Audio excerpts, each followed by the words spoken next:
Welcome to the Nomad Network, your first stop for complete and comprehensive Chicago Bears football coverage. Dive deep into analyses, updates, and all things Bears. Subscribe to our YouTube channel today and never miss a beat. Thank you in advance for your support. We promise to bring you the best because together we're unstoppable. Go Bears.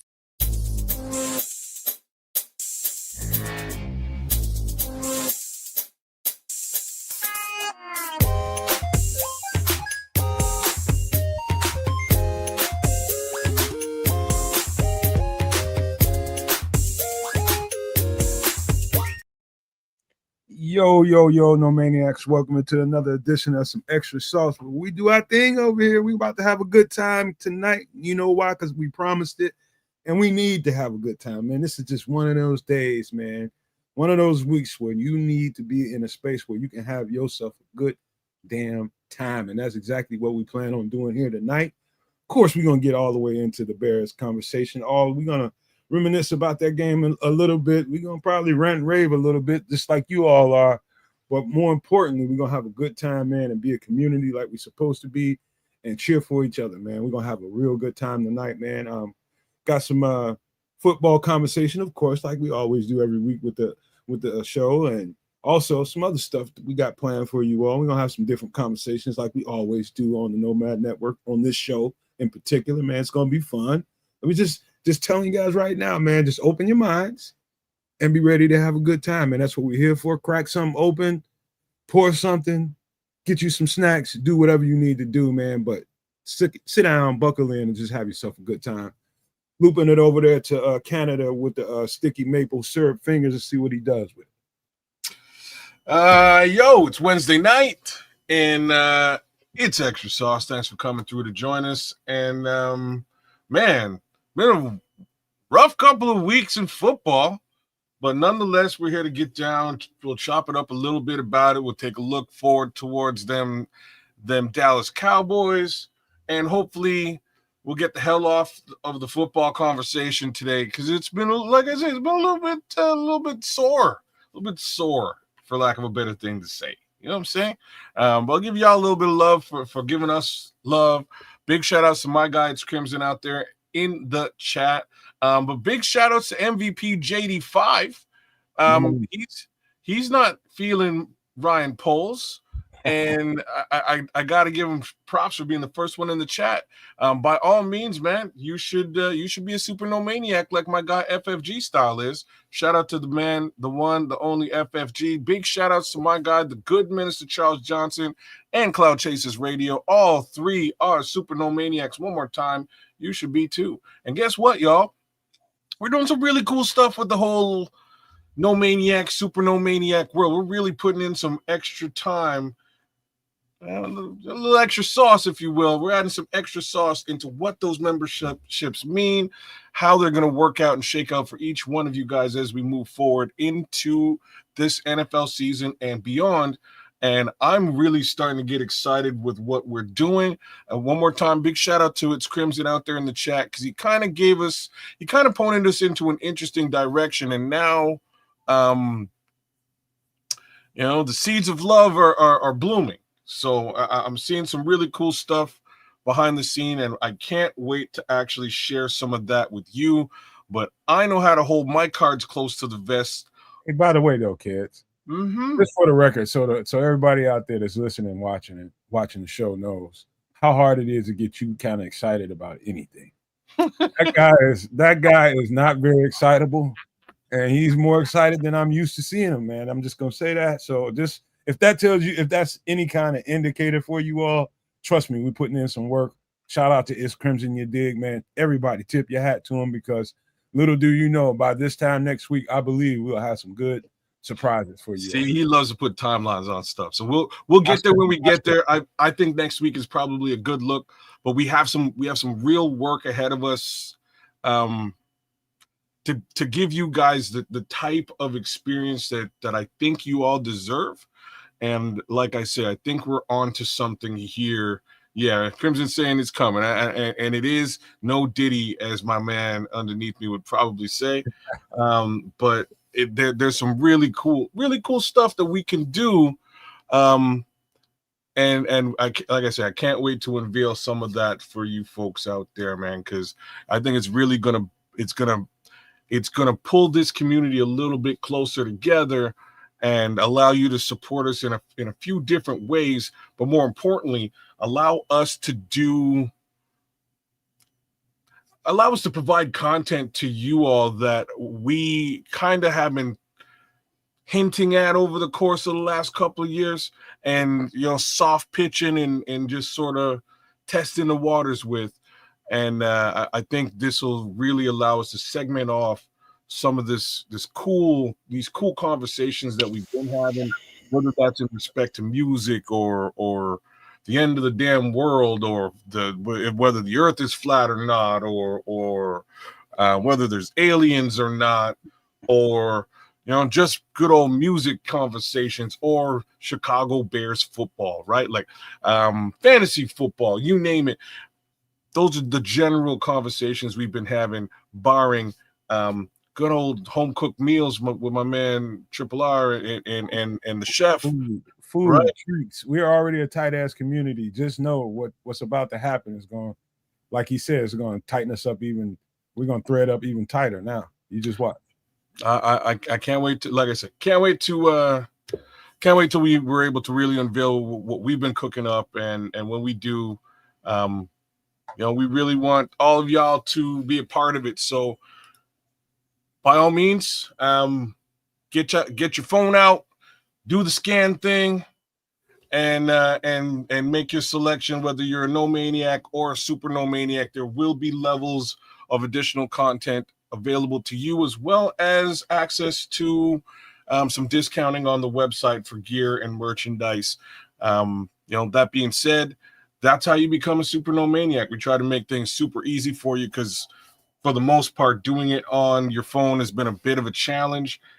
So this should be able to get you to where you need to get to, and go at it. Get yourself a membership, and let's rock. And by the way, it'll never. We're going trying to make sure that everybody gets a chance to make this chat green and gets a chance for this next level of the stuff we're about to do, this next level of content we're about to do. It'll never get as easy as it is right now to become a member, so you can have straight up total access to what we're doing over there. There'll be so many doors you can go into, so much different kinds of content.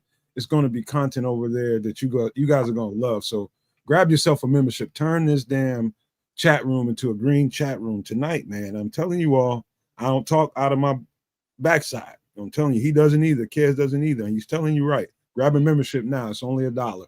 This is the best thing we can tell you. If you can't afford the $5, get yourself a $1 membership. And I'm telling you, you're gonna be thankful you did it. I'm just gonna tell you that.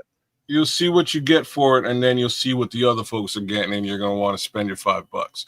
But that being said, he's right though. I don't get excited about anything. I wish he was BSing y'all. I'm just not that guy. So if I'm saying it, I'm excited, and I think some cool stuff is coming. Some cool stuff is coming. Anyways, man, let me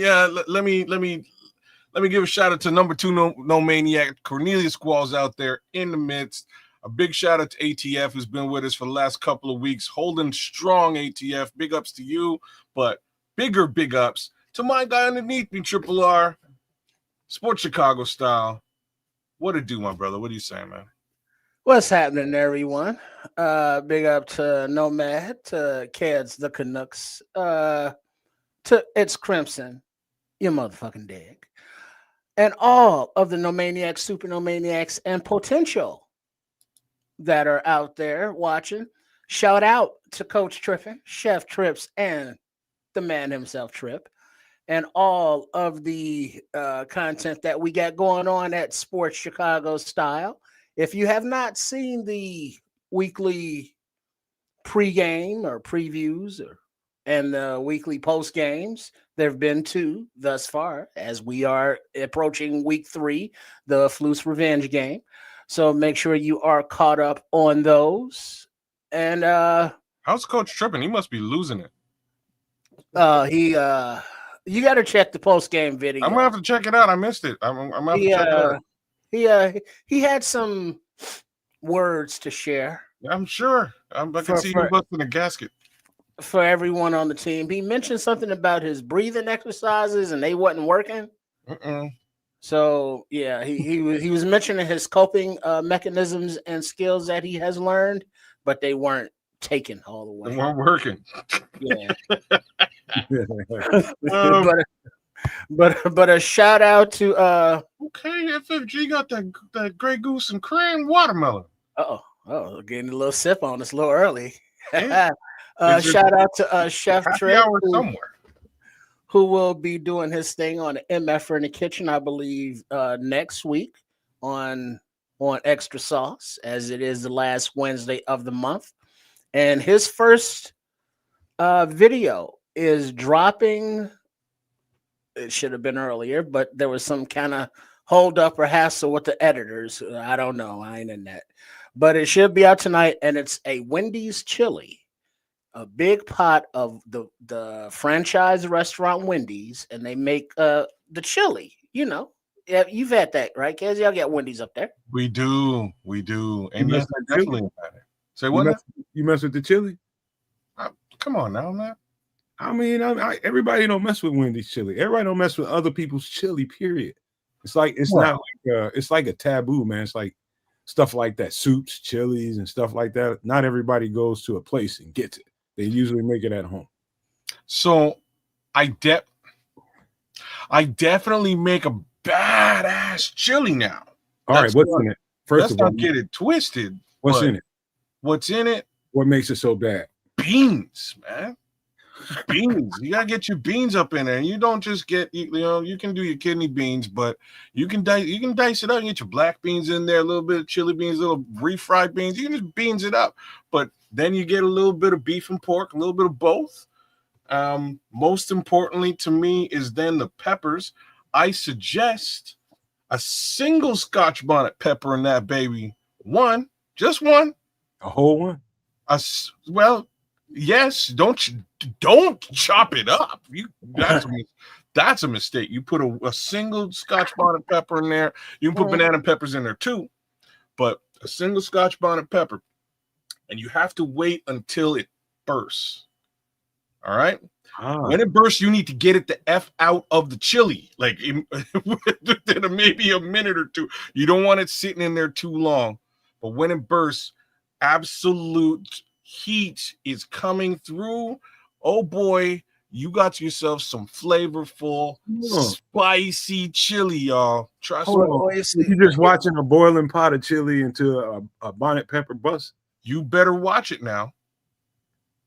Yeah, it doesn't take that long. You better watch it now. You know what I'm saying? Like I'm giving you this is professional advice I'm giving you. If you want to eat the chili, you're gonna watch it. All right. Well, but here's the thing though. Kez is talking about watching it so that chili doesn't, it bursts, so it gives a little bit of that chili hotness up in there. But if you leave it in there, you ain't gonna be able to eat that because it's gonna be too peppery. It's gonna be so hot. You see what I mean? You see what I mean? See what Squall says? I make my own chili. Well, but that's the thing though. Chili's like everybody has their own recipe, if you will, that they've honed over the course of time. But there are many different ways to make different kinds of chilies. There is not a chili that, well, if you don't make it like this, you're making it wrong. Like the Wendy's chili. Oh, it has the don't say that to a Latino now. Like a Latino will tell you a little bit different. My boy's from El Salvador, and he's like, no, you can't do it like, you know what I mean? This is chili, and he's very specific about it. Rest in peace to my homeboy Carlos, man. My boy Carlos, big Raiders fan, used to come by every time Bears and Raiders play, and he make me some badass chili. But real talk, my chili's better than his chili. Well, but the thing is, like the Wendy's chili, all it is pinto beans, kidney beans, diced tomatoes, cumin, chili powder, a little Worcestershire sauce. Oh, you put Worcestershire in there, and that's never would have thought. Because they're all those little ingredients that I was like, a little splash of this, a little teaspoon of that, a little pinch of this. So everything you said, everything you said is in my chili, right? There's definitely some cumin in there. You get yourself some chili powder in there as well, some chili peppers as well for just a little bit of the right flavor profile. Some chives, man, some green onions. Well, but now you're talking about the after condiments, your toppings, and now Oh if no, you want to, I put it right in, man. you see that you I don't top gotta myself. keep it. Also in there is celery and green pepper. Okay. And so that's Yeah. I put both of that. yeah. But the toppings that I was talking about, like instead of chives, like you get the toppings of oyster crackers What about or carrots? You put saltines. carrots in yours? No. No. Oyster crackers, no. Saltines, I might. shredded cheese, sour cream, and diced onions. And these are the same toppings that back in the day you could get from the franchise when you went to order the chili, but sometimes they was ghetto and didn't have it all. And then sometimes you would get, like you were talking about, the extra spice, and where they had a little packet of extra spice that you could put in there and jazz it up. But yeah, I mean, there's many different ways to make spaghetti sauces, meatball sauces, chili sauces, chili sauce. There's just many different variations of the same thing. And now one ingredient that will go in, like not chili con carne, but chili, the chili that you put on the dogs, chili dogs. Okay, yeah. But it's like a cocoa powder. Oh, you know what? Yeah. You know Yeah, what I've I mean? heard But about that's a different kind of chili, but it's still chili. I don't know if it's really a different kind of chili, but Well, it's different than you make. it's different that's what I'm about to say. It's sort of like a different recipe of chili. I have heard about this cocoa powder, and now that you sort of liken it to like chili dog chili. Yeah, it's a lot thicker. It's not as runny. It's a little bit bolder in flavor and taste and color, a little more robust, if you will. It comes down to what kind of chili, what kind of palate do you have? Like, I'm less the guy with the sweet taste in chili. I don't like that. It doesn't come off sweet though. No, it doesn't. If you put cocoa in it, it's going to come off a little sweet. Well, but cocoa isn't sweet. It's bitter. Yeah. You would be real, and this is what I'm trying to say to you. You'd be really surprised because I've had it for sure, and I've also had it on a chili dog, and I just never put the two things together. But yeah, you'd be surprised with a little cocoa in there, the flavor profile of chili. It just gives a little bit of a different flavor profile, but it's not by no stretch of the imagination is it sweet or desserty or anything like that. Because if you just do a little dab, a little freeze of the gums with a little cocoa powder, it's not sweet. Yeah. And so that flavor mixed in with the rest of the pot and all simmering together, it's a beautiful thing. So be on a watch for that as Chef Trips starts his brand new, owned by himself YouTube channel, Shea Trips with Chef Trips. Or you can go to the little @ Chef Trips. And that will be the first video going up, so watch out for it. And we can get more into recipes and food discussions there on the Discord, as Kez was alluding to earlier. But yeah, and then Sports Chicago style, please subscribe. Much appreciated. Hey, by the way, Trips, make sure you remind me at some point later on to bring up soups and chilies, because we're leaning into that season right as we speak. It's gonna be a lot of that going on this. Huh? Oh man, because you pushed me into winter already. I'm ready too. I'm ready for it, bro. I'm always ready. I could live a long time if I never saw snow again in my life. It'd be a good year if I could avoid winter. I gotta get the hell out of Canada. Anyways, continue on. No, I mean, I just, this is that time of year. It's a good fuzzy time of year for me. It's fall. I like the fall. I like Halloween. I love Halloween. I love that time of year, that 30 days of Halloween, all the movies that I love to watch. And it's always going to be a multitude of good stuff to watch during this time of year.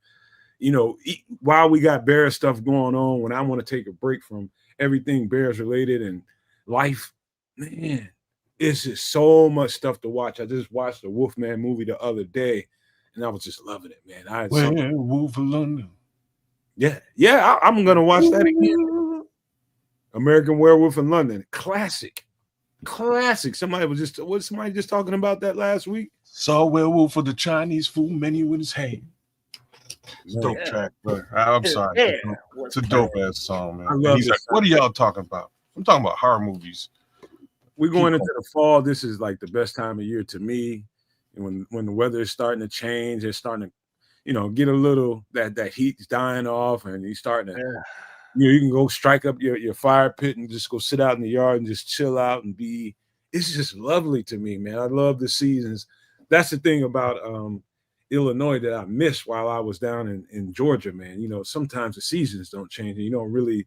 It's like an in-between, one of those in-between states where you don't really get all the 4 seasons. One year you might get every last one of them. And other years you don't know what the fuck season it is, man. And that was just throwing me off. I love getting every season here in Illinois, man. So that's a treat for me every single year. So I love the fall, man. I don't know about y'all. Man, you're such an optimist, man. For me, it's unfortunate. Like I'm a fall baby, so like under normal pretenses, I would enjoy the fall, except at this point in my life, being in Canada for as long as I've been, fall just means winter it's like Game of Thrones and White Walkers are on their way. You know what I'm saying? Like that's basically where I am. And White Walkers gonna ruin my life for the next 8 to 9 months until finally the dragons come back and we good in the summertime. So I don't know, man. I have no. Like as we're speaking, I looked over to my phone. My phone popped up. Like my phone's on silent. I'm not even paying attention, but I just kind of looked over and it was like, oh, the weather forecast for the next 3 days, and it's like we're headed in this direction already. Ain't no stopping it, man. So what can you do? Yeah, I'm not a fall guy, Halloween guy. I could give a shit. It annoys me because much like kids now, I'm at the age where it's like all that winter, cold, snow and ice. It's like, man, I'll break a hip out here.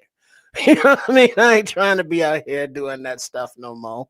Back in the day, cool. But now, nah. And then the cold just gets in your bones and you can't get warm. And you got to put on clothes. And I hate wearing clothes. I just hate it. And it's he's wearing clothes right now, by the way. Just like Lord, I'm wearing a shirt right now. That's what, as far as you know. Lord. Why? Why? But I will, I'll put on the hoodie and the sweatpants and the socks and bundle up, keep the gas, man, and out your pocket. But yeah, it's like it just means it's gonna get cold, and then it's gonna just be cold for no damn reason. What? And then it's like, yay, summer coming. But I love football season, but I don't love the seasons, if you will, the mother nature of the coldness. Yeah, oh, man. So it's like, and then Halloween stuff, I don't watch that shit anytime. And it's like the candy, I don't eat that shit no more anyway. And it's like, don't knock on my door. I ain't got shit for you. Don't come to my door. You gotta tune into the season and like the brisk, the little breeze in the air, the little chill is starting to come over the night, the leaves on the ground, and they rustle outside your window and outside your house, and all of that stuff. You gotta open up to what it can do to your psyche. But then we'll sit that to the side for a second, because I gotta ask you guys this, and I'm gonna start with myself. I always ask you guys, how's life? What's been going on with you? I'll start with this one, because my mother has been she's been very, very excited, man. She's a property owner. She got many, many homes. I ain't gonna say many. She's got several of them. And, she's gotten into a place in her life where she can do that kind of thing and accrue properties and doing all that kind of stuff. And, for once she got this one, she wants to move in. She likes it so much. She likes the layout of the home, and she wants to, she's a fixer upper type, but she's a DIY type.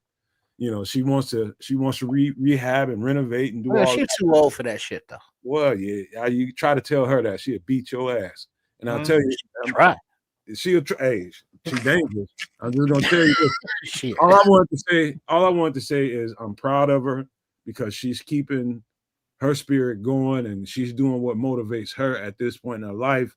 And I'm happy to help her. It's a burden on me because I'm the son, the only one she's got, and I'm the boy. You know what I mean? She's gonna call on me for everything that needs to be done. And you know, I've gotten to the point where I'm learned to accept it and appreciate that I got a mama to call on. She can call on me. Yeah. You know, and so I just look at it that way. Well, all right. It just reminds me of my cousin. Like, so me and my cousin work out every weekend now, and his mom and my auntie called up, and she's like, "Baby, I'm going to Jamaica. I'm going to Jamaica. I got a flight at 3 a.m. Sorry, my flight's really at 5 a.m, but I got to be at the airport at 3."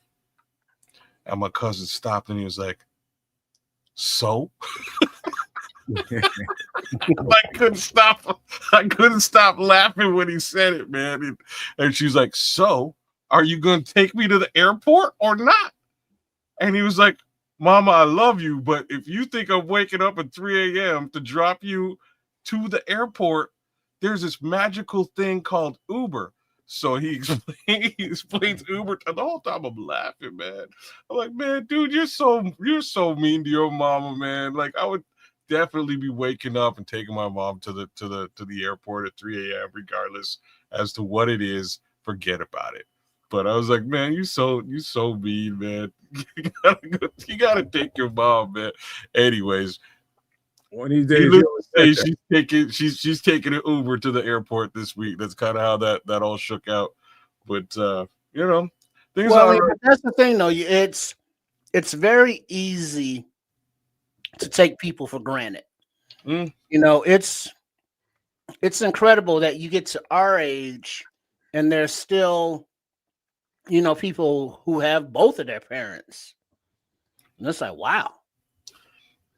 Well, you know, it's like when they're gone, it's like, you know, there's, I mean, you just got to go through it. But a lot of people haven't, and I'm not trying to force you to, but it's like one of those inevitable things, and that sucks. And so when I see, you know, people now with parents, it's like, oh, cool. But then it also reminds me just to appreciate people in my life, not necessarily just parents. So, you know, big up to everybody out there who's got loved ones. Just give them a holler, give them a text, give them a shout. You know what I mean? Yeah. By the way, it's a very nice property she just bought. I went over there and saw it before she closed on it. It's one of those properties where somebody passed away. It's a nice house. You can tell it was well kept at one given time, but it's been empty and boarded up for the past couple of years. So there is a little work to do, but most of it is just, you know, stuff that you can do as a guy. Just go over there, spend a few hours and go over there and cut down all the foliage and shit that's been growing up over there, you know, all that kind of stuff, and just clear it out so she can actually see again what the property is supposed to look like. And I know that's going to open up her senses to really go hard on making sure she gets that MF the way she wants it. And I'm going to go over there and probably start doing that this weekend. Man, I'm sorry to the chat that we're on this tip, man. But I'll give a little bit of love to some of the folks out there. But big shout outs to Dope 4046. Says, "Damn, I just happened to wake up that early this morning and took her to the airport. She's loving Buenos Aires. I got to. I'm an only son." So big shout out to you. And I feel just like King Booker, which is the next comment here. So my mom's passed away when I think I was 23 years old. And it was like that year was a bit of a blur for me. You know what I mean? It was just a blur. And in any event, man, I would give anything to talk to my mom one more time, just one more time. Crack a couple of jokes with that lady. She was an amazing human being, and I suspect everybody says the same thing about their mama. But you know, for my cousin did just lose his dad over the course of the last couple of years. So you would think you'd be a little bit more, you know what I'm saying? But I guess not. You were 25, Booker? There you go, man. Like right around the same age as me. It was rough, man. It was rough for me because I I literally had my first child, and then my mom passed away within weeks. So it was a very crazy transition for me in life. But the one thing that was positive that came out of it, and this is sort of right along the lines of where I was, is that I always had an estranged relationship with my father. And out of that came a whole new relationship with him, and we got really tight over the course of the next 10 years before he passed too. But anyhow, we on some like, kids, you ever I heard guess of it's just kind of weak, you know what I'm saying? So like, why not? Huh? you ever heard of that song? I'll always love my mama. Because she's my baby girl. Ever heard that? No, I never heard of one. No. Oh, You only get one. You only get Tell me on the song. one. oh, I'll that's always about to be your love MF and my jam. You go put that MF Okay. on when the show is over, and it's gonna, and your mama gonna be like, she's gonna be right there next to you. Oh, this we Who all made good, that, man. King? Because I know King know offhand. I And want I to. know. Cornelius knows. I'm It's just not saying. the Temptations. It's not the Barcades. It's It was a Motown group, I believe. Mm. Come on, Who the Minister. hell was Where you at when we need you, man? Who made that? yeah, Minister. Who? I'll always love my mama. Me Because too, King, man. she's my Same with me. baby girl. Because you only get one. You only get one.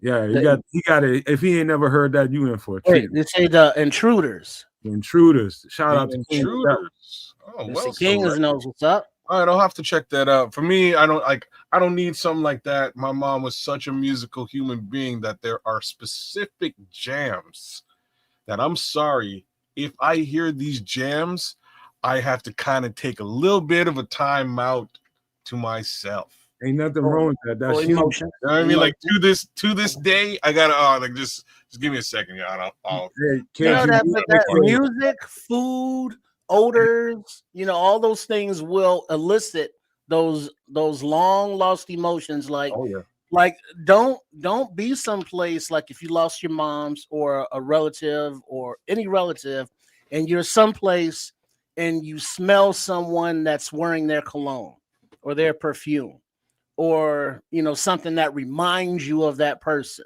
and it's like, ooh, that take you aback for a few moments. You got to compose yourself. Oh yeah.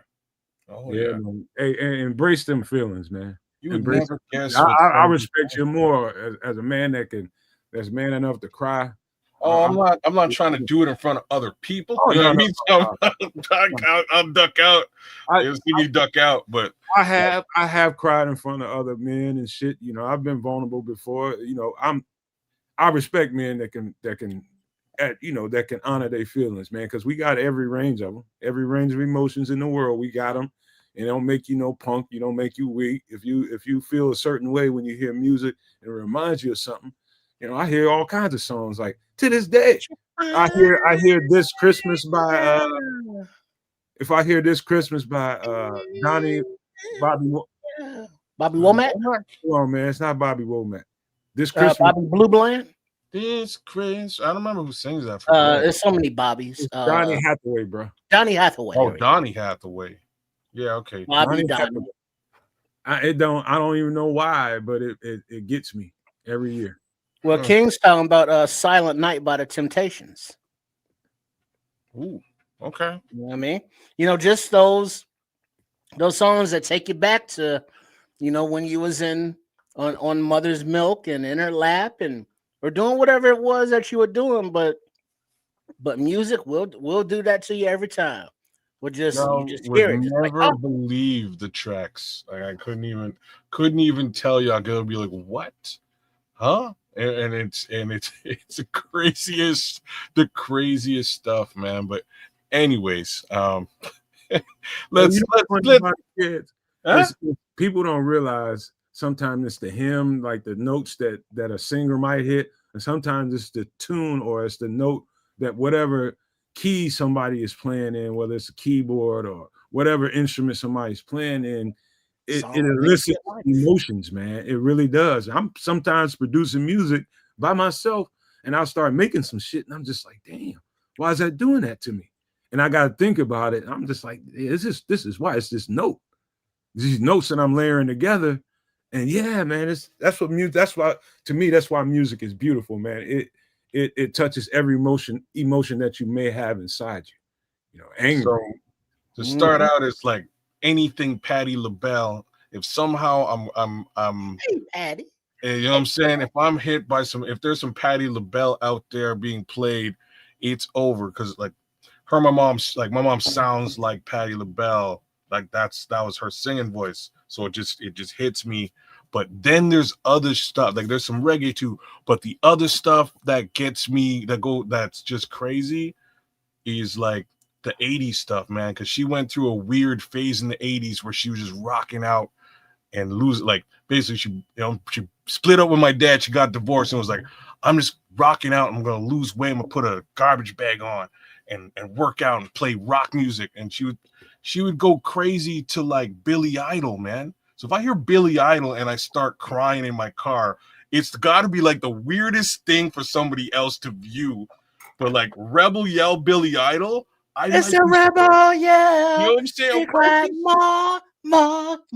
I might be shedding a tear in my car. Just crazy tracks. In the midnight hour. Yeah. Rebel Yell, I gotta say, Prince, When Doves Cry, for sure. And the other one is Foreigner. Shit. What's a Foreigner track? Trip? I'm familiar with him, but Foreigner. I want to know what love is. I want to know what love is. Hate that song. Hate it. I want you to show me. Hate that song so much, but she used to love it. So when I hear it now, it's like, man. But and we have no rights to that whack ass music Trip just sung. Eyes without a face. That's a great track, bro. Real talk. That whole album is banging, yo. Like, I don't care what anybody says. The whole album. Billy Idol, Eyes Without a Face as an album. Great album. Hey, Cornelius, man, I could put on Sweet Thing right now and get into. I love that song, man. That guitar in there and her voice. To me, I don't give a damn what nobody say. I heard them all. That's the baddest female singer I have ever heard in my entire life. She's something else. She's a whole. Her and Stevie Wonder, man. Her and Stevie Wonder. They need monuments erected, straight up. Both of them. They just Stevie Wonder is what like he's. I don't know what anybody how anybody could say anything about anybody but Stevie Wonder is crazy. Talk to me. He's the one. Like he is. Yeah, he's. Michael Jackson. Prince. I'm hearing like Chris Brown nowadays. No. Hey kids, how many? Brian Clark came out and said Chris Brown's like the man, and I was like, oh really? No, man, Stevie Wonder, bro. Like if you, hey, bro, how many wonders of the world are there? It's like 7 or 8 of them. There's 7 wonders of the world, but there's Stevie Wonder, bro. Stevie Wonder is the 8th. You know what I'm saying? No. I'm not sure if I would push him that far in the list of wonders. I'm pushing. I think he's further up. Ooh, but he might be the first. You know what I mean? Well, I mean, he's been putting out music since like what, 1940, 50? Bro. Well, how old? Michael Jackson was in the Jackson 5. He was singing when he was a kid. My dad was blind and singing when he was a kid. Yeah, all by himself. Playing the piano. The man's a certified genius. Yeah, musical genius. Musical genius, no question. Mm-hmm. But that voice, man, his voice is, bro. Man, there's a ribbon in the sky for our love. Hey, Trips, I be rediscovering music now. Like, stuff that I heard when I was a little boy that I was like, okay, it's decent. But now you listen to it now as a adult. It's like some of the Isley Brothers stuff. Mm-hmm. You know, some of that shit just jamming like a motherfucker, man. You just got to be willing to listen to it. But anyway, man, we're gonna get carried away into this conversation for hours if we don't get to some football stuff. So let's go ahead and get it cracking, man. Oh, Cloud Chasers, man, that's a serious thing to say. Yo, rest in peace to our guy C-Dub, man. You know what I mean? Just a little bit of love to C-Dub since we're on that level. But yeah, let's transition off. Cloud Cloud Chasers, big up to you, man. You obviously been watching us for a minute. But yo, yeah, let's talk about football. All right, let me tee this up then. Let's go and start where we need to start, and that's what most people are talking about right now. And don't look like, and they're being whole kind of hush about it and not giving away anything. So the Jalen Johnson injury didn't turn out to be what we thought it was, or re-tear of the groin or anything like that. It turned out to be something in the abductor. So the ab somewhere in his core, he hurt. It's a whole other injury from what's being told to us. They bullshit and lie to motherfuckers all the time. And I'm just trying to take them for their word. They're saying it's a core, something with his core. And so, not thinking about not having Jalen out there for a season. I'm pretty confident in some of the guys that they have there, but we need that guy on the field, man. So how bad do you think we're gonna miss this guy, kids? We're cooked in the secondary. The second, you're a very optimistic human being, and it's really funny because I was watching a certain Mr. Gabriel this week too. He's between the two of y'all see the sunshine way more frequently than I do. I don't. We kind of got an experience these past 2 games of life without Jalen Johnson. And what makes matters worse is like there was a time when I would sit back and go, hey, you know what? We can survive because we got Tariq. Tariq's had 2 of the worst weeks in football history. Mr. Crispy? Mr. Crispy, you make good touchdowns. You know what I'm saying? Like that's kind of how that's looked this last couple weeks. Tariq ain't doing good, and to make matters worse and worse, Terrell Smith is out for the season. There was a time when I could say, hey, you know what? We don't have to really worry if one of these guys goes down. We got another guy. Well, he's down too. And you know who else is down? The other guy. The 5th round pick. Well, no, I'm talking about Kyler Gordon. So that guy.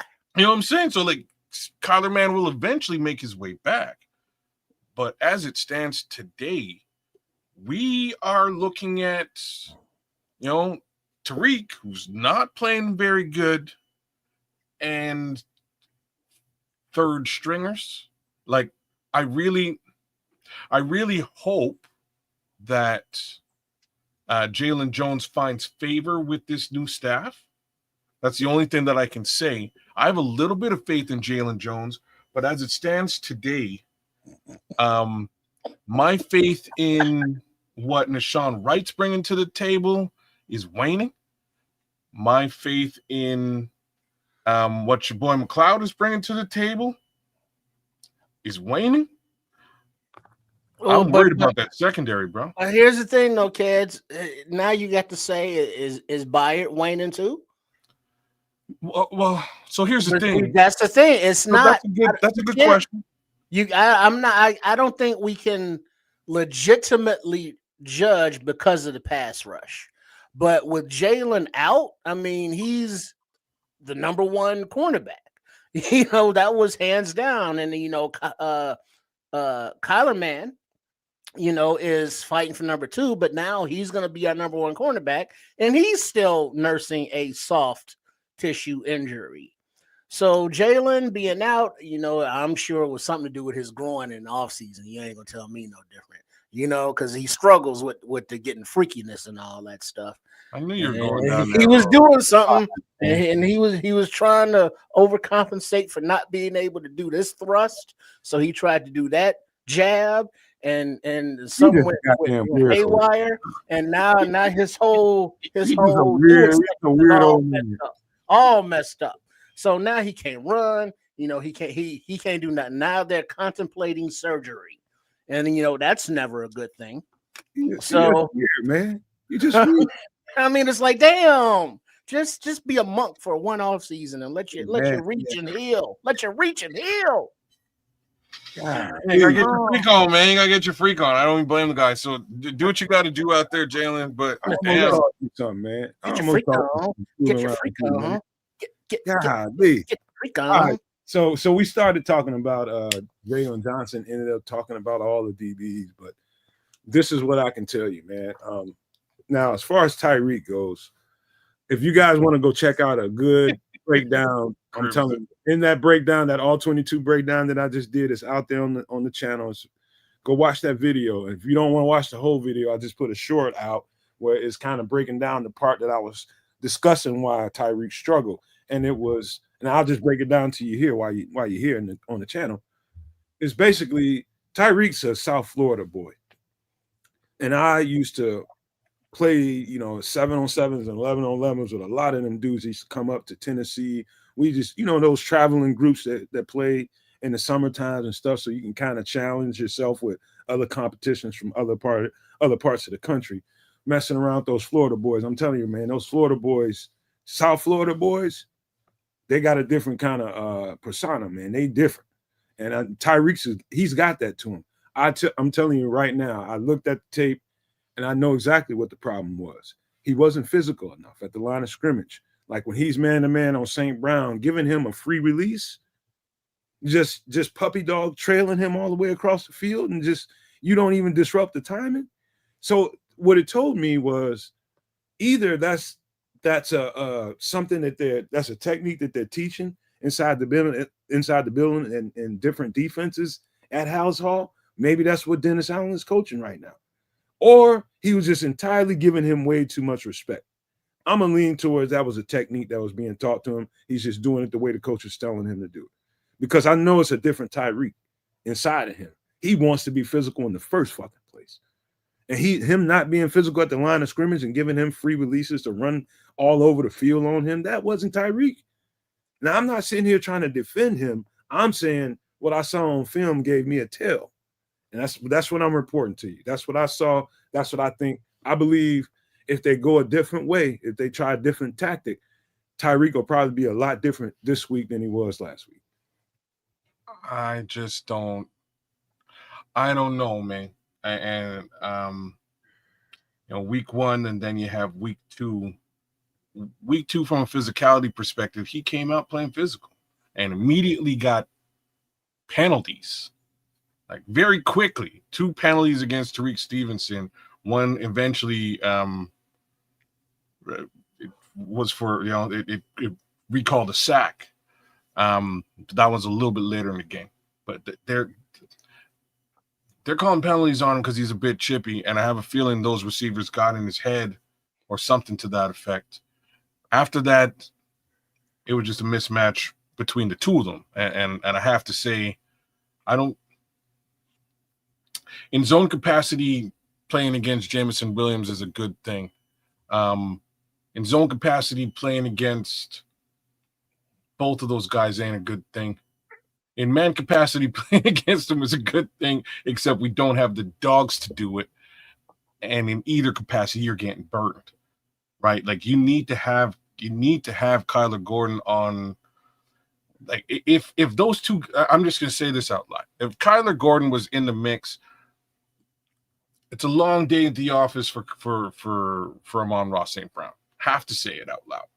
Secondarily, if Jalen Johnson is in the mix, absolutely nothing happens with Jameson Williams.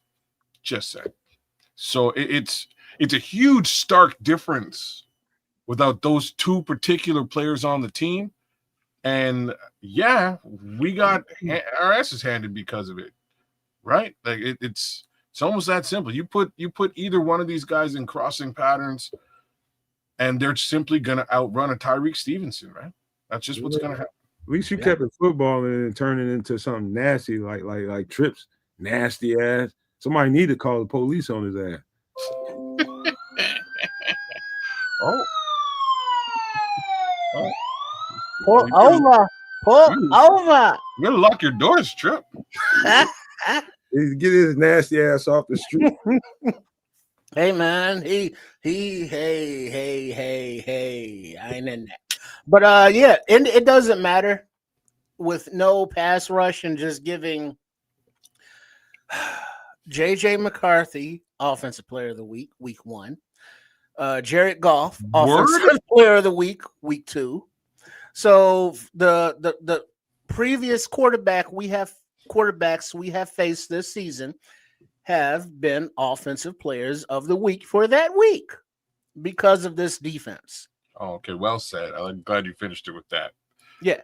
And this is something that we hope that Al Harris, who's facing, his old former team, will have maybe some insight that could help his Charges step up to the task. But McCord is cool, but not in a starting role or in a spotlight role. And Nashawn Wright was kind of all right in preseason, but ever since it's kind of like Nashawn been way wrong. And Byard out there looking old. Is it because it's bad coverage, bad defense? Is it everybody getting used to a new defensive scheme?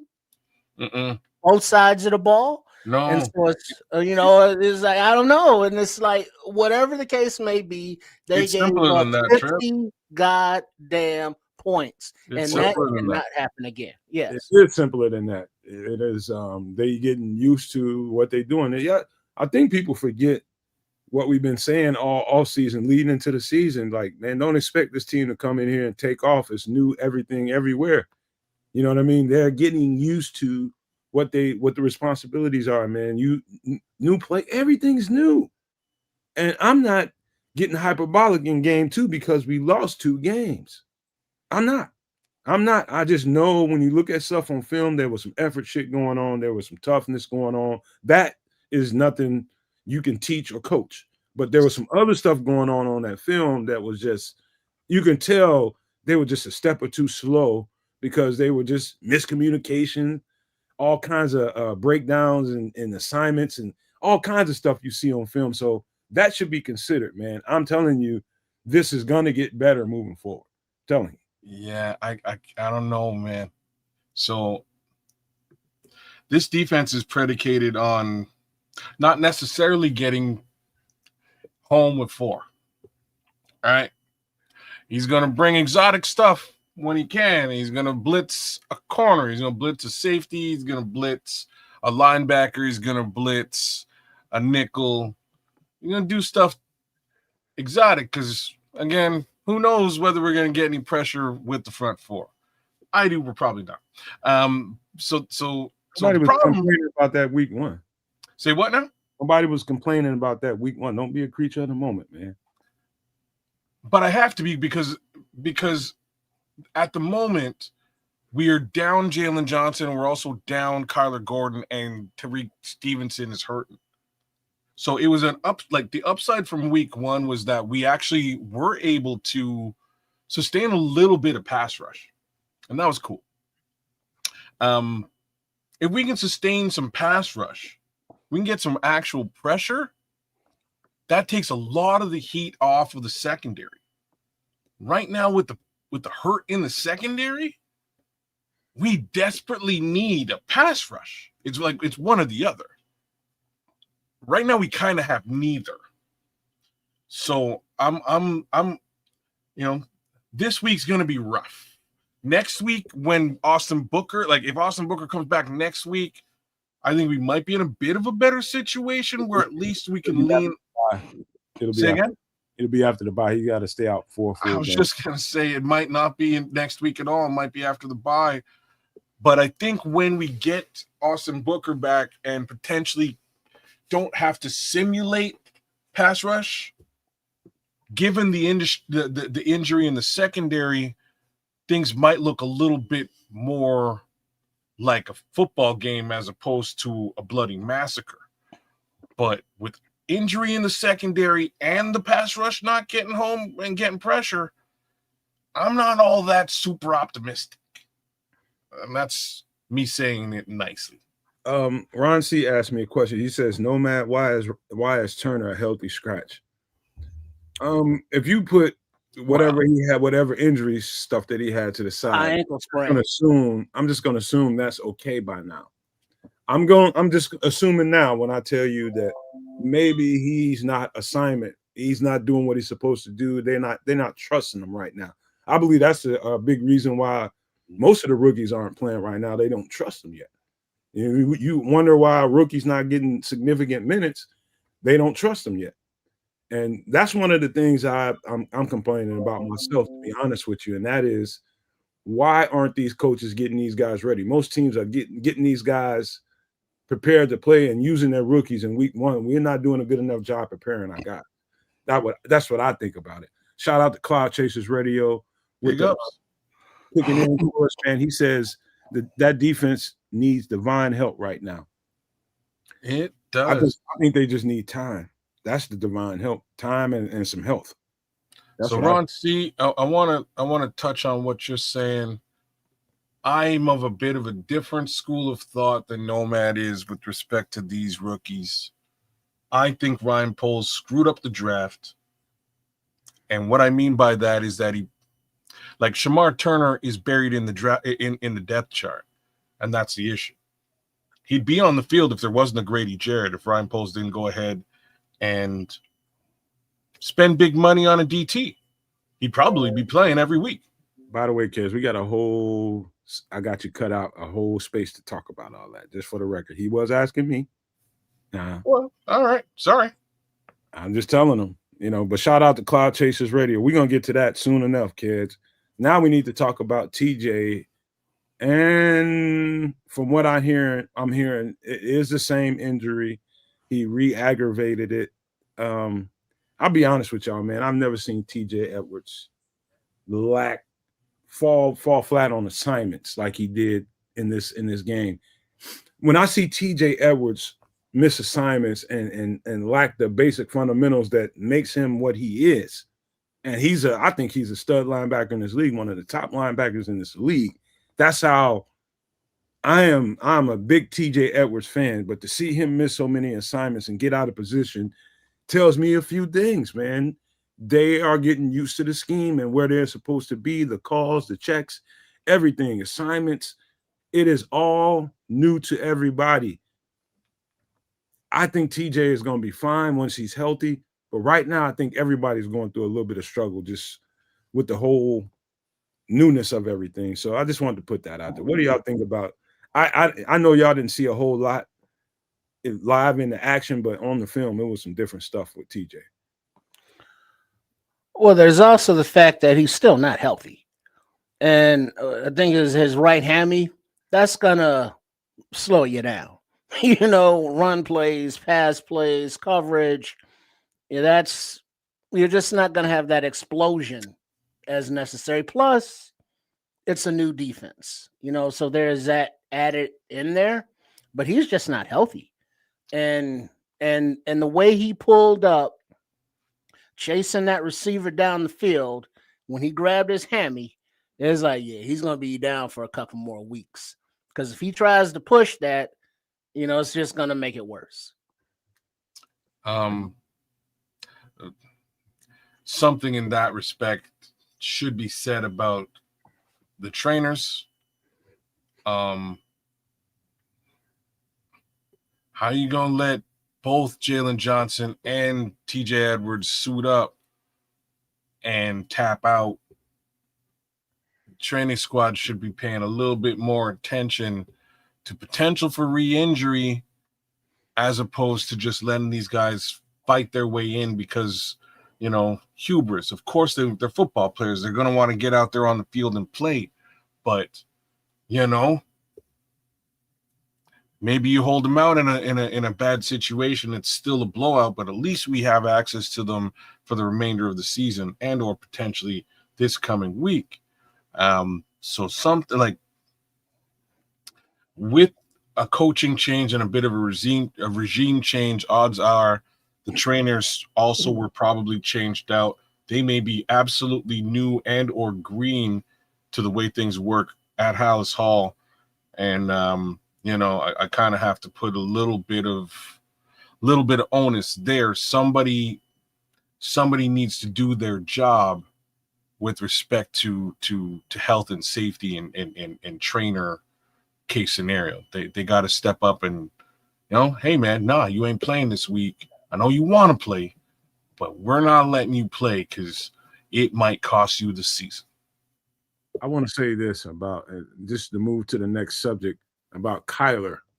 Remember when I was making a joke about I don't want to see him doing all them flips and all that crazy celebration that he likes to do. because he's had soft tissue injuries, since we've had him. And now it's starting to get to the point where it's like, hey, what's going on here? And you just referred to the training staff and not getting these guys right. I think that could be something to it. I think every organization is at least somewhat intentional about making sure they're taking care of the players and making sure they're maintaining their bodies, feeding them right, and doing all that kind of stuff when they're in the facility. But there's also things that you could be doing as a player to make sure that you're not teasing any of those soft tissues to, a strain on you or tear or whatever it is.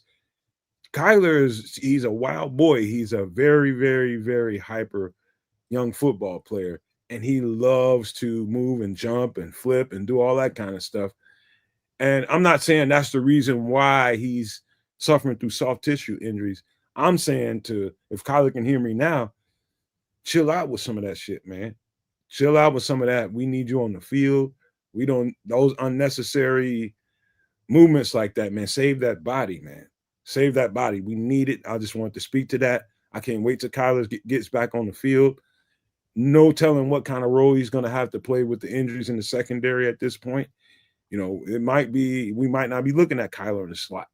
Well, we might actually be looking at Kyler in the slot and they just play other guys other places because coaches are routine like that. But I just want to see him not do so many of those kind of movements, man, because we need that guy out there for real, for real. Well, I won't comment on that. I'll leave that alone. Kyler Man is Kyler Man, does whatever Kyler can. Yeah, and if you gotta, if you can't do the flips and be physical, then you're not good enough to play. Not being there, well, don't do the flip or the strange touchdown celebration or jump over there because you don't want to expose yourself to not being on the field. If you got to take those kind of precautions, then you're just not ready to be on the field yet.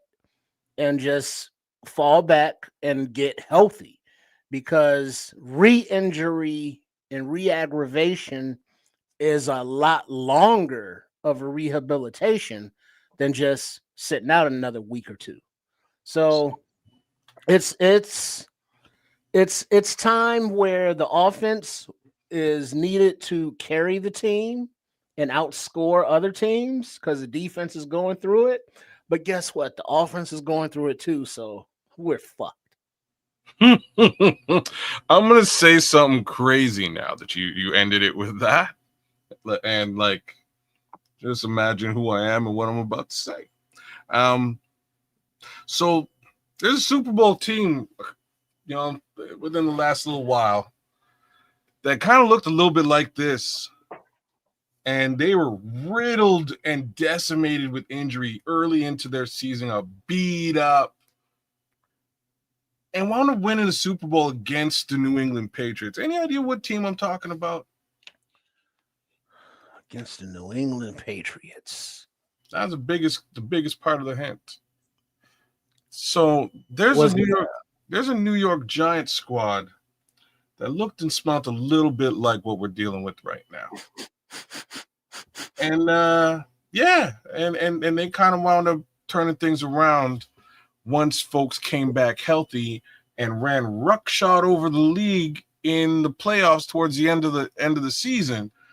Just because they had health on their side, because everybody was hurt early into the year and had the better part of the season. Well, but there's one fatal flaw with that hypothesis of yours, though, Mr. Canucks. What's the flaw? Is that even with everybody healthy on this team, still very lackluster, if you will. I thought you were somewhat optimistic. So I'm optimistic. That was a tough couple of weeks we've had, isn't it? Man, a tough couple of weeks. I tried though, guys. I tried to paint this with a rose-colored glasses on for a second. But Trip can't be positive. He need his ass whooped. Trip wasn't buying it. I'm usually the one who ain't buying it. But, well, here's the thing though: that the guys that are injured. All right, Jalen and Spidey. Let's say both of those guys are back. how long are they able to hold up in the secondary with them back? Another 3 seconds? So so who are they stopping there? Because that does nothing for the pass rush.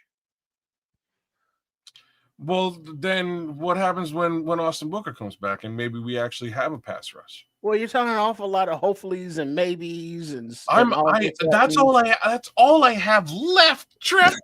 What the hell are you doing here? All I got left, there is zero. What is surefire in this conversation? There's no surefire lockdown. Yes. I wish I could say that about Montez Sweat. We're talking about a roster that still includes Dominique Robinson. Yeah. We are. That's what I'm talking about. I'm talking about this kind of roster. Whereas, why? even Chris is like, what the hell are you doing? A 50 burger, man. We are 2 days removed from giving up a 50 burger.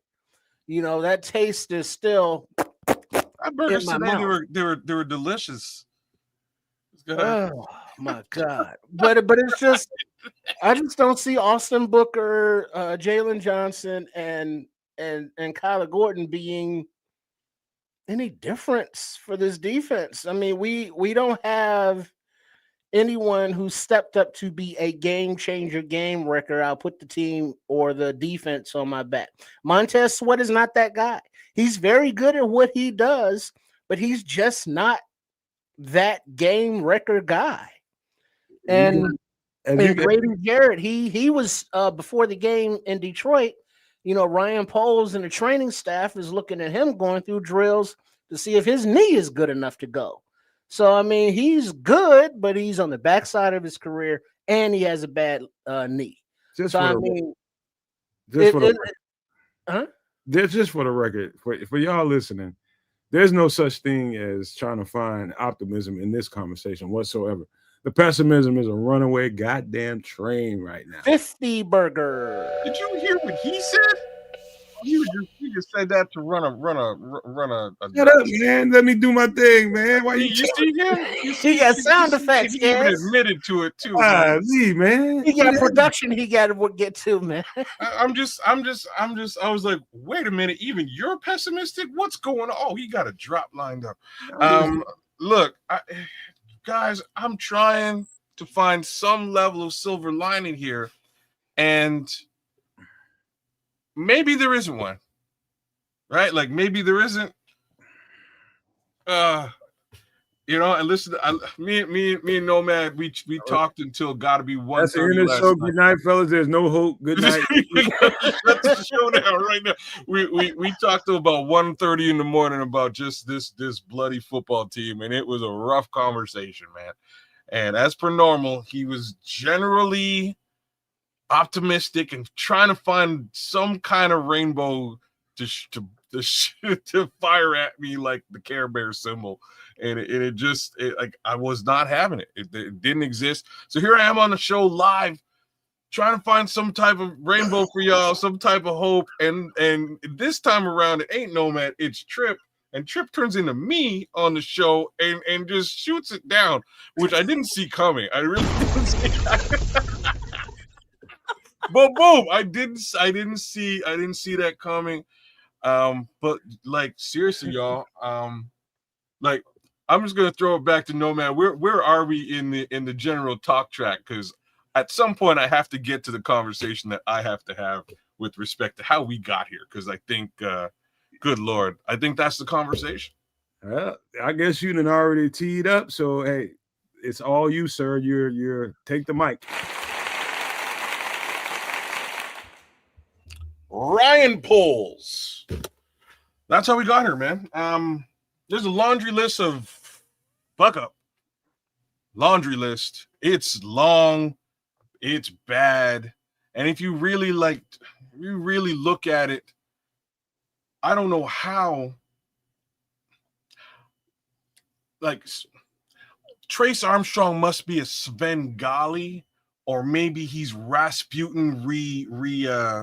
reincarnated, or perhaps he's Merlin. You know what I mean? Like I'm not sure which mythical He's a wizard. You know what I mean? He's a wizard, bro. Like he has figured out a way to just summon large swaths of cash from the McCaskey family, and it's insane to really think about, because we all have jobs, right? And have you ever gone to your boss and just be like, "Yo, pay me more, fucker"? You know what I'm saying? Like, you ever go try that with your boss? Your boss is probably gonna be like, "No, I'm not gonna pay you more because you're super rude, and you should probably like prove yourself in some capacity before I give you some kind of raise." And this is me just being nice. That doesn't apply to Chicago Bears coaches, GMs, or anything of the like. They just pay these guys because they exist, I guess. So I don't, Ryan Poles has a probably one of the worst track. Like, so we turfed Matt Eberflus. Get out of here. You're killing it with this. I'm glad I showed you that. You're killing it. Why you gotta be telling shit, man? Shut up. You didn't have to admit to it. You couldn't just now you admitted to it. Something in your pocket about that. That's why I said it. That's exactly what I said. So so we turfed Matt Eberflus because he was a terrible coach. You couldn't call a timeout and had one of the worst records you could possibly have. But he'd been here the same amount of time as Ryan Poles. But he's still here and got a raise. He got re-up. That's crazy talk.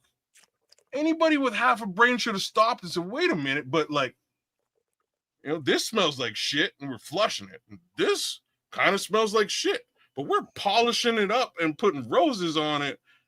And roses really smell like poo. Ooh, ooh, I'm cooking. So this is how we got here.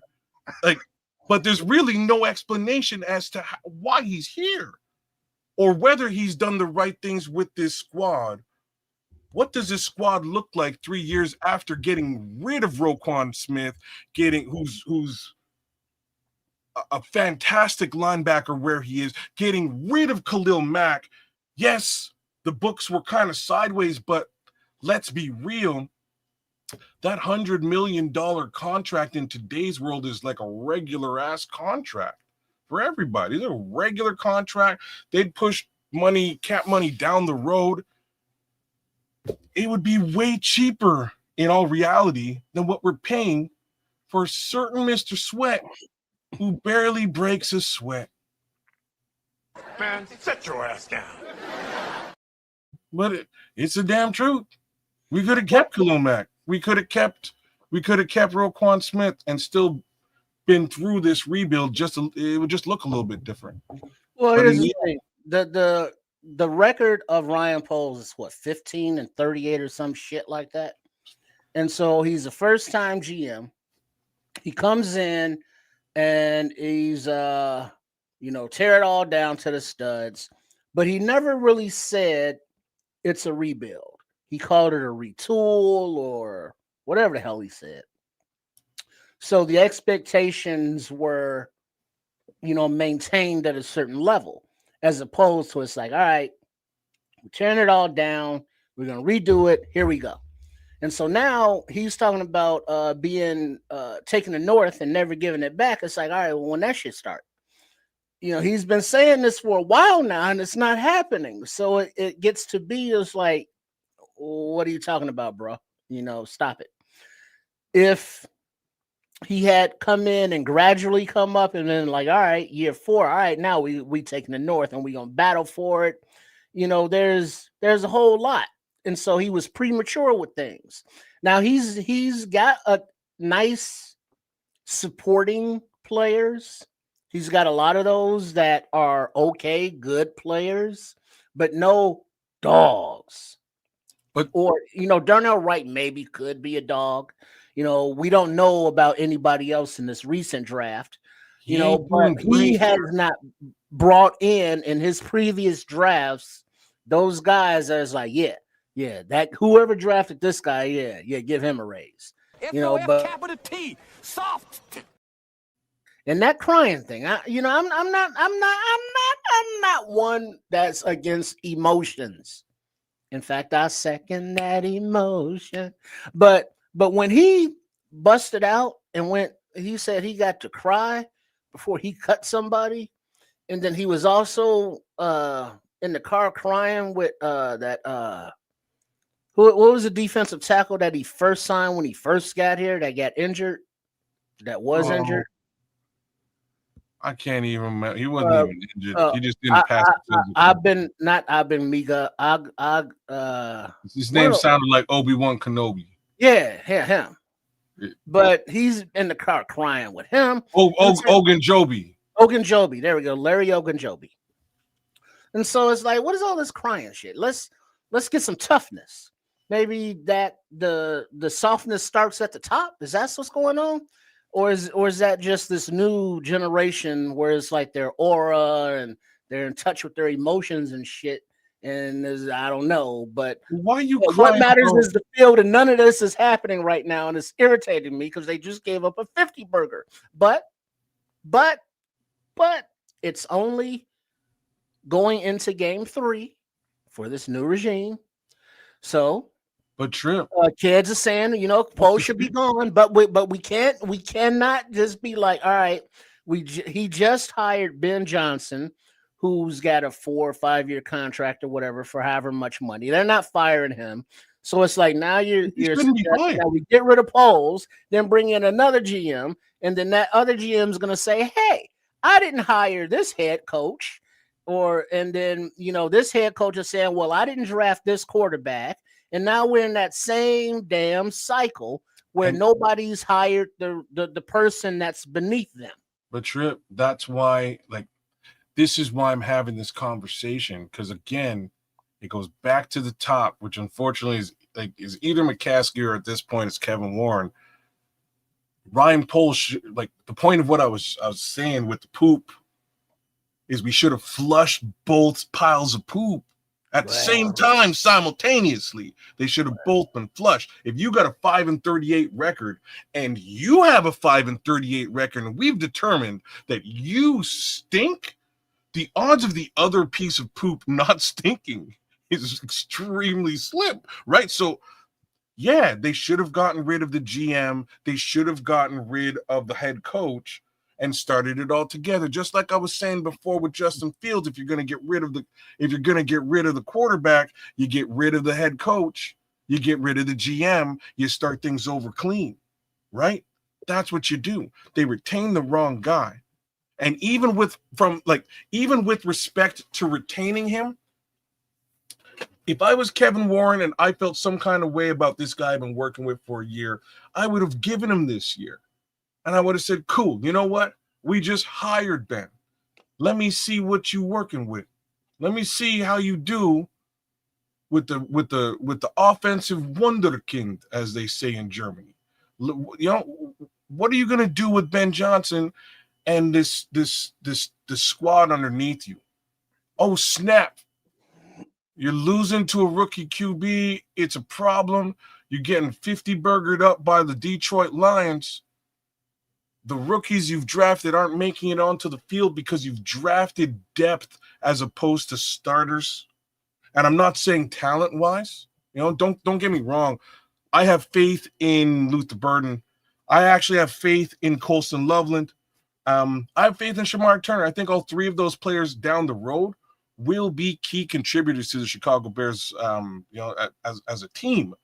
Unfortunately, in each one of those positions, there's a player of note who's basically being paid exorbitant amounts of money who will start in front of them.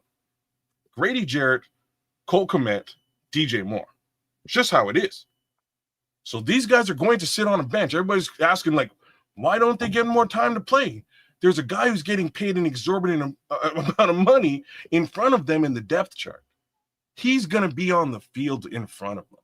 And that's part of the problem when you go into a draft and you don't draft to fill the obvious holes on the team. If you fill the obvious holes, like pass rush, you're going to bring a guy in who's going to start and play at the pass, like at the edge, because nobody else is getting the job done at the edge. If you bring in an obvious left tackle to take over the left tackle position, he starts at left tackle. He beats out Braxton Jones. Instead, Ryan Poles goes and he gets a kid from Boston College because he went to Boston College. Don't matter that he's on the right side. But wait a minute, it matters that Darnell Wright is on the right side. We can't transition Darnell Wright over to the left because he plays on the right. So let's go draft a right tackle and transition him to the left. What? It doesn't even make it, like what I'm saying to you doesn't make any logical sense, except for the fact that Boston College, yo, I went to Boston. I know his daddy.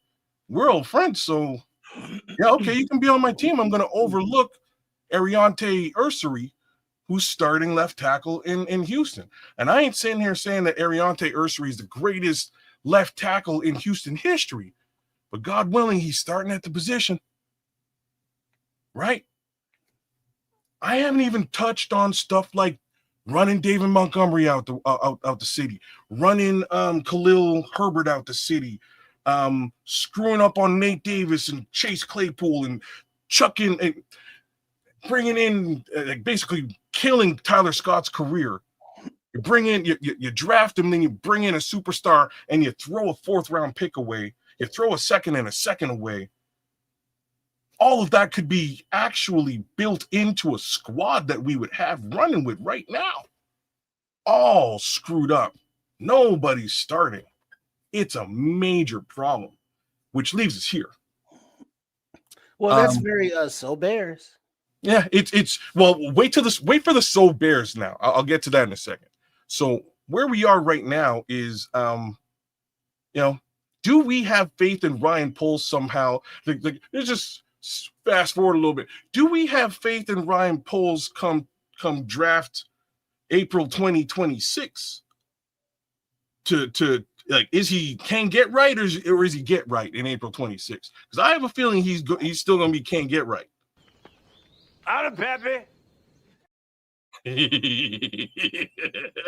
Yeah, he's jingling. He's going to be in 2026 draft, and that's kind of what we've been dealing with. Nomad made one of the most poignant points to me yesterday in discussion.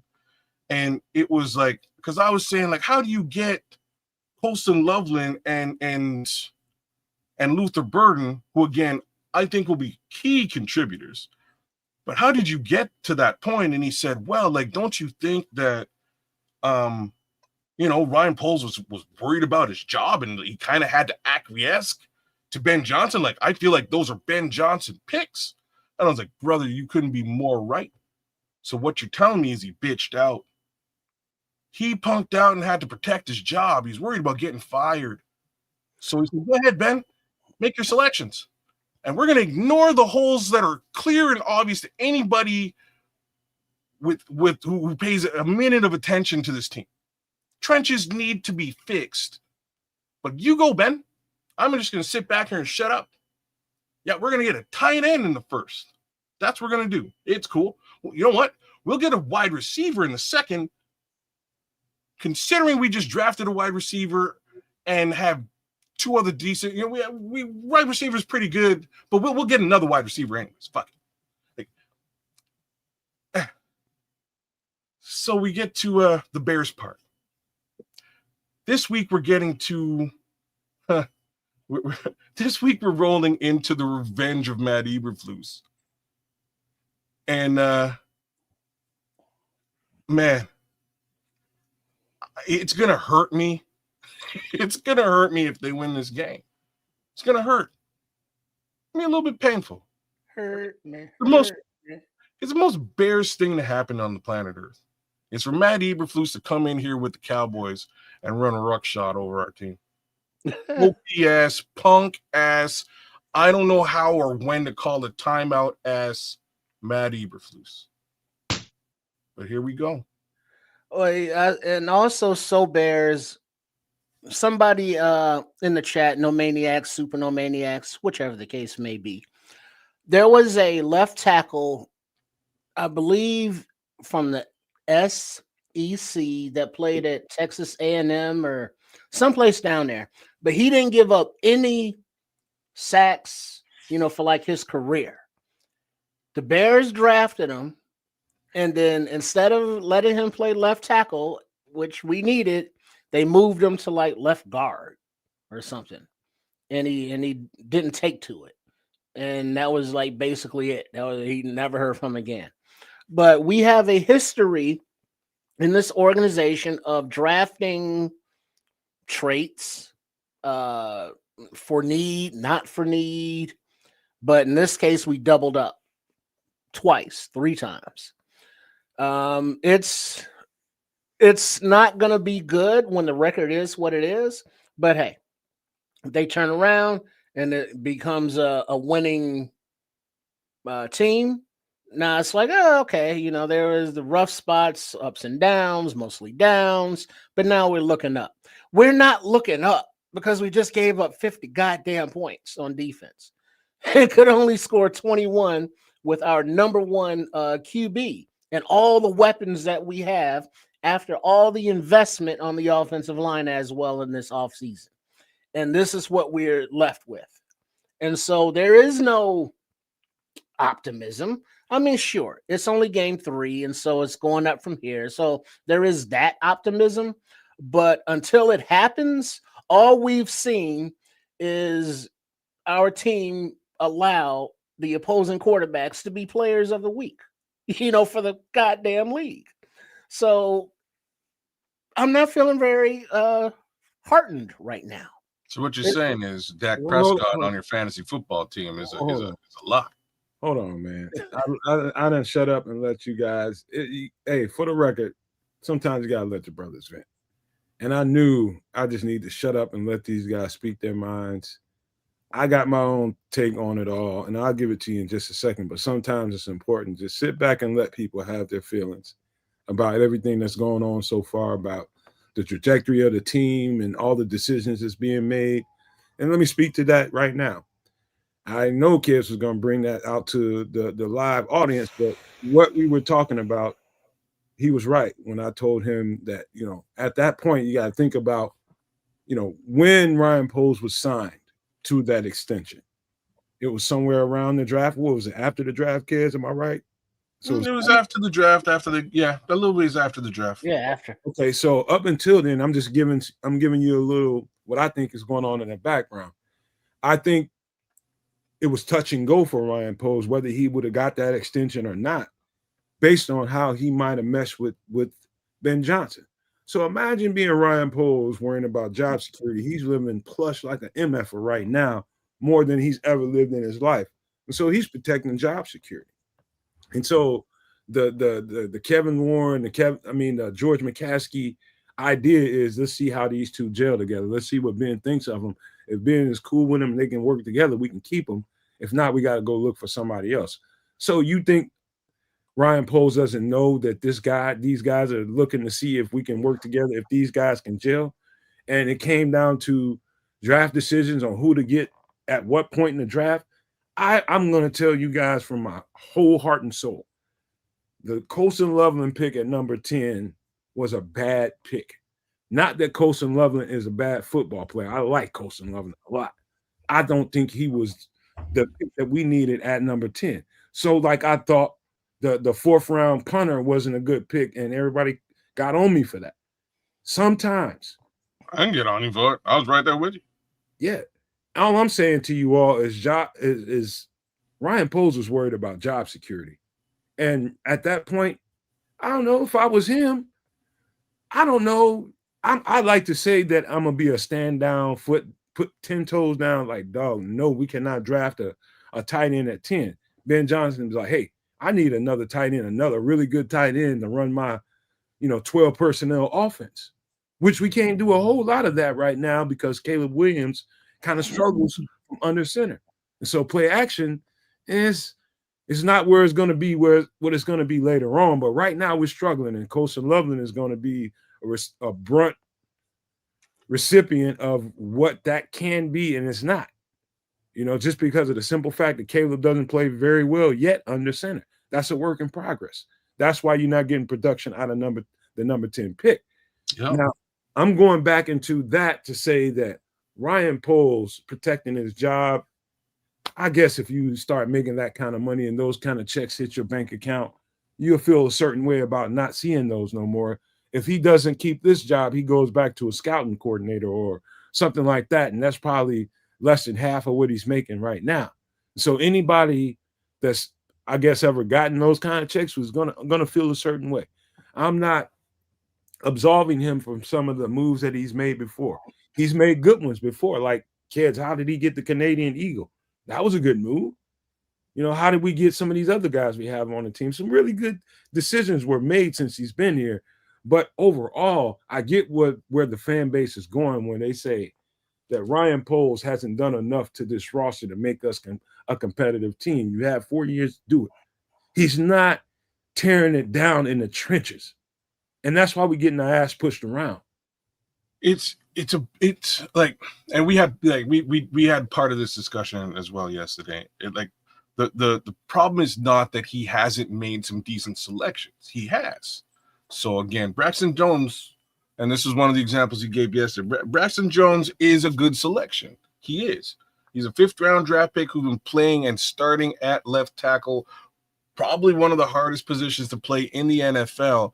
And he has performed admirably. Is he the end-all, be-all at that position? Unfortunately, probably not. But again, for a 5th round pick, it's a pretty solid selection. Canadian Eagle's a good look. So is there are others. You know what I'm saying? There's others. What's that? We grabbed Josh Blackwell off a practice squad, Jalen Jones off a practice squad. We got guys on this roster that was getting passed over by other people. They were smart enough to grab him and put him on the team, and we've seen good dividends. Look at Daniel Hardy. There's numerous amounts of guys on this roster that we can say give a positive light on the team. That's just me and my role as trying to give some, counter to the narrative right now, man. There's some good stuff that's happened too. So here's the problem with the counter, and I appreciate the counter. The problem with the counter is that none of those players are selected as surefire contributors to this team. And that's where the real deficit is. Our 2nd round, our 1st round, our 3rd round selections, with maybe the slight exceptions of Darnell Wright. I'm just going to throw Caleb Williams in there, argue with me later. And Gervon Dexter, over the course of Ryan Poles' tenure, those 3 players are probably just about it. Like, that's the tippy top. Kyler Gordon. Oh, my bad. Thank you. Kyler Gordon. There you go. So one more. We'll even throw Jaquan Brisker into that mix as well. We'll give Jaquan Brisker some love. But that's 5 selections over the course of Dexter? Who? I said Gervon. Oh, he's included in that 5. So one more time. Darnell Wright, Caleb Williams, Gervon Dexter, Kyler, Jaquan. 5. 5 selections over the course of 3 years. And we're talking about a guy who got a massive capital haul from the Panthers trade. So there should be a massive influx of talent in this team, and there isn't. We didn't get the and haul. if there is, he's overfilled them. He's doubled down at that position with an older player and paid that player. So these guys, their contribution to the squad is kind of nerfed, just like we've seen with Tyler Scott. Again, 3rd round pick, never really gets to see the field over the course of 2 solid seasons. Season 1, he got on the field. He wasn't great, but he's a rookie. He's going to develop, except you bring in Keenan Allen and you burn a 4th round pick to bring Keenan Allen in here, and now he can't get on the field because there's a consummate Pro Bowler in front of him in the depth chart. So he's out. I gotta say this, man, and I've been holding this back the whole time y'all been talking. there is something fundamentally wrong with the way Ryan Poles and his scouting staff, their view of football players and why or why not to draft a guy. And I've said this a few times on the show. This ain't going to be nothing new, but I'm going to put a little bit of extra sauce on this. And I don't want to say the wrong thing about Ryan Poles, but I do think this is true. I think Ryan Poles is technically a soft guy. You know what I mean when I say soft? I mean just one of those guys. And you talking about this is the guy that has to go in there and interview, these players and determine whether this is the kind of player he has to, personality traits that might fit what we want to do and all this kind of stuff. This is the guy that's determining at the end of the day what the scouts are saying about him, what the coaches like about him or don't like about him. At the end of the day, he's going to make the final decision, I guess, And I don't think he's got the personality type to recognize, like, I'll tell you guys something, Trips and kids.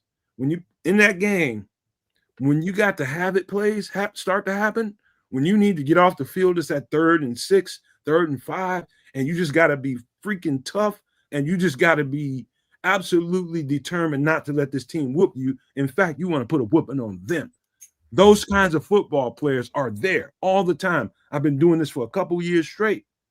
They've been there all the time. And for whatever reasons, Ryan Poles seems to me the kind of GM that he sees a guy that's has a little bit of, okay, he might be a little questionable with his character. He might be a little, I don't know about that guy. He's bad as shit, but I don't know about his character. That might be, if that's a reason why you don't draft a young person, that all young people have character flaws. All young people have attitude problems. All young people aren't mature. If you don't have the infrastructure in place to rub those kinks out of those guys or the veterans inside your building to help stimulate that process, you can't be scared of those guys. You cannot. If you want a tough, dominant, fucking physical team that kicks people ass all over the field, then fucking draft them and have the infrastructure in place to circumvent all of that. You have to make provisions for young football. They're young. Not one of them comes into the league mature. If you want kick ass, you draft kick ass. He's drafting punk ass. That's what you really want to say. That's what I'm saying. Like a billion percent. But again, to make matters worse, he's then supplanting the punk ass with highly paid old ass. You know what I mean? Old ass. That's what's happening. So now we've got, unfortunately, great, just given the conversation we had, how do you guys think Grady Jarrett got to this squad? Because, real talk, we had 2 developing DTs. We had Andrew Billings. We probably needed one more DT, which we did get in the draft. How do you guys think that Grady Jarrett got to this team? Uber? Yeah. They knew that there was a tough deficiency on this team. That's the reason why Grady Jarrett is here. Nope. That's the reason why he's here. I'm going to say he's going to bring that. There's value to having him. Don't get me wrong.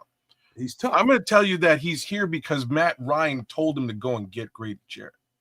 I'm going to tell you, his homeboy, his friend, his old roommate. You don't win conspiracy now. No, he said it, and I can find him saying it as well. Wait, Matt Ryan? Yeah, his old roommate in college. He played against him every day in practice. He should know. He would know. Hell yeah, that was the conversation. But does he also get a kickback from Trace Armstrong? That's a good question. I don't know if Trace Armstrong, because Matt Ryan is no Trace Armstrong. You're right. I don't know if Trace Armstrong is involved in this particular situation, but he's, like I'm saying, he's definitely fucking Merlin. He is some kind of wizard that I'm trying to figure out. Kids, let me tell you guys something. He's a gypsy. You want to draft. Like I was talking to kids about this. I'll bring some of this to the forefront too. I was telling him, when you're sitting down, let's say you bring in one of these top 30 visit guys, you bring in a guy that, okay, scouts are telling you, man, hey, he's got an attitude problem. He's something else, man. I don't know about this guy. And you got to sit in a room with him by himself, and you want to try him a little bit. You want to try him. You want to press his buttons a little bit and see how he reacts. That motherfucker gets up out the seat. This big defensive tackle or big offensive lineman, like he about to do something to you. Ryan Poles seems to me like the kind of guy that'll fold up and bitch up. You can't be. You got to stand up right to him and just like, you my kind of guy. You can be a bear. Instead of like, oh, okay, go back to your scouts and talk shit behind his back. Yeah, we can't draft this guy. He's got an attitude problem. He's not mature and all that kind of shit that'll stop you from drafting a dog-ass fucking player. He's soft like that. I can read right through Ryan Poles. I'd hate to have to say this about Ryan Poles, but he's soft. No wonder we ain't got no toughness on this goddamn team. Well, again, like that, in that respect, I give a little bit of love to the Grady Jarrett, veterancy pull, but at premium dollar, at that age, remember, this is a guy who came in here saying he was going to build through the draft. That's what he said. He came in here and he said that. But immediately goes out and doubles down at the DT position when we need a left tackle. I agreed with it. I said, I agree with you. Maybe we can get the pressure from the center, get Grady, but I don't really need a DT because he then ignores the left tackle position again in the draft. It's another DT. So that guy's going to sit on a bench. And this is where things just look a little bit wonky to me. And there's that word, wonky. I don't understand how you're drafting a selection and paying a selection to play the same position when you have it's like buying, you're building a house. You got a front door. Everything's cool, but you have no windows. And you're going to the store to go buy a second front door. Meanwhile, birds are flying into your house. Local animals are climbing in. People are walking into your crib, stealing all your shit. But you got two front doors. Doesn't make any sense. It's a ridiculous analogy. It's a ridiculous situation. But it's the situation we're in. Well, I'm gonna turn this card, man, because Ryan Poles, and I hope you hear this. I've given all of my time and all of my effort since you've been here to really try to preach patience to the people that listen to us over here as a network, and try to bring sense to your process and what you have to do, what the coaches have to do, what they have to do with the personnel that you have, what you have to do in the draft process. With all that kind of stuff is a particular player in certain parts of everything. What I'm saying to you, Ryan Poles, is you got to quit being soft and stop worrying about whether or not young people who are immature, whether or not you can bring them in here and turn them into something. You got to take a chance. You got to get tough football players that love to move other people around and don't take no shit. There's nowhere near enough of them people on this roster. Evidence proven last Sunday. That can't happen again ever. Ever. I don't care if it's Detroit. I don't care if it's freaking Las Vegas. I don't care what team it is. You don't put this kind of roster together and then expect great results, man. You got to get tough people if you want to play. This is the NFL, man. This is the best football players in the world. Everybody's a dog. And you got a team full of dogs against a team full of a few dogs and a couple of puppies. What you expect to happen? Somebody gonna snatch your ass up by the nape of your neck and treat you like a puppy. And that's what happened to us, man. That shit is unacceptable as a fan. If I can see it, everybody can see it. You soft as a GM. Well, many would say that, they saw that long time ago when you were still given the benefit of the doubt. And that's where a lot of the frustration comes in. You do have to give people time, Trips. Well, yeah, but now that you've come around, those who are like, said this ages ago, it's like, oh, welcome to the party, pal. The pool is warm because people been peeing in it. Whatever the case may be. I've So, been training that. I've been training in that pool for about 3 years, bro. It's extra warm, bro. I'm just shout out to you for keeping me straight, because for me it all started with Velus Jones. That's where it started. Oh God! But I'm not. But it's factual. Oh, God. And why it started with Velus Jones is that I do, like, me and Chris, me and C Dub, we're doing. Why can't we just turn the car? Because you're gonna See, carry on for the next. He loves this guy. I don't know why. Carry on for the next 30 goddamn minutes talking. It won't be. It'll be maybe a minute and a half, maybe 2 minutes if you can get 30 through seconds it. and go. If you can get through it. I know you love him. I know you have a big, got nothing to do with you. Just carry big place in your heart for him. But it's not about Velus Jones the player, and this is where you have, like, a soft part of your heart for him. Like, you're pro player. It's not about the player, sir. It is about the GM and his selection of the player, where he selected him. And it smells and feels a little bit like the punter selection, smells and feels a little bit like the Ruben Hippolyte selection. Out of the three of them, I think Hippolyte's going to work out. But you probably didn't have to spend a 5th round pick to get him. You could have got him as an undrafted free agent, and away you go. Nobody else was checking for him. Nobody else knew who the hell he was. Like, they had to do research on him. What after who? Okay, the Bears drafted this guy. But with Velus was constantly looked at as basically a very late round selection. And for Ryan to jump up and select him where he did, it was Ryan Poles coming in his first draft saying, hey, y'all, I know some shit ain't nobody else know. I'm smarter than the room. And this is my problem with Ryan Poles. Just like you're saying he's soft, my problem with Ryan Poles is that he thinks he's the smartest guy in the room. And there's no evidence of that anywhere. There was zero. You think you're the smartest guy in the room everywhere. I'm not Ryan Poles. I'm just saying. I'm not Ryan Poles. That's just fact. You can't kick him in the nuts for that. I can. Not you. I can. No, I can. No, you can't. I certainly can. I'm a fan of this team, just like everybody else that watches the show is. I'm a fan of the fucking Chicago Bears. So I'm watching what you do, and I'm hoping to God, with all the faith that I have, that you're doing the right thing with respect to my beloved squad.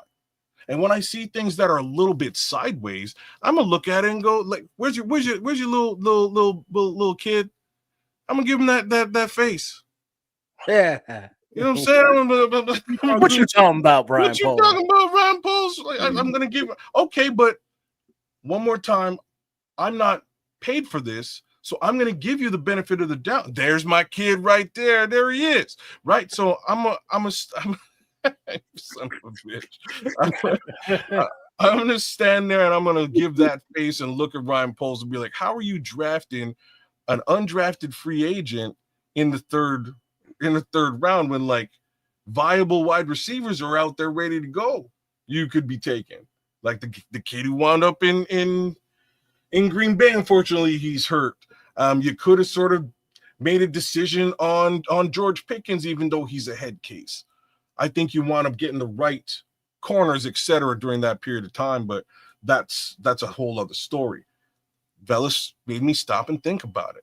Then we start to look towards those other drafts, and wait a minute, you didn't fill the left tackle position effectively. You didn't deal with the running back now that you've run all the running backs out of the team, and you didn't deal with the pass rush, but you got a punter?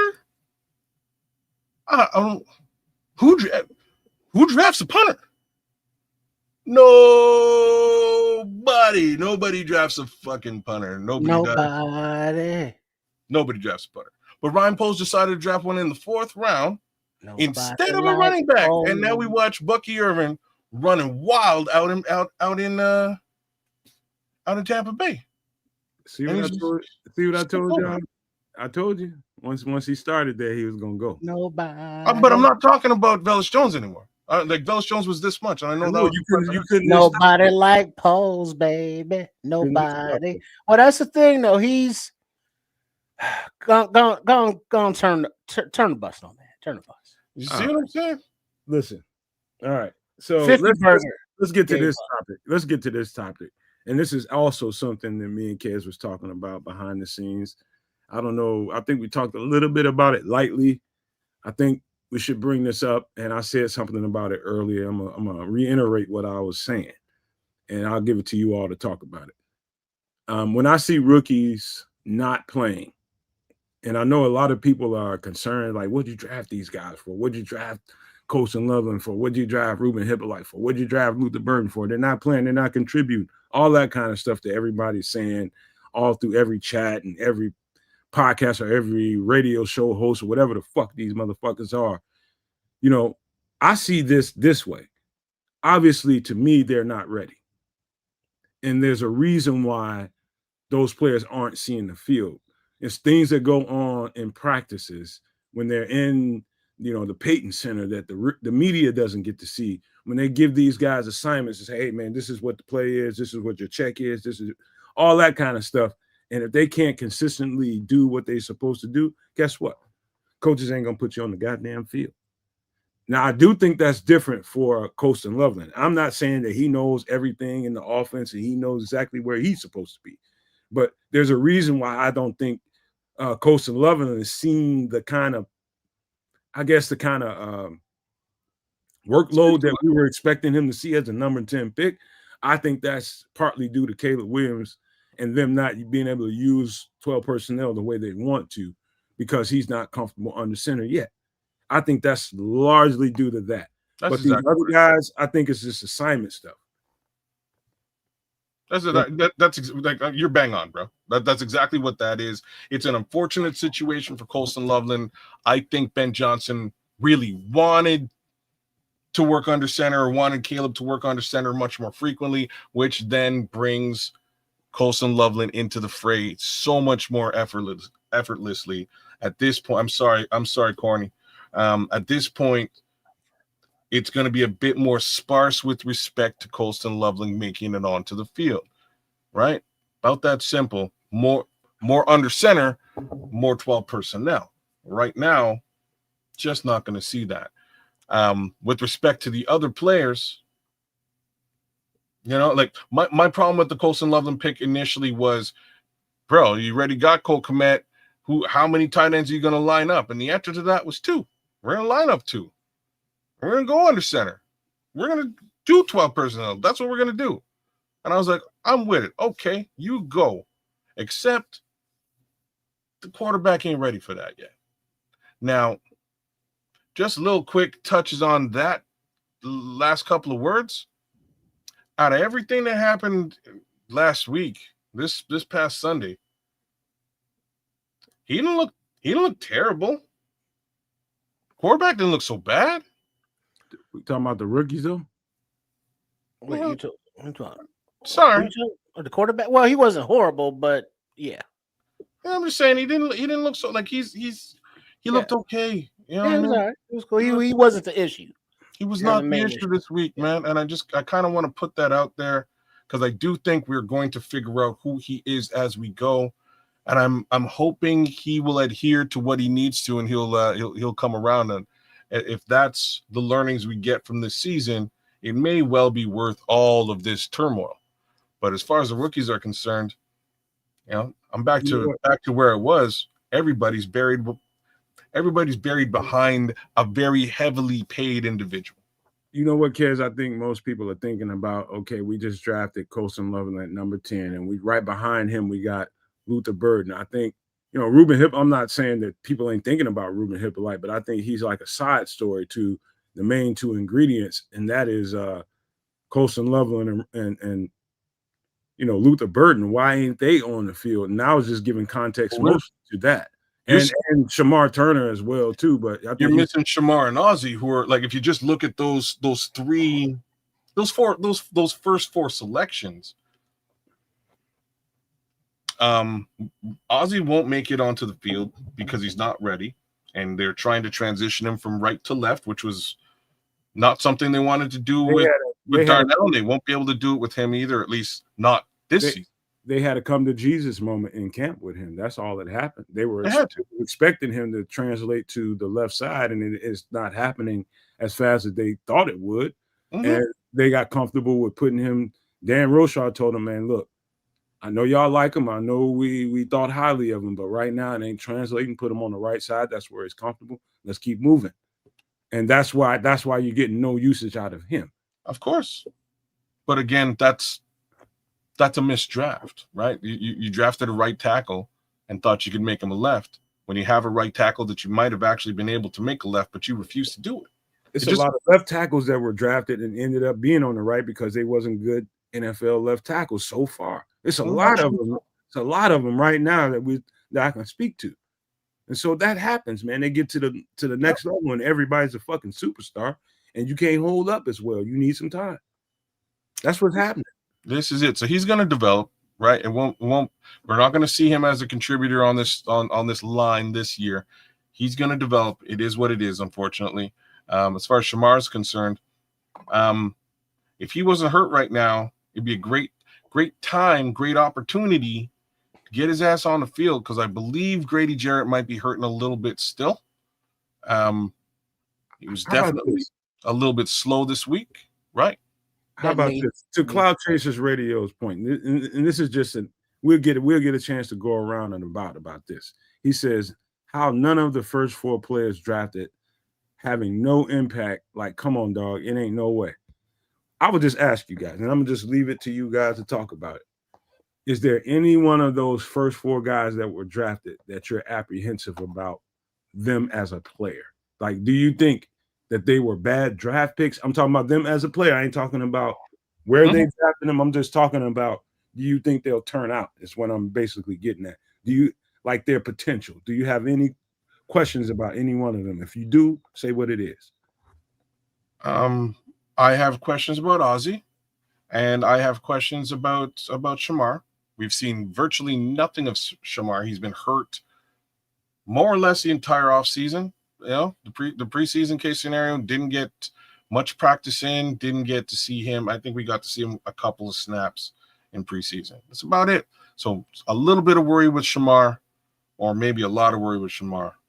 But definitely some worry with Ozzy. Ozzy was selected for a specific reason, and I'm not so sure he's going to wind up being that guy for that reason. I think the Chicago Bears are either going to pay Braxton Jones, pay out the nose for a replacement, or somehow Canadian Eagle or Karan Amagaji blossom into a left tackle. But those last 2 things are a little bit of, opium, if you will. Yeah, I'm not worried about any of the picks. I mean, just looking at them, what we've seen from Loveland and LB3, they're athletes. They can move. It's like, let's see what they are like with the ball in their hands. But that hasn't happened yet. Turner, he's had a high ankle sprain. There ain't shit you can do with that. So we'll see him when we see him. And Ozzy, I mean, everything I'm hearing about offensive linemen, well, they take a year or 2 to develop. Okay, so he's in his first year. I was never a thinker that he's going to come in and start.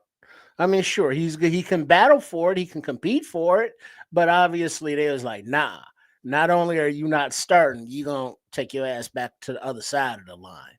So, I mean, that wasn't that good. So that's tough. Yeah, that's tough look. That's tough look right there.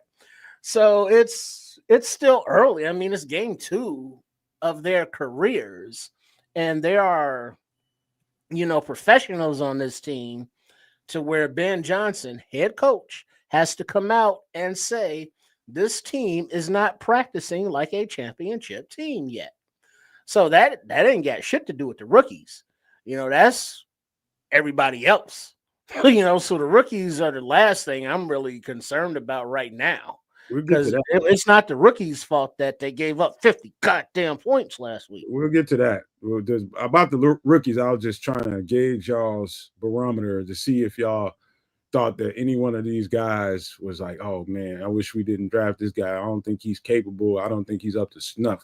I don't have any. Yeah, I don't know nothing about him. I don't have any reservation about not a one of them. I haven't seen Shamar Turner on this level yet. We'll see once he gets some NFL competition. We'll get to put a barometer on him too. But Ozzie, to me, it ain't nothing wrong that he's not, fleshing out as a left tackle to me right now. It's not, to me, it's not that big of a deal. You was hoping that this guy would turn out pretty quick, but it's not a problem because I know he can perform on the right side. And hold on a second. Why do you think it's not a big deal when the purpose of drafting him was to play on the left side? Because we had Braxton. The purpose of drafting him was to replace Braxton. Well, that didn't happen. I knew they had Braxton and they didn't have to. I'm just saying, doesn't that make it a little bit more of a big poke deal? holes in that theory, kids. I'm just trying to make sense of it, so it's not so goddamn pessimistic. It's a little bit of a a little bit of a cloudy situation. Anybody can poke holes in that. Anybody. I'm just trying to give you another way to look at it. That's all I'm trying to do. All right. So everything doesn't work out right away like you would hope for it to. Well, if the kid had failed and didn't take over Braxton's position, but was still pretty much lined up to be his backup, I would have felt that, okay, well, we have a burgeoning left tackle that we drafted in the second round. That ain't what went down. What went down was that somehow the undrafted left tackle from British Columbia rolled up out of nowhere and became the left tackle backup. And I'm from Canada. I know about the kid. He's real good. I ain't dissing it. But the purpose was to get somebody better than that undrafted free agent and better than the guy who's already starting.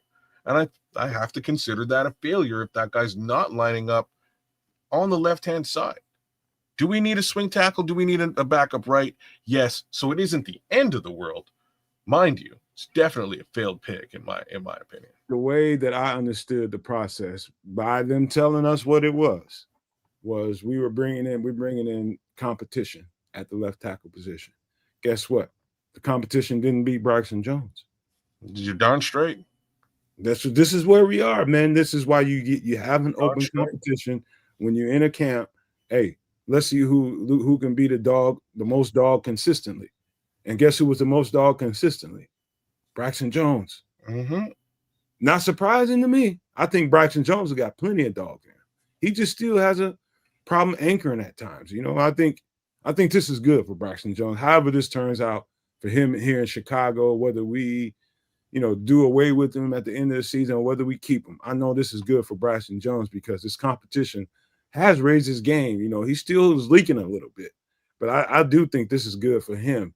You know what I mean? I think the pockets are more clean this year with Braxton Jones as our left tackle than I've ever seen it since Braxton Jones has been here.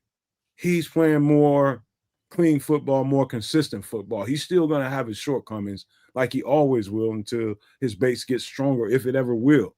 But I'm telling you, Braxton Jones ain't as bad as it ain't as bad as it can get if Braxton Jones is not in there. All I know is I don't want to see the Eagle out there start. Yeah.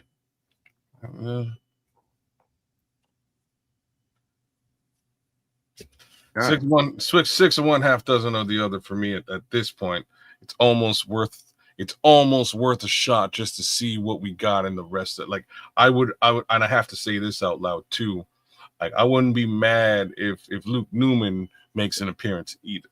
So you know what I mean? Like got to do something on that line to beef things up, or at least breathe a little bit of fire on the players who are in front of those other players. Well, that might actually, I can see that happening. Looking at the Jonah Jackson film, that's what I'm saying. He ain't hitting on all cylinders. I'm just gonna say that just to be fair to him. He's just not right. Same with his counterpart at the center position as well. Those two guys have had a couple of really rough games, right? So I'll leave it there. But both Drew Dahlman and Jonah Jackson, and I just hope that this is just a time on task situation. I'd like to think that that's what it is. They need to work together as a unit a bit better and learn how to do the dance together moving forward. Thus far, these last two games, it's been an absolute turnstile with those two players. And again, that's some good change being spent on both of them. I know one thing. I'm gonna steer the car this way right quick. And by the time Trips gets back in here, he'll have a whole other conversation going on. The fact, like, I'm looking at how they use Roschon Johnson. Roschon Johnson is about to turn into Khalil Herbert. Just telling you right now. I can tell by the way they're playing them. That doesn't, you know what I mean? That doesn't bother me because I don't think, like. Well, let me get out what I want to say. Okay, go ahead, sir.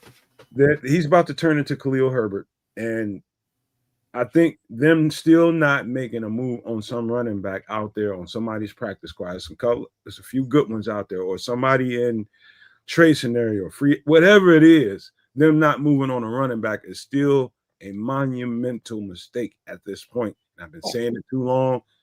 Take it over, kids, before I get to talking too much. Yup. Not drafting one in these last two drafts is just a wild oversight. Letting Khalil Herbert go just really it wasn't due to anything. It wasn't due to anything other than did they want to pay Khalil or not? Like, it was just monetary. That was it. He was in a contract year, wasn't drafted by Ryan Poles. So does Ryan Poles want to pay Ryan Pace's running back? He didn't want to pay him. And that's what it came down to. So they phased him out of the offense. And eventually he asked for a trade and was traded out.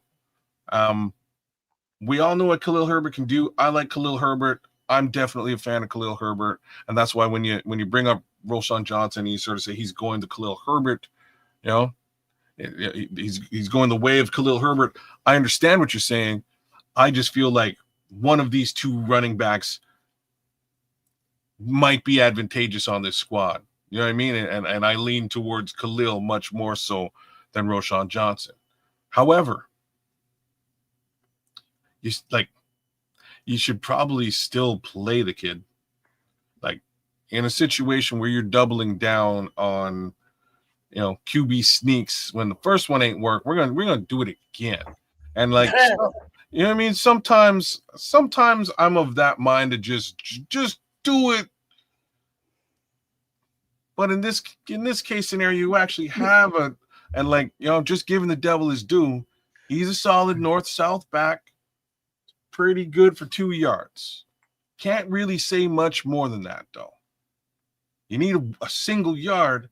I have much more confidence in Roschon Johnson than I do in Caleb Williams, who just failed doing it minutes before. You know what I mean? So you probably want to run Roschon. For them not to run Roschon, I think really spoke volumes. And I'm going to say one more thing about it. The last piece about them not giving Roschon any snaps this past week was that strangely our guy Kyle Monangai got on the field a fair amount, which we were all pulling for. The downside to him getting on the field as much as he did was his pass protection was nowhere near as good as what we've seen from him in the college ranks. Well, right. Yeah, but it was okay because Swift got blown up a couple times. But Swift is getting in there, right? Like when Swift got blown up, he's stepping into oncoming traffic and getting blown up. And like, again, I'm super critical of DeAndre Swift, but at the end, I got to give it to the guy because he's trying to pass. He's trying to pass. He's getting in the way. He's getting there, but he's getting blown up. He's getting blown up. And like, all you can ask is at least effort, right? And same token with Kyle. Kyle's trying, but it's just a little bit little bit fast and strong for him at this present time. I'm sure he'll get better at it. One of the few things you can give Roschon Johnson is that he's pretty damn good in pass pro. Like, is he? Yes, like these are the few things. How do we know that? Because say what? I've seen that. To but I mean, how many reps has he? How much has he played? He played a bunch. He played some good reps and played good pass pro, man. He played a bunch because but he played. But here's where the question comes. Mm-hmm. You got kids brought up that quarterback draw twice thing on 3rd and 4th downs. All right, personally, I'm thinking the kind of quarterback that Caleb Williams is, maybe you utilize those picks, you drop a play to Loveland or Burden or some shit like that, as opposed to doing something that he's not good at, that this offensive line is not good at, because this offensive line couldn't push over a nursery school line when they go out on the goddamn field trip. You know what I mean? So why are we doing that? I don't know. And so that's the opportunity to put Rojo in, to put Monangai in, at least on the second one, as Ked said. But they did neither. And so we got a healthy Roschon, as they say, but he never saw the field. So is it a Herbert thing where it's not an on the field thing, it's a personality issue thing in the locker room? No. It might just be dollars and cents, Trip, because that's what it was with Herbert, right? It might be. But I mean, Roche, but what does that got to do with not being able to play the guy for like 2 plays in week 2 when he's healthy? I can explain it. It's stupid. Like the answer is stupid. But like, I mean, does he get like a play clause that if he plays so many plays, he gets like a $20 million bonus or some shit? No, they just don't like. They just might not want to be put in a position where they might have to pay this particular player in a contract season. Like that's. Well, how about we get the goddamn first down and worry about paying them later? That's where the stupid comes in, Doc. Huh? you know what I'm saying? Like it doesn't make any like when we look at the Khalil Herbert situation in his season, he got maybe 4 or 5 snaps towards that, within the first 5 games ish before he got traded. And each snap he went off. He got a quick little screen and got like 60 yards and a touchdown.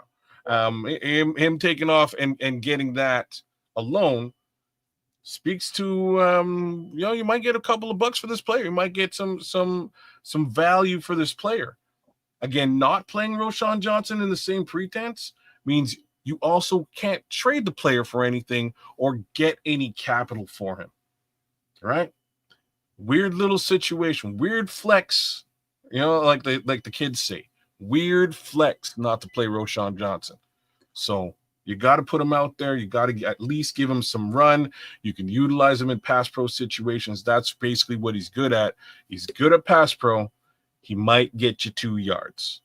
Hey, kids, let me tell you something. This is probably my strongest conviction as far as the Bears personnel and the staff that hires this stuff.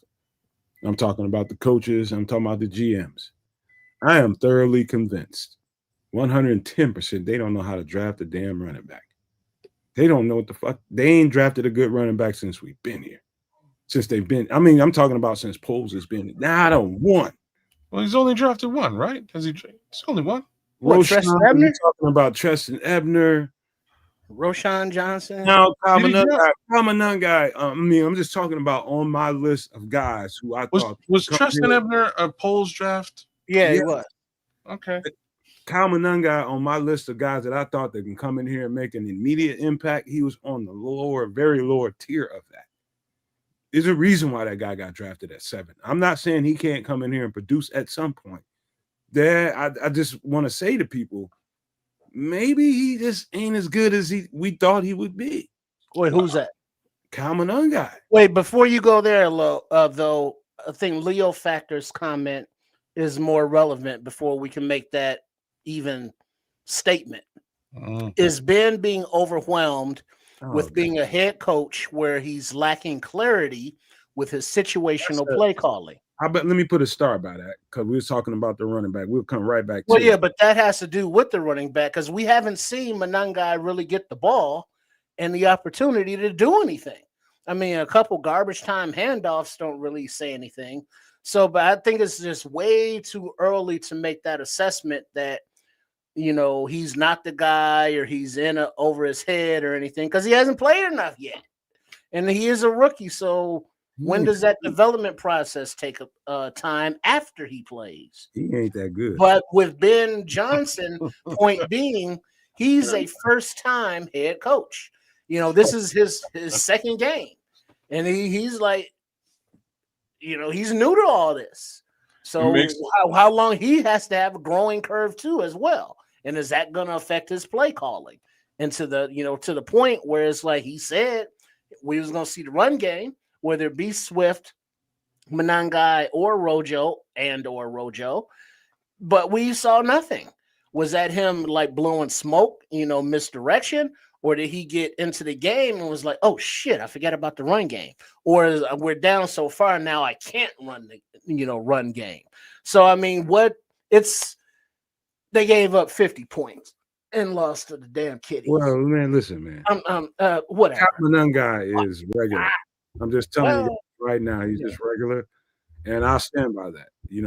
I think behind a decent offensive line that can really, really run block, I think he can do above. He can play above his means. Well, let me ask you this, Matt. All right, not to beat up on Manangai, but like your guy Damian Martinez, just as an example. You liked Damian Martinez enough to want to draft him. I did. Like higher than like Manangai went. Mm-hmm. So there are guys like Martinez and or others who are out there and available at positions of need that we are not getting or even hearing about, looking at, talking to, trading for, nothing. We're just running it back with this same 3 running backs and Britton Brown on the practice squad. When there are obvious physical, talented upgrades available, why is Poles not attempting to bring these guys in? Your guess is Ryan good. Poles is an idiot. Your guess is as good as mine. Brother, because Ryan Poles is an idiot, bro. He thinks he's smart. I don't think this is a Ryan Poles thing. I think give me a second. I'll tell you how it is. You just want to take that narrative. No. Just it is my narrative. It is a narrative that it's in the bloodstream. Ryan Poles ain't gonna be in the closet by himself making these moves. He might see from the booth sitting upstairs, we need some running backs. We need another running back. If he goes and tells the coaches, hey man, what do you think about getting another running back? My brother, we're fine. How do you know that's not going on? But he's an idiot. But go ahead. Here's why he's an idiot, bro. It's real simple.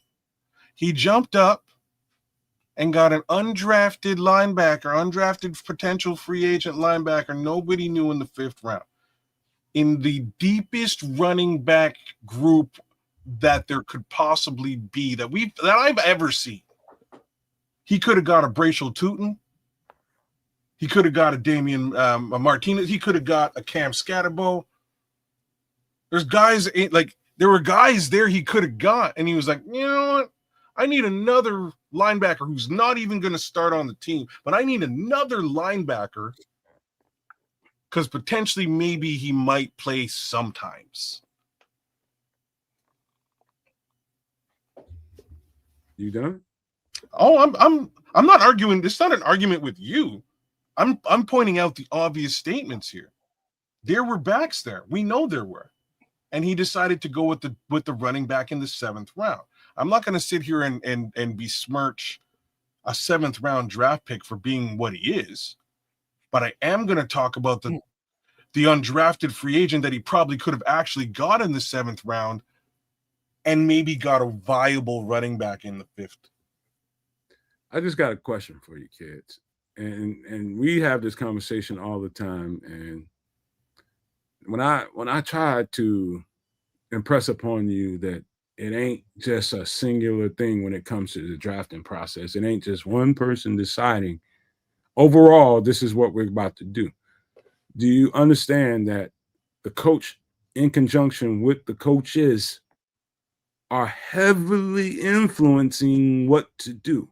Do you believe that, or you just believe he's gonna ho hum and just do what the fuck he wants to do? Do you consider the coaches as a strong influence in this at all? So here's my Yeah, consideration. no, man, please. It's not a yes or no answer. You can color it up, but just say yes or no. Do you consider them a It's not. strong Of course, I consider that. That Okay, has to start be taken there. into consideration. It has to be, right? There's definitely going to be levels and spheres of influence with respect to every single player on this team, with respect to the scouting staff, with respect to the coaches. That's all an influx situation. But there's one guy who's held accountable for it at the end of the day.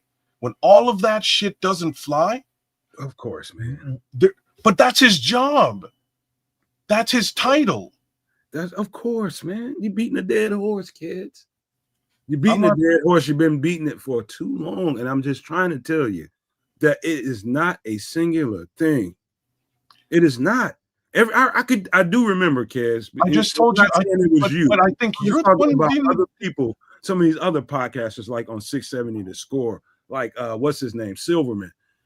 This is gonna be Ben Johnson's draft. Ben Johnson. I trust Ben Johnson. He's gonna be in control of this draft. I don't like polls. And they were building this thing up as a Ben Johnson draft. Now that the draft has happened and things ain't going quite as well as people thought they would, now it's back to Ryan Poles. Ryan Poles is stupid. He's an idiot. He doesn't know what he's doing. I'm looking at their trajectory on that channel, and I don't want you to sound like that. It's more than one individual. I just finished agreeing with you, but I'm going to give you the analogy that I gave you the other day when we weren't on this show. All right. If we're always making the analogy of the chef cooking, Chef Pole's cooking, and these guys are actually going to work with the ingredients that he brings to the table. If you're then coming into the mix and having the conversation about onions, and you've got a bag of onions, but I want another bag of onions. Well, shouldn't you utilize the bag of onions you already have first? This is what an actual general manager of a restaurant would do on a low level. Hey, man, I just bought you a ton of onions. We don't need to go back to the warehouse to get more onions, do we? And this is exactly how we got to the position we're in. We got 8 fucking canisters of onions, 8 tons of onions. We still don't have a left tackle. We still have a fucking defensive end. This is the problem. The general manager should be actually saying, wait a minute. No, Ben, we can't get a tight end in the first round. That's silly. We have a tight end. I just paid him. I know you want 2. Does he get but there's a gaping obvious hole in the menu. You think he gets an extension after that, kids? Like we were talking about earlier? Sorry? Do you think so we're making moves out of desperation? Is what we're saying? Asking you, do you think I'm asking you a simple yeah and nay? You are, and I'm answering it. Yeah, so we're making decisions out of desperation. I'm just asking. Wait, do you think that's why he got the extension? That's what he's saying. Because he acquiesced to what Ben Johnson wanted to do. That's exactly what I said. So, all right, then let me ask you this: did Ben Johnson or did Dennis Allen want Hippolyte? Where'd that come from? I believe that was definitely Dennis Allen. I mean, yeah, I think that was Dennis Allen, 110%. And then Shamar Turner, was that Dennis Allen? That's a good question, but I know Hippolyte. I know I can remember Dennis Allen talking about him wanting to bring in more speed. I remember that. And what does Hippolyte bring to the table more than anything else? Speed. So Shamar Turner, I know specifically Hippolyte, I think that's all Dennis Allen. I think Colson Loveland, that's all Ben Johnson. Whether y'all agree with that or not, that's up to y'all. Now, what about Ozzie? That's a good question. %1,000,000% Ryan Poles. That's a good question. That could be Roshar too. They asked him to come in here and revamp this old line. Well, I don't think Roshar would come in and be like, yeah, let me get Trapilo and we're gonna make him a left tackle.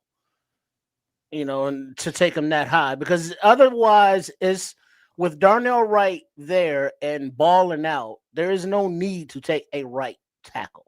So they obviously, like Kids has been saying all night, and that they've said it, they wanted Ozzie to be a left tackle, but he's just not there yet. Okay, granted, but hindsight's 2020. But even at the time, people are saying, well, let's trade down and take Simmons. Well, he's hurt, we can't take him. Or let's trade down and even get some more draft capital and take Ursay or whoever. They didn't have to trade down to get Ursay. They skipped Ursay and selected Trapillo, which made us all go, wait a minute, why didn't they get the left tackle? They got the right tackle. But even if they didn't take Trapillo at the time, there was some kick-ass running backs still on the board, weren't there? Kids, there's some definite breadcrumbs that lead right to what you're talking about Ryan Poles, Boston College, and Ozzie Trapillo. There's definitely that. That's hard to deny. That's why I can't really say anything about that. I just feel like it's a couple of particular players from the offensive coordinator and the defensive coordinator I can see definitely as their picks, and that would be and what you're saying. I'm not refuting, right? Like, yes, I believe that this was a collaborative effort. Like, don't get me wrong. I'm not saying this was done in a vacuum, but once again, when shit hits the fan, it's the GM who's left holding the bag. Yeah, he does. You know what I'm saying? Like, I'm taking him to task. It's his restaurant, and he has the ability to say, "Hey guys, you know what? Yeah, we probably shouldn't get another linebacker here. We have Noah Sewell sitting on a bench who's never got the chance to play. I just drafted a linebacker. Maybe we can get the running back here." And he's probably a scout on some other team right now because he's going to get fired for that. Who? Ryan Poles. Well, I don't know if let's be real here. As much as I'm taking the man to task, I'm on the Nomad Network. I ain't in Hallis Hall. I'm sure he just got a multi-million-dollar extension. They don't want to eat that money. So let me be as real as I can. We're stuck with this guy. You know what I'm saying? Like, we're stuck. And that's the part that worries me the most. I just don't know in 2026 when we come back down to drafting, is he suddenly going to be better at it? Is he suddenly going to grow a pair of nuts? Because, like, what you're saying to me is that he acquiesced and decided to give the coaching staff the ability to really go buy the groceries this week. And they screwed it all up. All the meals are fucked up. Question. Mm-hmm. When Ben Johnson was in Detroit and they had TJ Hawkinson at tight end, then they drafted Laporta. What was the order of operation? Did they trade TJ Hawkinson and then draft Laporta? They drafted Laporta and then traded TJ Hawkinson. Mm-hmm. So is that them saying that TJ sucked, or that is like Ben Johnson's like TJ just don't do what I need him to do kind of thing? Well, because when does scheme come into place? As far as like what the coaches want as far as groceries. Well, the scheme does come into play, and that's kind of how, that's how Colston Loveland got here, right? He turned around and he said, yeah, we're going to use both of these guys. And Ryan, no, hold on. Stop right there. You said that they're going to use both of these guys. So far, both of these guys haven't been getting used. And the guy that has been getting used hasn't, really been getting used. Mm-hmm. So could it be a thing where it's like, because Cole Kmet got his extension before Ben Johnson got hired. Yep. You know what I mean? Yes. So that could be a situation where it's like, well, we got this guy, but it's like, yeah, we got him, but I don't like him. So this roster is going to have some turnover. And that means that they're going to be players that we know that have been here that aren't going to be here because they were a Flus regime scheme fit both sides of the ball. So we're going to have that turnover, and Kmet could be one of those guys amongst others. But the way that the drafts have gone down and some of the moves, it's like, all right, rookie GM, or not rookie GM, but first time GM Ryan Poles. It's like, all right, you're putting your nuts out over there, but over here you ain't got no nuts. You know, you're putting your nuts out over there for that trade, but over here you ain't got no nuts. You over there crying. So it's like, he's so mercurial. Just don't know what the hell's going on, you know, any day of the week over there. All right. Let's go ahead, kids. No. I was all I really wanted to say was, as maligned as the conversation around Cole Kmet sounds, you know, there's folks out there saying he should be traded. You know, Tripp was just sort of alluding to what what Detroit did with TJ Hawkinson and trading him to Minnesota, and you know, should we have considered something along those lines? Cole Kmet was one of the few players I saw here during this 50 burger massacre that was actually playing football. I gotta give a little bit of a big up to Cole Kmet. He had a really nice catch, but his blocking over the course of the last 2 weeks in really rough losses was actually impeccable. He did a really great job out there. I got to give the guy give the devil his due. All right. Let me go on twist and turn a little bit, and let's get to where we need to get to, and that is the Cowboys game moving forward. Mm-hmm. And to let's try to give a take or two of how you think we might match up against them. I'll just start here, and we'll fill in some blanks. I do think the Cowboys will look at this tape just like any other good NFL team would. Look at the Lions tape and be like, oh, they looking at chops. They can't wait to see us. Cannot wait to see us. And they want to feed the running back. They want to try to test us over the top with those receivers in that order. In that order. They plan to attack us and attack us hard. They feel like we got some weaknesses, feel like we got too many injuries in the secondary. They don't feel like we can stop the run.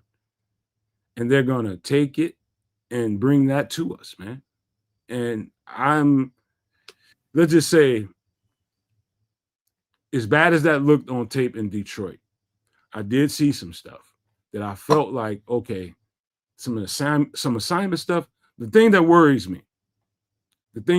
me are the toughness, we need to have more violence to people getting off of blocks. I think Rocket Dreams came in here early and said that we are getting stuck on blocks too many times. That's why we're not defending the run game well. He's absolutely right. It is clear as day that these guys are not violent enough getting off the blocks. They are allowing themselves to be blocked and just being carried to wherever that blocker wants to take them to. If they cannot be better than they was against the Lions at getting off of blocks and making a play on the ball, God bless us, man. That's going to be the key to it. It's going to start in the trenches. If that defensive front don't play with some force and some violence, we're going to be in trouble. So what's y'all thoughts about this Cowboys game? Tripp, I'm going to defer to you, bro. I'm gonna let you go. Maybe you can give us a little bit of positivity here, because my take on this game is not a good one. We can't hear you, bro. Oh, yeah, you're muted. Yeah, that was me. There I would you- like to say that I'm not a better, but I would take the over. But now I'm not so sure. I mean, Ben Johnson and this offense have to be able to figure something out. I mean, they put up 21 points. All right, cool. But with this Cowboy defense and secondary and the state that it is, come on, y'all. Y'all got to be able to eat a little something out there on Sunday. Defense? Oh, I don't know, bro, because we got to be able to get some pressure on Dak Prescott. And if we can't get pressure, they got receivers out there, and we don't have a secondary over here. So I mean that's just going to be like, another 500-yard week. But we got to be able to have a shootout.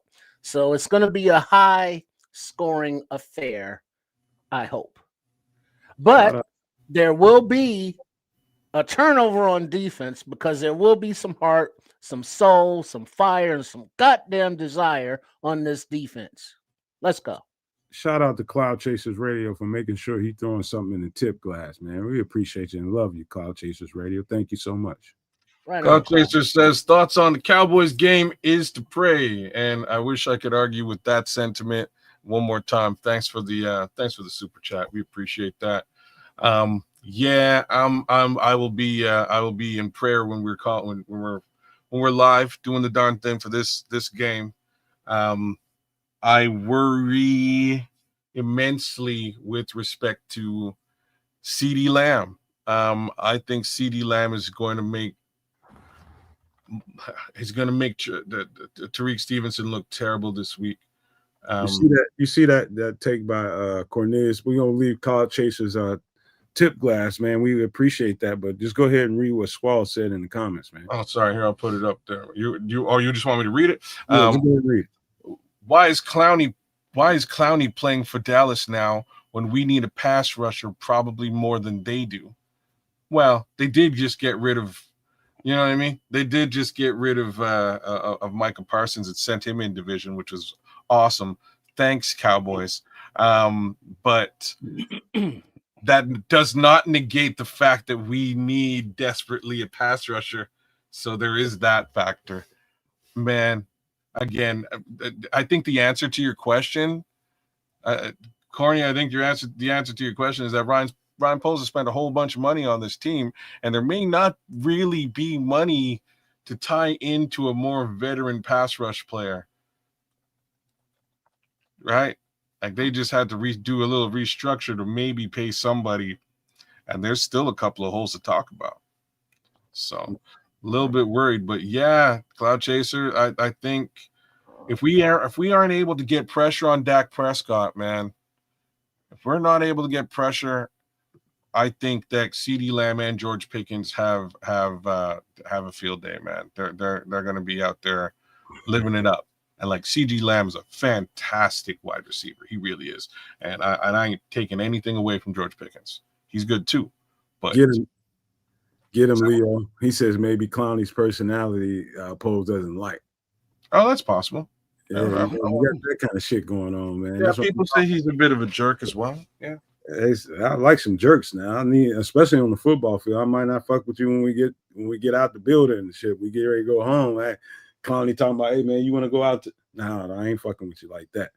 So I'll holler at you when we at practice tomorrow. You know what I mean? It's just, that Leo, you have no idea how badly privately that bothers me. Not having enough mean mother MFers on the team. You got to have some of them dudes, man. You got to litter your team with dudes like that. And you'll default to, okay, maybe I overdid it. Maybe I got too many assholes on the team. Maybe I got too many mean personalities. I'd rather overdo it than not underdo it. We've underdone it like a MF, and it's costing us. But back to the Cowboys game. Now, I do think we can make some hay against them on offense. I think the offense can have a day against Dallas. But if the defense doesn't make plays and doesn't stop the run, it's going to turn into a shootout. So I'm just going to say that I do think the defense will tighten up a little bit better than it was against the Lions. I think they're going to be a little bit better. I'm going to say a lot better than it was against the Lions. There's nowhere but up from here. You can't play that bad 2 weeks in a row. I ain't seeing it. There's too much talent on that defense. Nah.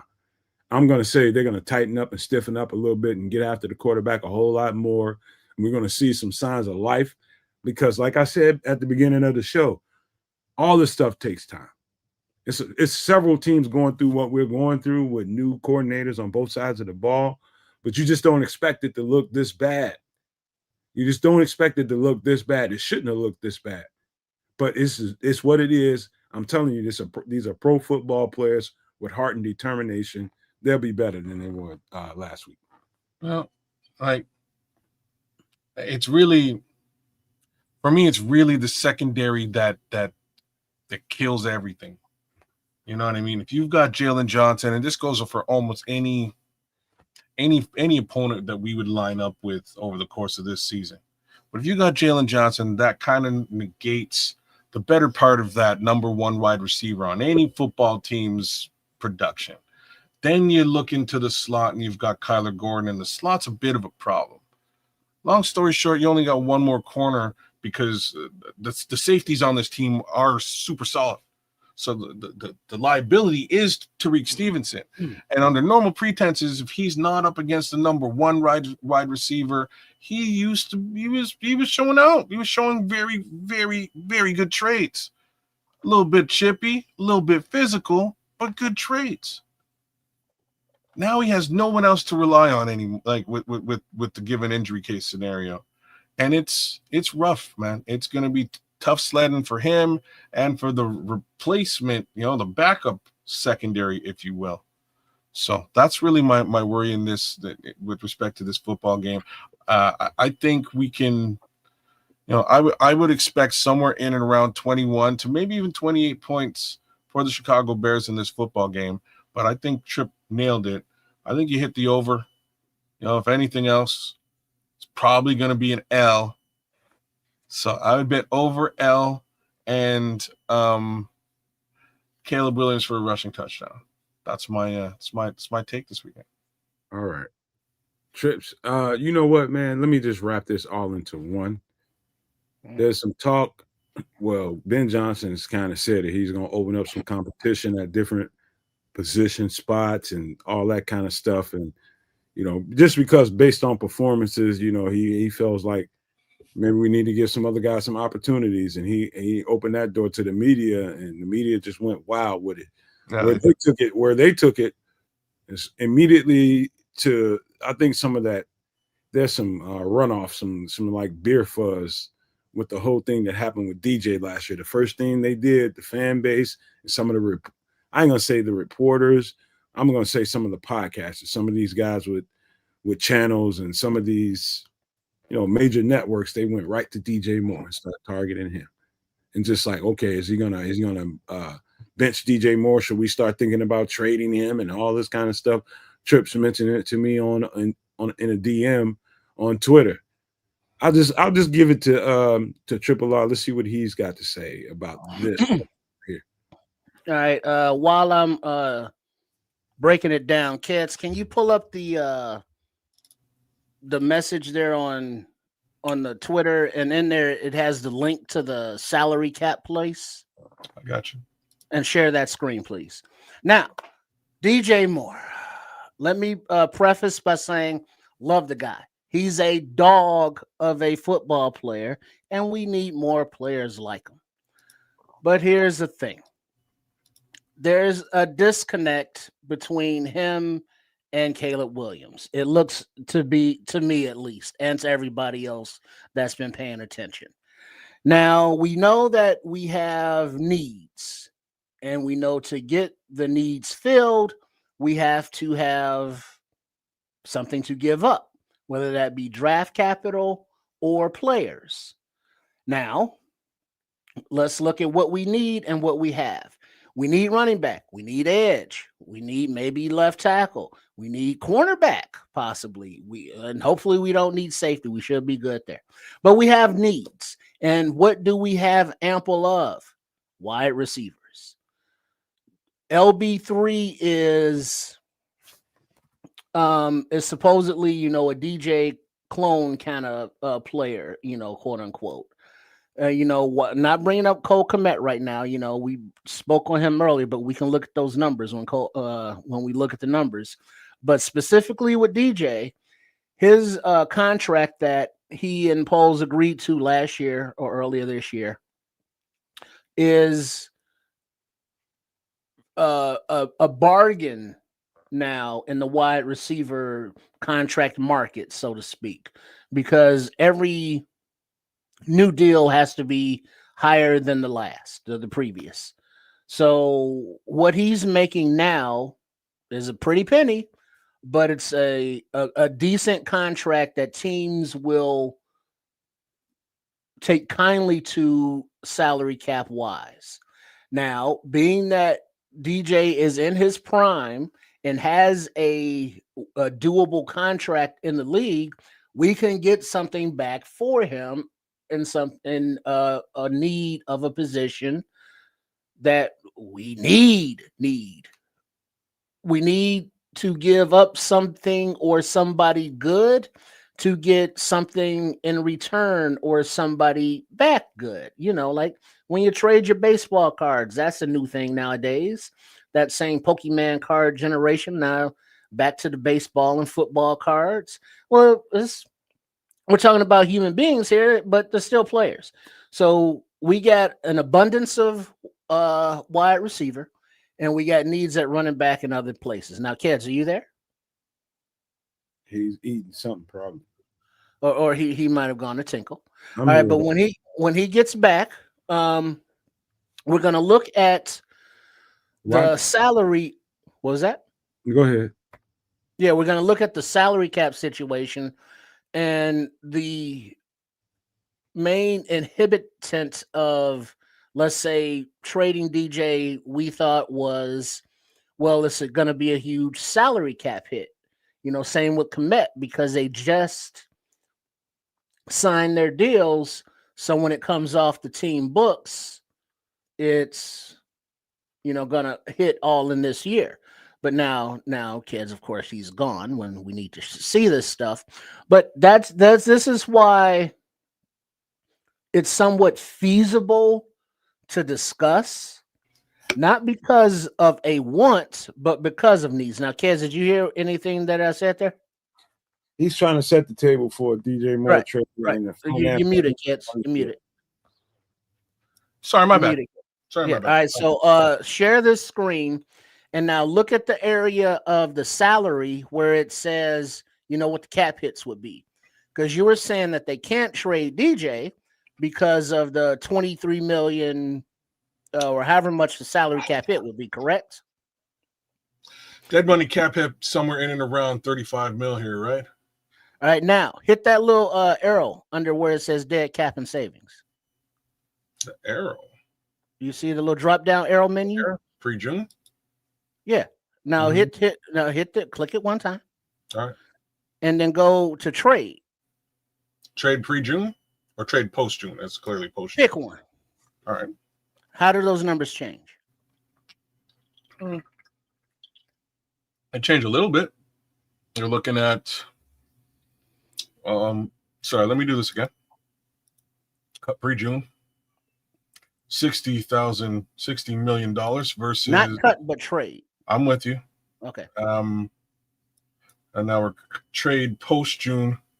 Dead money turns into a $4 million situation. But what you're missing is that means they've paid him his cap number and his guaranteed salary. So that's why that number's come down to $4 million. Yeah, but look at the other tab about the trade, like pre and post June. Look at them both. But looking at them both, you see that it's not a negative for the cap hit for the Bears to trade him because the acquiring team picks up his new deal, and then all the dead money has already been accounted for. So, you know, trading, you know, DJ Moore, and I would hazard to guess that Cole Komet as well are now beneficial to the cap as opposed to putting a burden on the cap. So with those being the better players on the roster, with them being locked into contracts that are, you know, doable for caps around the league and teams around the league, seeing that Ben Johnson, you know, is willing to trade a veteran player away and roll with a rookie, or trade away a player who's not clicking with the rest of the team for other assets, you know, it's not out of the realm of possibility that Komet and or DJ could be, you know, trade bait. Well, From a dollars and cents perspective, I have to agree with you at this point because, again, a big chunk of what is allotted is already being paid to DJ Moore, and that's sort of why these numbers look a little bit different. With respect to Cole Kmet, the numbers are actually much smaller. So it's actually something you can do with Cole Kmet at any given time, but I have a feeling they don't want to trade Cole, or I think they would have. He actually had an out this year, and the out was somewhere in and around $5 million. It wasn't a huge cap difference, but I thought it might be something that they would save, considering that they went in and drafted a tight end. They retained him. $5 million, not a heck of a lot of money, but end of the day, they could make a move from Cole if they wanted to. Don't think they do, strangely. DJ Moore's a different story. Huge different story. He's my Jamaican brother in that respect. I gotta give him some love, but I'm just gonna say it as as obvious as it is. I think we're going to come to find very soon that we have something in Luther Burden, and this is the only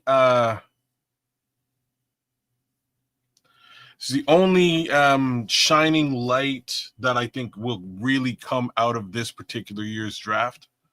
I think that's what we're going to get at the end of this draft, is the realization that, holy smokes, we have a talent that's not getting on the field in Luther Burden because we've paid DJ Moore and he's ahead of him in the depth chart. I think that's going to be the realization very shortly. I think that, with respect to what Ben Johnson was alluding to, I think that might actually be what he was alluding to. And, a lot of folks are sort of saying, oh, DJ Moore. Why DJ Moore? Well, they just drafted another wide receiver. And if DJ ain't cutting it, and if DJ doesn't have a connection, like, let me be more frank with it. If there's no connection between DJ and Gizmo, as Trips would call, maybe there's a connection between Gizmo and LB3. Or maybe you can work on that and create one and build one. But you got to get him on the field to do all of the above. Can't do it with a $20 million wide receiver who's ahead of you. I would say this, man. I was quiet the whole time, man. But Trips, man, I remember, and I'm actually talking about you right here, man. You're tight. I'm just gonna say you're really, really tight. And I'm gonna say this, man. I remember when I was in I used to smoke Newports when I was in Atlanta, and I was working at the temp agency, and some of the guys would be outside smoking, just in between taking a break. And one of the dudes that used to come off the block, he used to just come around and just fool around with us. This motherfucker said to me, he said, "Man, you smoke like a Chinese man." What the fuck you talking about? He said, "Man, you tight as fuck, ain't you?" He said, "You tight." I said, "What you mean by that?" He said, "Man, don't nobody put out half cigarettes and come back and smoke them with Chinese people. You gotta keep them shorts." And so that's what Trips reminds me of, man, because he's always tight and in perpetual rebuild mode and trying to conserve for another day. Frugality kicked all the time because waste not, want not. Really good players. Get rid of really good players when you suck. That pisses me off. That's why I had to be quiet there. I just had to let that play out. That's my take on it. Anybody else got any rebuttal to that? Go ahead. My rebuttal would have something to do with counting, but I'm gonna leave it alone. Go there. I'm messing with you, man. Go ahead if you want to. But at the end of the day, I'm less fussed with the dollars and cents here. I actually am. I know this roster right now is a little bit like just facts, right? Like Ryan Poles has spent a lot of money to lose, right? Like that's probably the best way to round that out. There's a lot of paper going around House Hall, and ain't nobody winning anything. So That being the case, Big Sam O's out there. Samuel, I need help. Oh. I need help with these motherfuckers. Oh, tonight. he ain't gonna help you. He gonna come in here and co-sign everything I just These finished. motherfuckers, they Samuel ain't nothing but another motherfucker. You know what I'm saying? I need Against help. you. I need help with them, and I can't do nothing with them tonight, man. They too much. No man had to be quiet because he knows it's all facts spewing out here tonight. Facts. Y'all And, see, You know, because it's hard to dispute facts when you give up a goddamn 50 burger. both of you motherfuckers sitting there on the shitty pamper. That's what it is. I need somebody to come These change last me. 2 weeks was one big shitty pepper. I wish you were wrong, but damn, man, you're getting funky in the baby room. I'm just. Do you want to get funky with me? Do you wanna? They need to be changed, Samuel. Somebody got to come in here and change. What happened, brother? All that happened is I laid it down, man. I laid it down. Hey, Samuel, their ass red with rashes and shit on it, man. They ain't happy right now. They Like an orangutans. Ain't my ass is red. It's Ryan Pohl's ass is red. His ass is red, and it's out. And he crying about it too. Man, it's out. It's red, and he's crying. Big boohoo crocodile tears. You motherfuckers been incorrigible all night, and I just can't do nothing with that. I can't. I'm just. Well, that's what happens after a week of get having your squad getting the ass kicked like that. Not only kicked, but kicked, handed to him, kicked again, thrown around the Ford field, and then handed back to him again. Mm-hmm. They packed it up in a bag, carried it out. Yeah, I've been. Some of that D toilet water. Y'all been some big ass babies. Somebody got to change these Pampers, man. I can't deal with it. You know what'll change the pamper? Cowgirls ass whooping on Sunday. That will change the pamper nicely. You damn Skippy. You damn straight. Yeah, they still whining about it, Samuel. They still crying about it. Well, remember, kids and No Maniacs and Super No Maniacs. Nomad got a head jump on his mental processing of dealing with the loss because he checked out like third quarter. No, it was even before that. No, it wasn't, man. It's Yeah, not it was. It was. We didn't even get to halftime. He said, "I'm already moved on." It's like we still playing the game. How you already moved on? I knew you motherfuckers was gonna do with just wine. I was just preparing my mind for it, man. I got a belly laugh about it because brother, when we went into that halftime, I gotta apologize to all y'all, man. I'm sorry. I lost my cool, man. Completely lost my cool when that penalty went down, and there was just no. It was just like, yeah, we just giving him 7 points. Forget about it. I lost it. I went a little bit wild. That motherfucker. My man had to save the show. I'm giving you some love here. Hold on. His mouth was wide ass open in that video. Go watch that. It is. I was agape. I had to watch that little just the halftime. Wait, what happened? There was a moment there where I was just like, I don't even believe what's going on, and I had to stop. And you were like, yeah, it's cool. You know what I mean? We move on to next week. It's all right. Don't worry about it. I ain't sweating it. We'll move on to next week. But it just happened. How you moving on? It happened like 40 seconds ago, and what the hell just happened? What actually happened here? What is going on? But it was hey man, it was a rough go last week, y'all. These last 2 weeks been a good shot in the nuts. So well, you see, here's the thing though. I've been having to be on my best behavior, doing the live reaction with the No Maniacs and the Super No Maniacs and the live calls and all that stuff. Because I swear, if I was in here all alone, would have been some filth flams flying. Well, same with you took a little 5, man. Like you're like, you know what? I gotta go, and you picked up. You took a little break because you're calling the show, and I don't blame you. You had to take 5. You picked up and left. I had to stop for a second. You see, Sam on a scroll saying your mom sounds a gate. He says that sounds like Crazy Post did it. there's no way to say there's no way to say it that doesn't. You know what I mean? There's just I got nothing, Scrolls. But I'm sitting there with my mouth wide open because Stunned, I got some. Shut up, Scrolls, you nasty motherfucker. Oh damn. Yeah, licks. But yeah, it was we I thought week 1 against the Vikings was the baseline. And it's like, all right, we go up from there.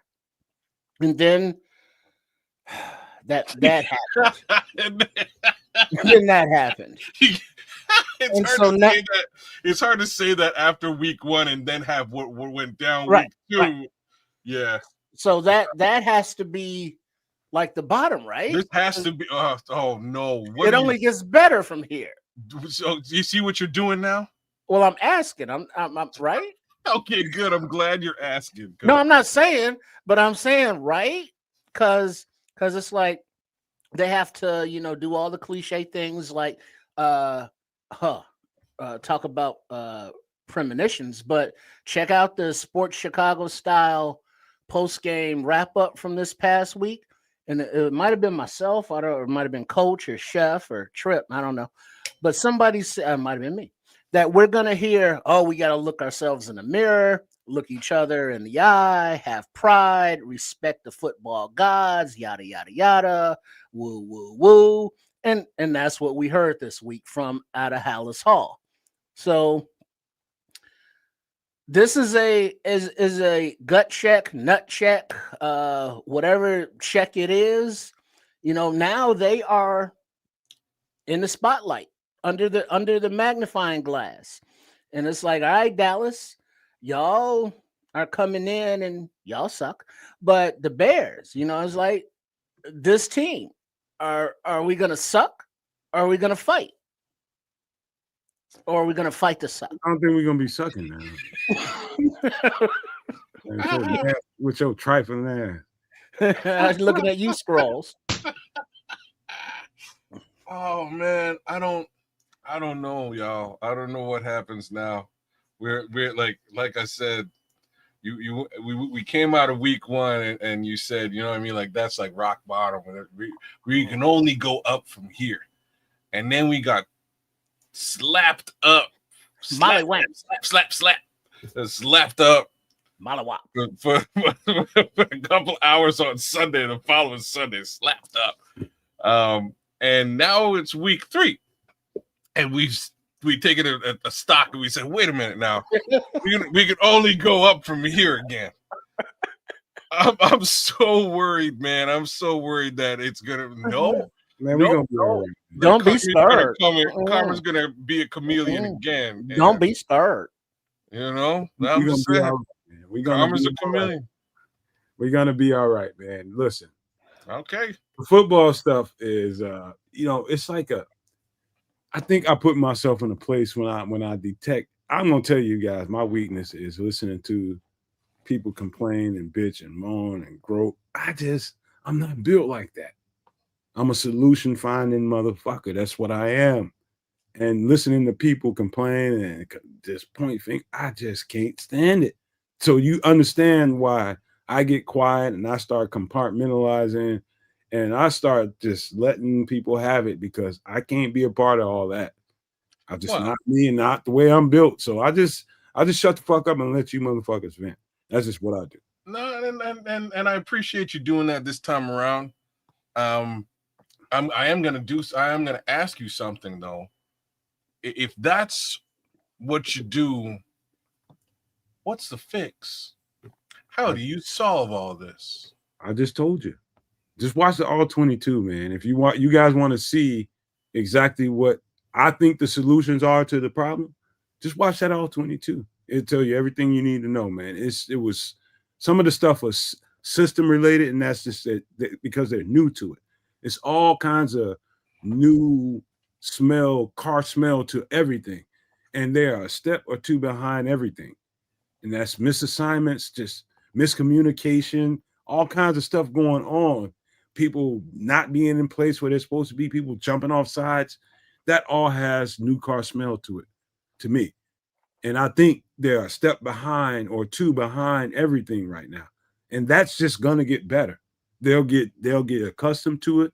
They'll start, attacking a little bit more. You'll start seeing a more forceful team at some point. I don't know if it's gonna happen next week, but all I saw on film was a whole bunch of technical stuff. That's all I saw. So time on task is what you're saying. Give it time is what you're saying. Yeah. That's basically what I'm saying. Well, that's the one thing we can all give it.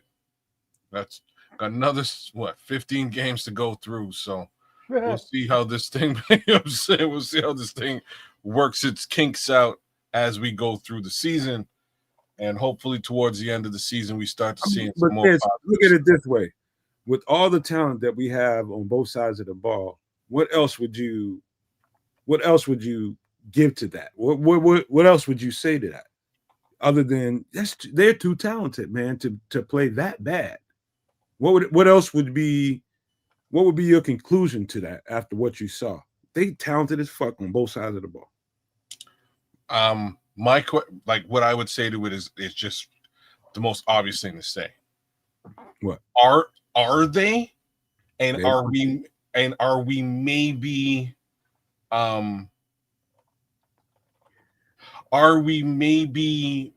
just buying, like drinking the Kool-Aid a little bit too, too much? No, they talented, cuz. They talented. What evidence do you have of this? Film? There's plays out there that if they're made, it's a different game. It's consistency. This team is not good enough to have turnovers. This team is not good enough to have penalties.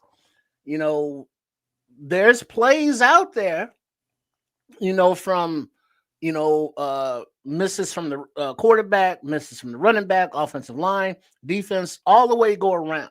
There's just a lot of consistently inconsistent. And that's where we're at right now. So it's there. We need more talent. We need more dogs, but there is talent on this team. You get the new car smell idea? Yeah, because they're still thinking. They're not playing and reacting. We get what you're saying. It's funny you use that analogy because like everybody likes new car smell. I don't think anybody likes the way these last couple of games smell, but I feel what you're saying. I'm just being a little bit of the devil's advocate here because again, we're talking about 5 games out of 38 games over the course of the last couple of years, and here we are and beat up and down. There's film or no film, there's not a lot of evidence of us, of that talent and or that consistency that Triple R just kind of brought to light. But I can't agree with what you're saying. Time on task, you can build consistency. You can find your identity and start to work to make that a repeating, well-oiled machine. You rinse, wash, and repeat that formula, right? That scheme that you're putting together. So over time, again, you can build these things out, and we'll have to see that. But just like I'm saying, I'm not sold that there's evidence of it. I want to see it on the field. We need to see it as a fan base. They need to show it to us. I wonder why they get asked about the previous game clean up until Wednesday. You got to show it to us, guys. Hey, I got to tell you, man. I had this girlfriend. She lived in the heart of the city. Had a studio apartment downtown. You can overlook. You can see the lake. It was beautiful, bro. High rise. She was way up there, and she bought this new Lexus, man. And it was a Lexus, kind of one of those little trucks, those in between vehicles, little mini SUVs. Oh, crossover, yeah. Yeah, she got one of those, and she was just like, she didn't like it, and she was like, that new car smell, that whole thing. I just got through saying, and I was just like, really, you tripping, man? I was just like, you tripping hard, and she's just like, it needs to be driven, and I live south of the city. And is this story end with you banging her in the car? No. Okay, continue. Nah, I ain't do none of that. Trust me, her place is too goddamn nice to be racking it in the car, dog. Straight up. Okay, that the deluxe apartment. It was nice, man. And anyway, long story short, I take the motherfucker for a couple of days, ride it around. You know, I put some miles on that thing, man, and you know, got human in that motherfucker. So I got the homies in there, they blowing in there, you know, all that kind of shit. You know, I kept the motherfucker clean, but you know, it was some beer spilled in that thing, and you know, all that kind of stuff going on, drinks and shit. By the time I bring it back up to her and I park it, I go up there. She's going to class, right? She's going to class, and she comes back about four hours later or something like that, and jumps in it. And I didn't see her for another hour and a half. She came back and she was smiling. She was just like, "What did you do?" I was just like, "What you mean? What did I do?" I'm looking around the apartment and shit, like, "What you talking about?" And she's like, no. She's like, "With the car." I was like, "I drove it like you told me to." She's like, "That's what I was waiting on." I don't smell new car. I was just like, damn. You know what I mean? It's like motherfuckers like us, like me. I just speak for myself that ain't never really had nothing like that. I never had a new car, still to this day. And she was busy trying to get rid of that smell and make the car normal and regular, and you know, just be a car. You know what I'm saying? She was just trying to get to that space with the car. And that tripped me out for a little while, but I got it a little bit later on. I was just like, well, okay, whatever. You want me to take it back down to the crib again? Said, yeah. All right, I ride around the crib some more and shit and fuck around. And, you know, that's weird. But to the conversation about new car smell and this team, I'm telling you guys right now, the new car smell is real.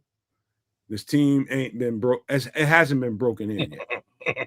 That's what I'm trying to get at. It hasn't been broken in yet. Scrolls, you're a funny guy. Because I was going to say something along those lines. You didn't have to put that up now.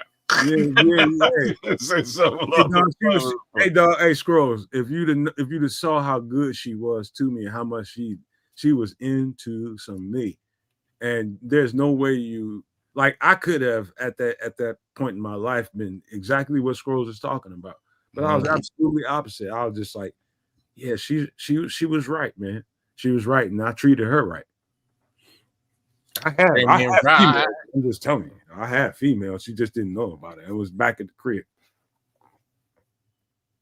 But anyway, y'all, let me ask you a question, man. Kids, you ever heard of the show called Doomsday Preppers? I've heard of it, yeah. Heard of it, yeah. Ever? See, you've heard of it. So generally, just give a real quick take about what you think about that. You know, it's turned into a genre, and you know, I have my thoughts about it. I kind of told kids about that yesterday when we was talking. But what's your thoughts about doomsday and people that prepare for worst case scenario? Well, I don't have a problem with it or anything like that. By all means, get prepared, do the things you want to do. I have peoples who I won't say he's a close buddy, but he's an old buddy. The homie I used to rap with. He's a crazy conspiracy nut, but he's on it though. But he moved out to the sticks, to the boondocks, got a nice little spot out there, and he just stockpiles and makes sure that he's straight in case you know what hits the you know what. So again, there's folks out there who do that. I know another girl, and it's not really a doomsday thing. It's just she's just a coupon clipper, and she gets crazy deals on bulk items. So her whole basement is just lit up with like, name something that's in there. Oh, you need like tuna? You know what I mean? You need toilet paper? Don't worry about it. Like she's got her own little Walmart in her basement, and they don't really need nothing because they buy stuff in bulk and they just store it. It's just what they do. Me personally, in a doomsday situation, as we discussed, I have my own little I'll tell you what, before you go down that whole line, let's just do this right, man. We'll get right back to you.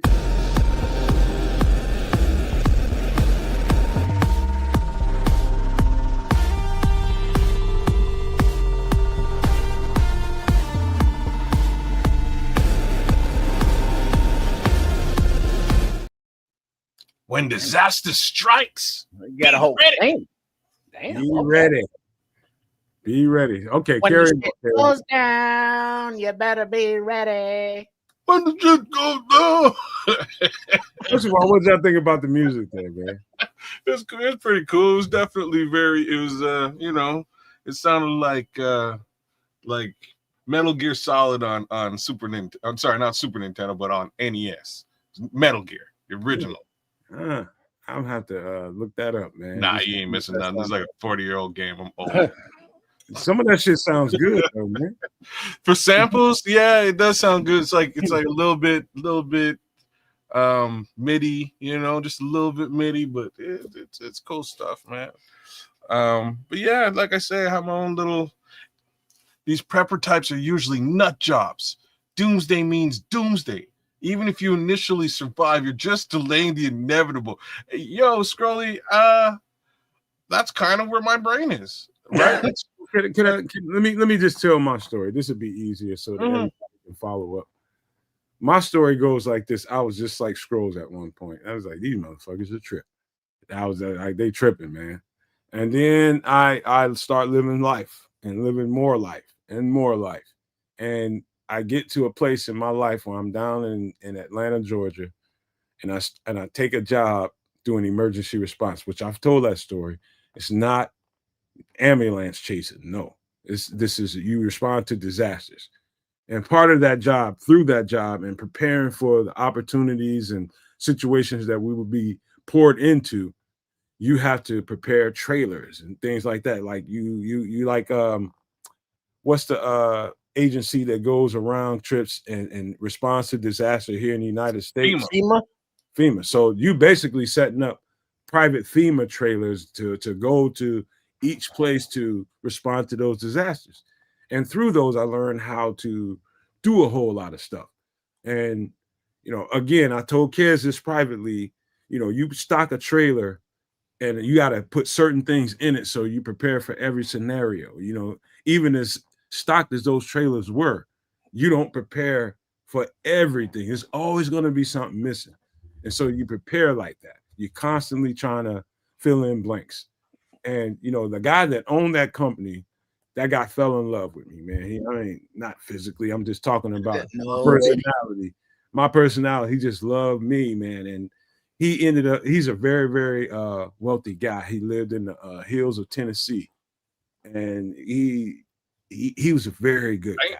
Very, very good guy. And he invited us to his conclave, bro. And we went up there.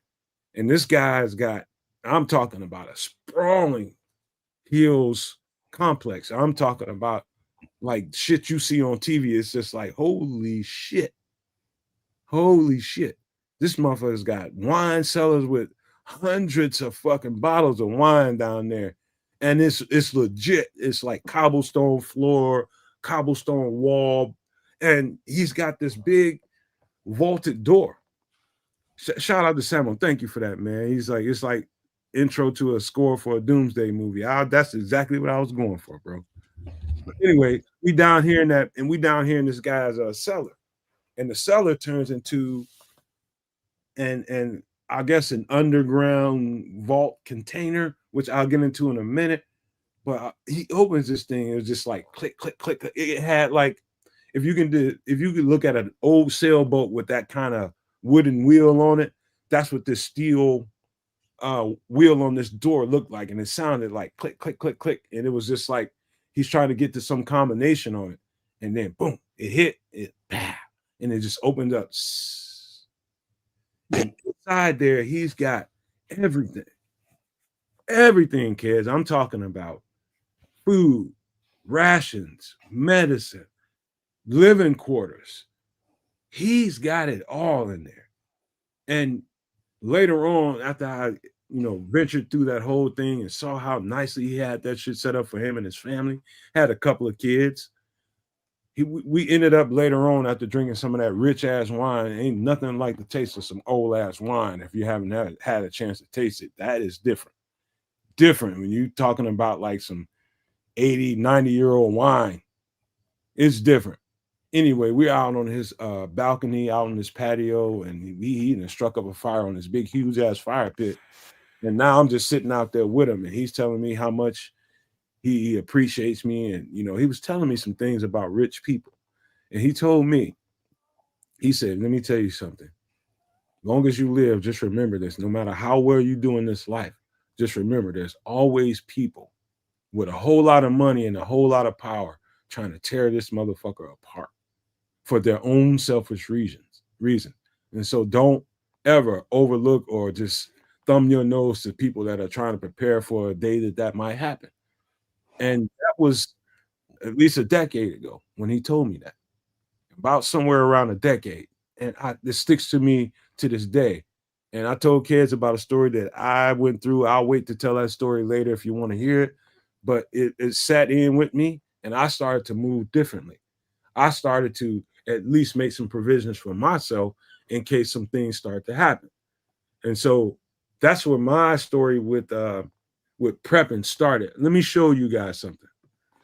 This is kind of what my basement looks like right now. This is like my pantry right now.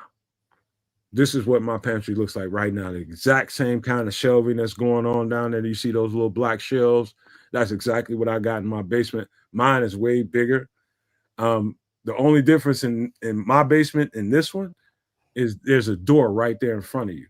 My door is you gotta climb some stairs to get to it. But this is kind of what my basement looks like. This is light, you know, prepper stuff right here. This is just really lightweight stuff. You just got essentials down there. You got a little mini grocery store in your basement.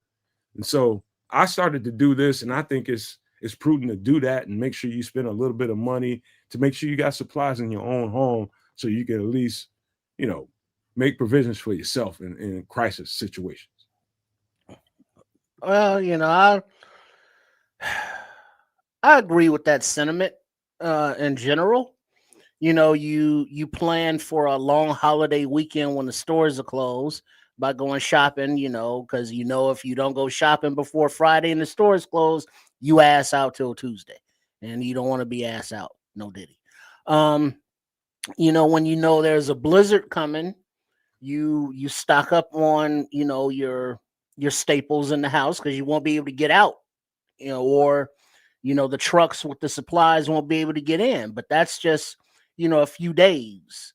But when we're looking at doomsday stuff, if you don't have the resources to have the land to develop for that, it's hard to do. And even if you do have those resources, eventually, no matter how stocked up you are, that shit's gonna run out. You know, you're gonna run out of stuff. Always go there. Like eventually you're gonna be fucked anyway. Well, because you are. Because we're talking about doomsday. Oh no, because it's doomsday, and so I tell you, like Wednesday. Eventually, all whatever supplies are gonna run out or get contaminated. Something's gonna happen, but eventually you're gonna have to re-merge into the world. And what will that be like? Who knows? You know, we don't know. But it reminds me of this conversation. Reminds me of saying, some people fight to live, others live to fight. Some people dying to live, others living to die. So you go down in your bunker and you seal yourself away. Okay, you're living, but are you alive? I mean, you're sealed up. You're in the tomb, basically. And so it's like, all right, you're alive, but okay, you're in a tomb. And like, what if some claustrophobia? I mean, I'm not trying to be locked up like that. So if something goes down, I'm staying out. I'm getting that early radiation. I'm getting that early whatever the hell it is. And I'm gonna be the one that's gonna be the one that takes over the ones that are out there, because you know, you got to be of sound mind and body to be able to take over other minds and bodies. And you can be the Negan of The Walking Dead, and I'll have my own little army. Okay, so the ones that now my army, I'm gonna go to your preppers and doomsdays people's spots and take all of their shit. Hey, Chips, hold on. See, you got the kind of mind that I can relate to. Who does he sound like? Hold on. He's got the kind of mind that I can relate to. Okay. So this is basic pre-prep stuff. And so like if you're in let's just say if you live in a place that you don't have the space to, maintain something like this and kind of keep, tabulations of a whole bunch of stuff. This ain't even a whole bunch of stuff, to be honest with you. This is what you do. This is what you do. This is called a bug out kit, Trips. Mhm. This is Yeah, called, a go bag. you're familiar with this, right? This Oh, is your basic essentials if you're living in a place that okay, you can maintain for about a week or two, and you got everything you need inside that place. And when that's all over, let's just say you live in New York City in a high rise and everything is happening. Let's just say a flood is happening and you can't even get downstairs because the water has risen to a certain level. And once that water rescinds and you need to move around, this is what they call a bug out kit. Tell me about some of the things that you see in this image, and do you recognize? You can obviously recognize a shovel. You can obviously recognize a WD-40, a pot, but some of this other stuff in there. What do you think this stuff is, and what is it useful for? Well, you got an EpiPen, you got a filter, you got some bolt cutters, you got a pot to boil water. You can piss in the pot too if you need to. Well, you can piss wherever the fuck you want to. It's doomsday. That is also true. You got your little shovel if you got to dig a hole, or you want to dig a fire hole. What do you call those fucking underground fire holes? Not a Dixie hole, not a glory hole, but no, definitely not the last one. it's the one where you put the hole there and you put another hole there and the smoke goes down. I can't remember the name of it right now, but yeah, that's a bug out kit. But you also need a regular go bag, and the go bag contains a zip-locked change of clothing, a pair of jeans, a nice hoodie, a clean t-shirt, pair of socks, because if something goes down, you're wet, you're injured, or your clothes are messed up, you got to be able to change. You got to have some foods out there, like some energy bars, protein bars, things that'll get you going, a couple bottles of water, hand tools, a few i.e. improvised things that you can use as weapons. But a go bag is different than a bug out kit. They're similar for needs, but different items inside.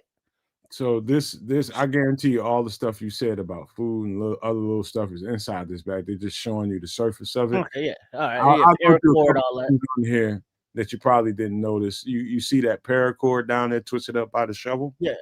Very, very important. You can split and you can pull, you can turn every one of those little strings that make up that cord into something else. It's very, very important. You got a pair of boots down there or shoes, is some kind of boots.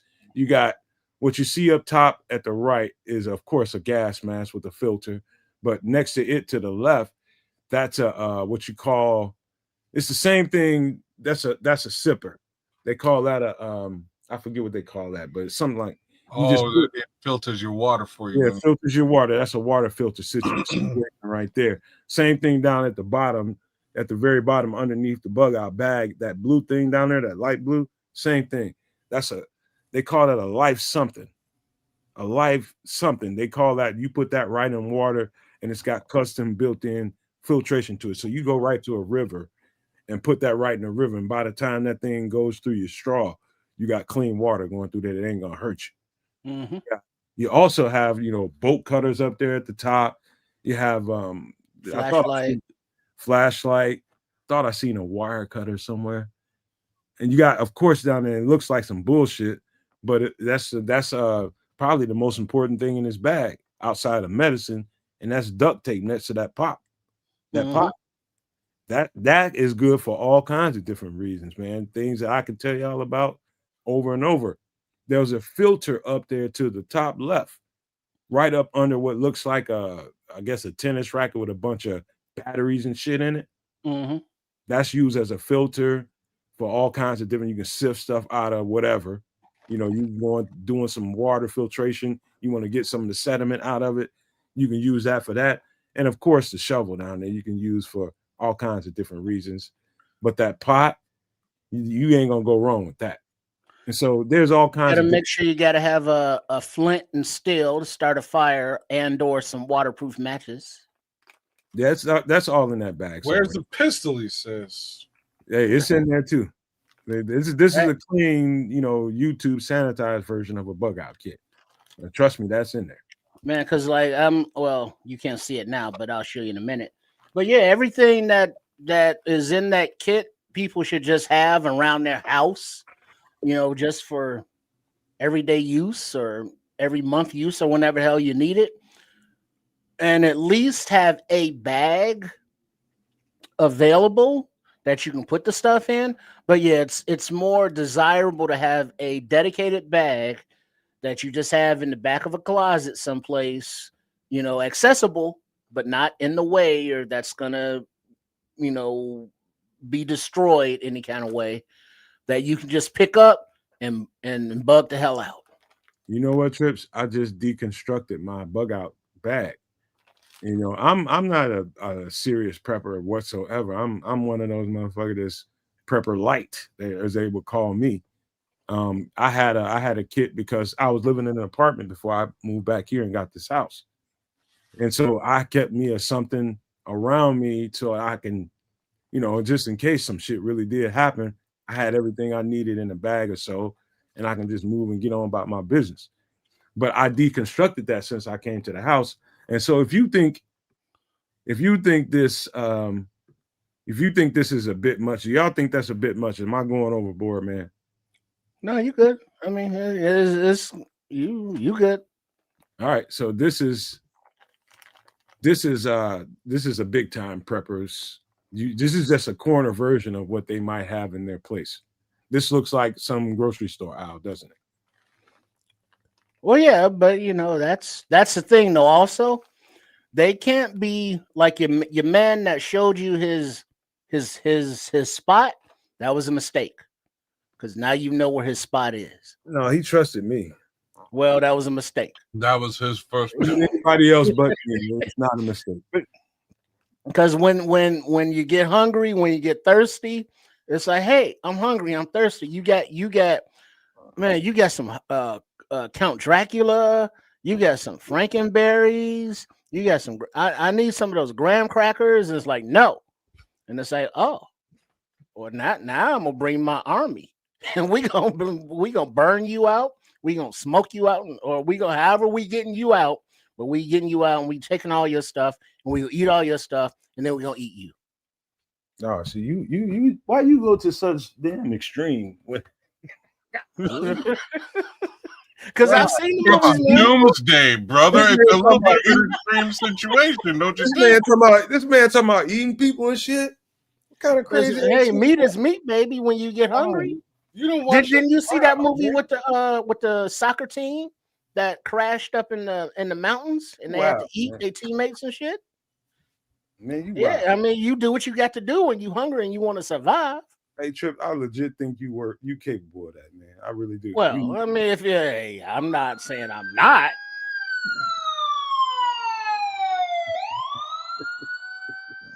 Well, over. All right, that's a serious prepper. You talking about prepper? Hmm? This is really prepper shit right here. That shit that looked like my basement. That ain't nothing. This is the real deal shit, and this is just a small corner of what the motherfucking crib looked like. Here's what when I tell you. Excuse me. Let me pull this down for a second so I can say this. You really think that it's people that's just nutcases just sitting on the fringes of society that are doing this. I'm telling you right now, I've been proven wrong about that because I used to think the same thing myself. This is a big time business and endeavor for a lot of people that got a lot of fucking money. When I say a lot, there you go, Trip. That's that paracord. He's got a big ass bag of it. Yeah, and You need so many use. Real quick, Nomad. You have the duct tape, but also get you a couple rolls of hockey tape. Like you wrap around hockey sticks, that kind of tape.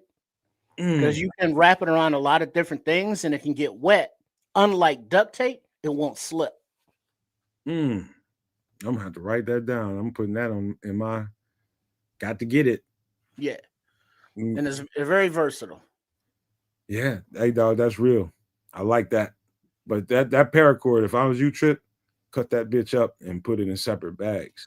So you got not in just one piece. Cut that bitch up. Oh yeah, I've been utilizing it in other ways other than just bugging out, bugging out, bugging out, bugging out. You're bugging out. I've been using it for stuff. But yeah. But whatever you got to do to have just a few cases of water on hand in the house. Have a box that you have in the bottom of the closet.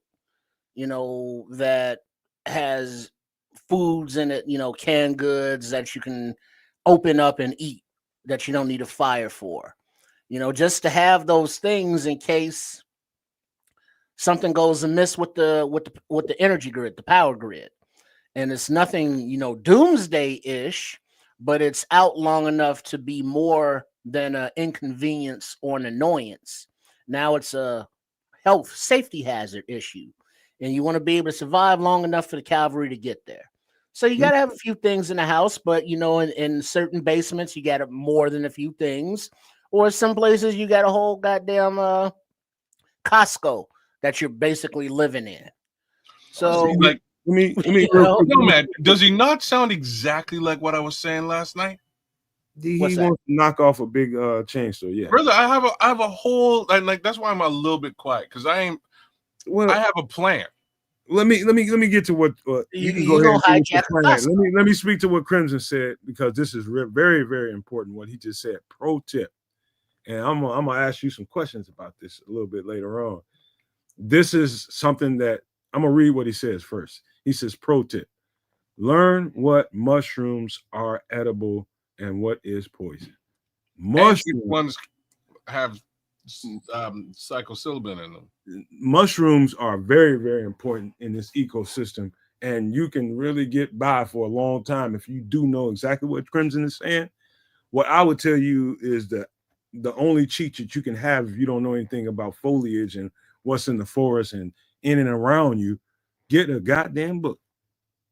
Get a book, and if read the shit, and it's going to tell you all kinds of different things about leaf shapes and all that kind of stuff, and what different berries that are edible.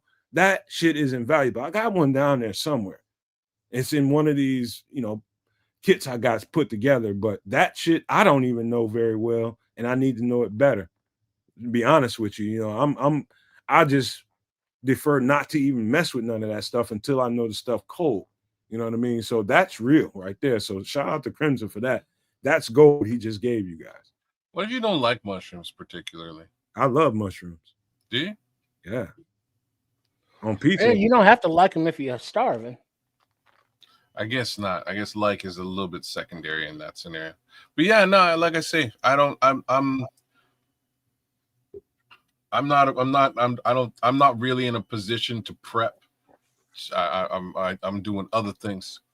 So if you know what hits you know what, as I say. I have a whole plan. I've already mapped out my particular surroundings. It is. He's already speaking You to know what I'm you're saying saying? right now. So go ahead and read what Samuel said. Samuel's saying I've watched enough Walking Dead and Doomsday movies to know that you can't survive alone, and choosing the right clique is paramount to your survival. And this I am Negan. Yeah, me. That's exactly who I am. I'm 1,000,000,000% Negan. I'm gonna I'm going to build a quick team. I build my crack A team, and we go. Unfortunately for the rest of the world, we go out on a spree, and this spree may not necessarily be all that above board or beneficial to people outside of my particular team. But if you want to roll, you can roll with us. You know what I mean? Like, and that's just how it is. There's certain things that I require out of everything that you've shown here tonight. That water filtration straw is probably the one thing that I would like to have access to before hits the fan, as well as a gas mask with a filter. Those are the two things that I would like to have access to. Everything else I'm taking, and Bird, that's just what's happening. you get what I Let me show you need. something. Let me show you guys something right quick, and just ask you guys. I'm asking you for a kind of a guesstimation. Look at this. This is how deeply this thing is embedded in the culture in the United States, and I'm not going to say the United States, everywhere. This is called a storage container bunker that's about to be buried into the earth, and you see up to the top right. What you see poking out up at the top is a stairwell coming up out of the bunker. They're going to bury everything in and around that. And you see the very top, that's the flap, that's the door. They open that up and they're out into the world. And you can see there's a 2-level or kind of 2-layer sectioned off. You got the very first part, that's your walkway, probably your little living room area. And back in the back of here, you probably got rooms and storage and for food and all that kind of stuff back in here. And it's about to be buried into the earth. Give me a guesstimation, kids. We'll start with you. About how much do you think an endeavor like this might cost your average person? Your average person could Well, never. More than they can Your afford. average person could never afford this. Look at what's going on here. Clearly, they need to have access to an acre of land just to start things out, to put your bunker on in order to access it. Next piece is just the storage container alone. You can probably get a shipping container for in and around $7,000, maybe a little bit less USD. 100K, perhaps. Then that's more than just the 100K shipping for container. you talking about 100K for the job or all the shipping container and all the. Oh, that's a couple mil right there, baby. I'm thinking the digging and the burying and all that has to come to it. this is what I'm trying to say. I'm thinking there's a lot more dollars and cents required here than even just 100K. But like maybe like let's just say the land costs you 40 grand. Say the land costs you 40K US. Each one of the bunkers themselves might cost you about 7 to 10K US. It's actually closer to 100K. Well, I would say more than that because you're right about a shipping container, but that's not a shipping container. Oh, it's a shipping container. I mean, it is, but it's upgraded. Oh yeah, To be able to, survive buried underground. You got to have filtration for air. You got to have water. You got to have something to do with your sewage, but the thing is, you got all that, and you got one goddamn door. And if anything happens and a tree blows over or whatever, and you can't open that door, now you're in your tomb still. Mm-hmm. So it's like, even if I was invited to be like, hey, Doomsday's coming. Hey, Triple R, you want to come into my storage container bunker? It's like, nah, I'm good. Appreciate the offer, but eventually we're gonna be in there choking each other out. You know what I mean? Because there's nowhere to go. The major flaw I see in this design, and there's only one that really, really pokes out to me, is the design of how, let's just say, horizontal the door is. I think that thing needs to get a little more vertical and to with a little angle to it, so it's not so flat. Like anything in the world could land on that door, and you're not able to open that up.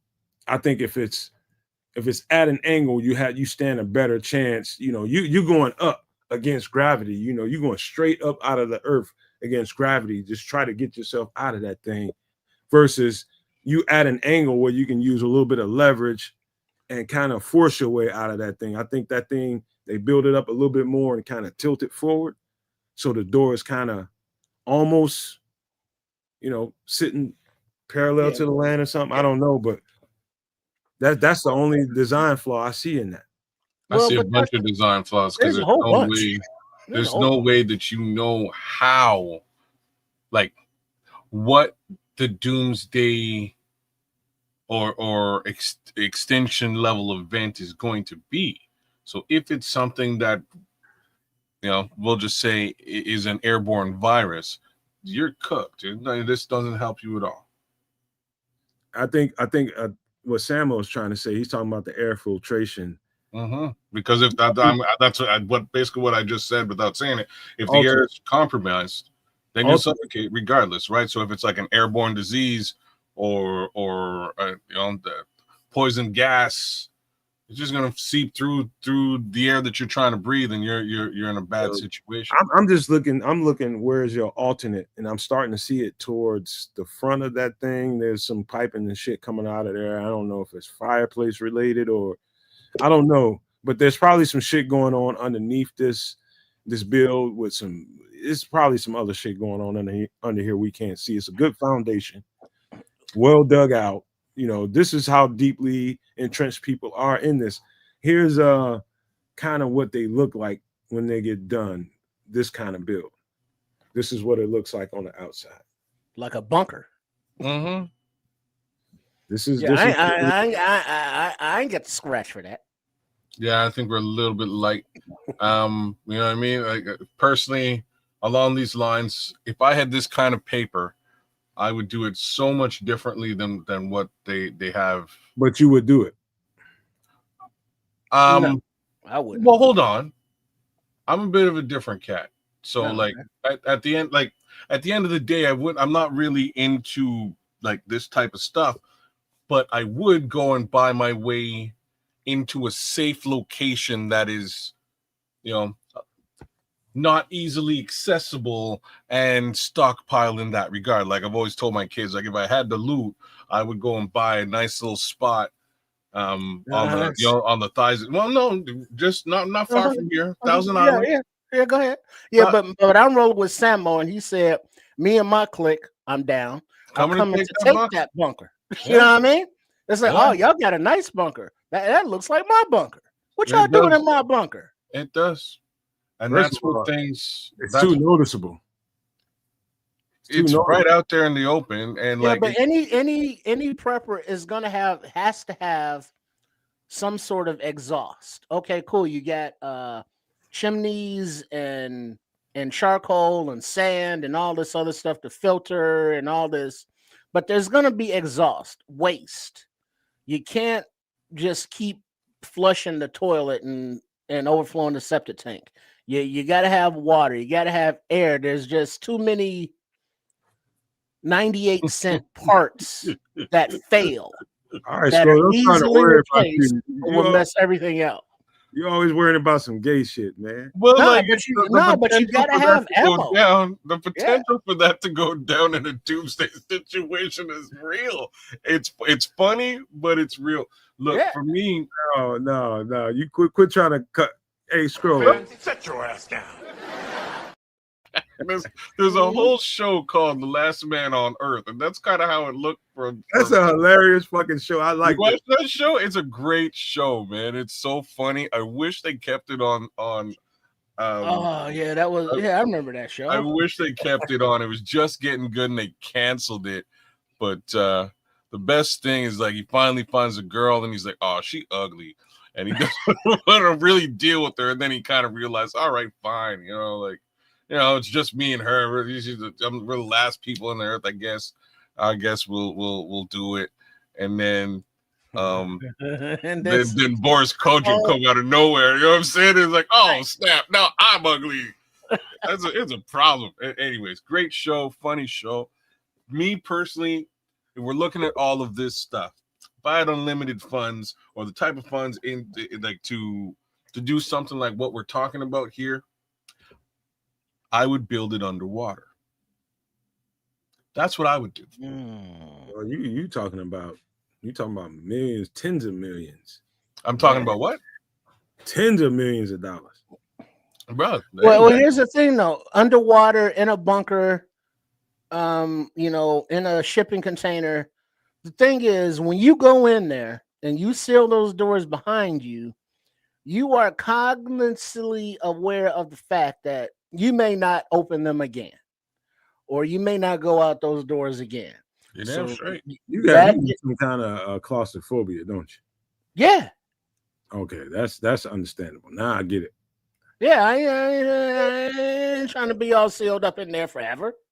Well, the idea is this whole genre is about okay, there's preparation for nuclear war. There's preparation for, airborne viruses. There's preparation for banking system collapses. There's preparation for, martial law. All of these things differently, and there's several other more, things that you have to, prepare for. And what do you do in lieu of these things, right? And every last one of them have their own validity. And we look at them things now as we sit in a structured society that's settled and we don't have those kind of problems. The idea that these people have is that nothing lasts forever. And in case these things don't work out and societies collapse and things start to go left, and they do in countries all the time. We're just fortunate to be living in countries that we don't have that issue now. And the idea is to prepare just in case. A lot of these people spend tens of thousands of dollars, hundreds of thousands, several millions of dollars to do all these kinds of projects. Maybe won't ever be able to use them. But to prepare for, if you make provisions for yourself to do something like this, so that if you only get it for a year and you only have it for a couple of years, you can only provide for your family for a couple of years. You gave your family a couple more years than everybody else did. That's the thought. You know what I mean? You're just trying to preserve self and family. That's the idea. And I don't think it's crazy. I thought it was crazy until I saw some stuff. And I do think it's prudent. I think it's a really good idea if you can do it. Yeah, Trip's tripping, ain't No, No, it looks like a tomb. Mm-mm. Mm-mm. I get it, man. I get it. But this is real, man. This ain't nothing that I'll tell you something else, man. How I kind of really found this stuff. I was in Marietta, Georgia, rolling down. If you've been to Marietta, Georgia, everybody knows where the Big Chicken is. It's on one main road. I can't remember exactly what road it is. The Big Chicken. You go to Marietta, Georgia, you see this big ass chicken. It's a goddamn it's a restaurant. Anyway, I'm riding down the road, getting ready to go to the house, and I got to go past there to get on the road to my house. And I'm riding. I see this surplus store. It says an Army surplus store, and it's just like a whole bunch of. It was big. I was just like, what the fuck going on in here? And so I already had some shit on my mind. This is before I really bought my first items. You're talking about the straw that filters your water, all that shit I had in my mind. And I run into this surplus store, it's Army surplus store. And I go in there, and it's like you go in there, kids and Trips, you in the South, remind you.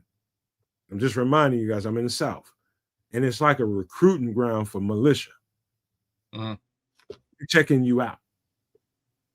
And I got to tell these motherfuckers, I'm like, hey, man, back your ass up. I'm just trying to get some supplies. I'm out of here. Oh, well, you need to give me your cards and flyers and shit. And I'm like, man, y'all tripping. Getting the fuck out of here. Because everybody got a gun down there on their hip. And so that's where that world kind of opened up to me. And I'm just like, I'm just in here to get me some something to put some water in case. I'm talking about putting a literal little plastic thing in my tub or in my shower so I can catch water and turn it into this big balloon, and I can have that for a couple of weeks. That's really what I was in there for, in that straw, water filtration. And I got recruited by a militia. Did you join the group or no? Hey, man, them motherfuckers that got me out in the woods, and you wouldn't even be hearing from me no more. And that's exactly Diddy. No, they was on some other shit. I bet they were. Yeehaw! It was on some other shit. Bo and Luke Duke. Damn. All right, one last thing to get to before we get out of here. I know y'all hate talking about it, and I hate putting y'all through it, but the truth is, there's a little bit of news going on with hold on with this.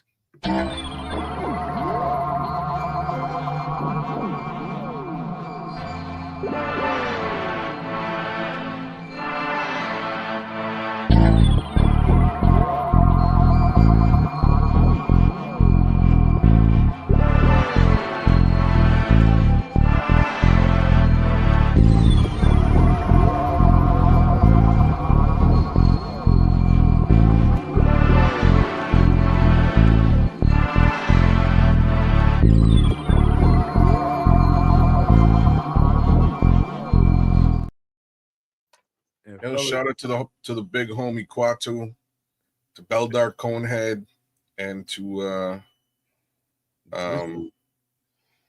just for the record, kids, we got a lot of nice little intro videos with some good music to it. This is by far my favorite. Oh, you like that one? It's a dope one. I love it. It's dope. That one works very well. Gotta say.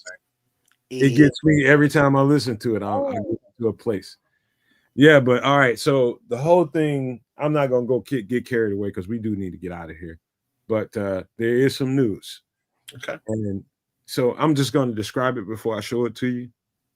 So as 3i Atlas is moving through space, all the astronomers around the world are putting telescopes on this and big, huge money into observing this thing.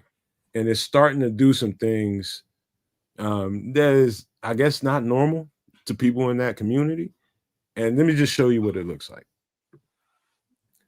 And so now the thing is turning green, and some people have explained it, and so it makes sense to me. And apparently, as you move through, it did not come from this solar system, so it came from outside the solar system. So that's why they call it, right? And so as it moved into this solar system, with all the space particles and junk and things that's out there, over time, as it gains momentum into this solar system and gets closer to planets and things like that, it's going to pick up some space dust or particles and things like that. It's going to kind of wrap itself around that, and also some plasma that's out there in the space. And, trust me, I don't get that part of it, but those are the words I heard. And that's starting to, form kind of a cocoon around this object. And so it's giving it a color now.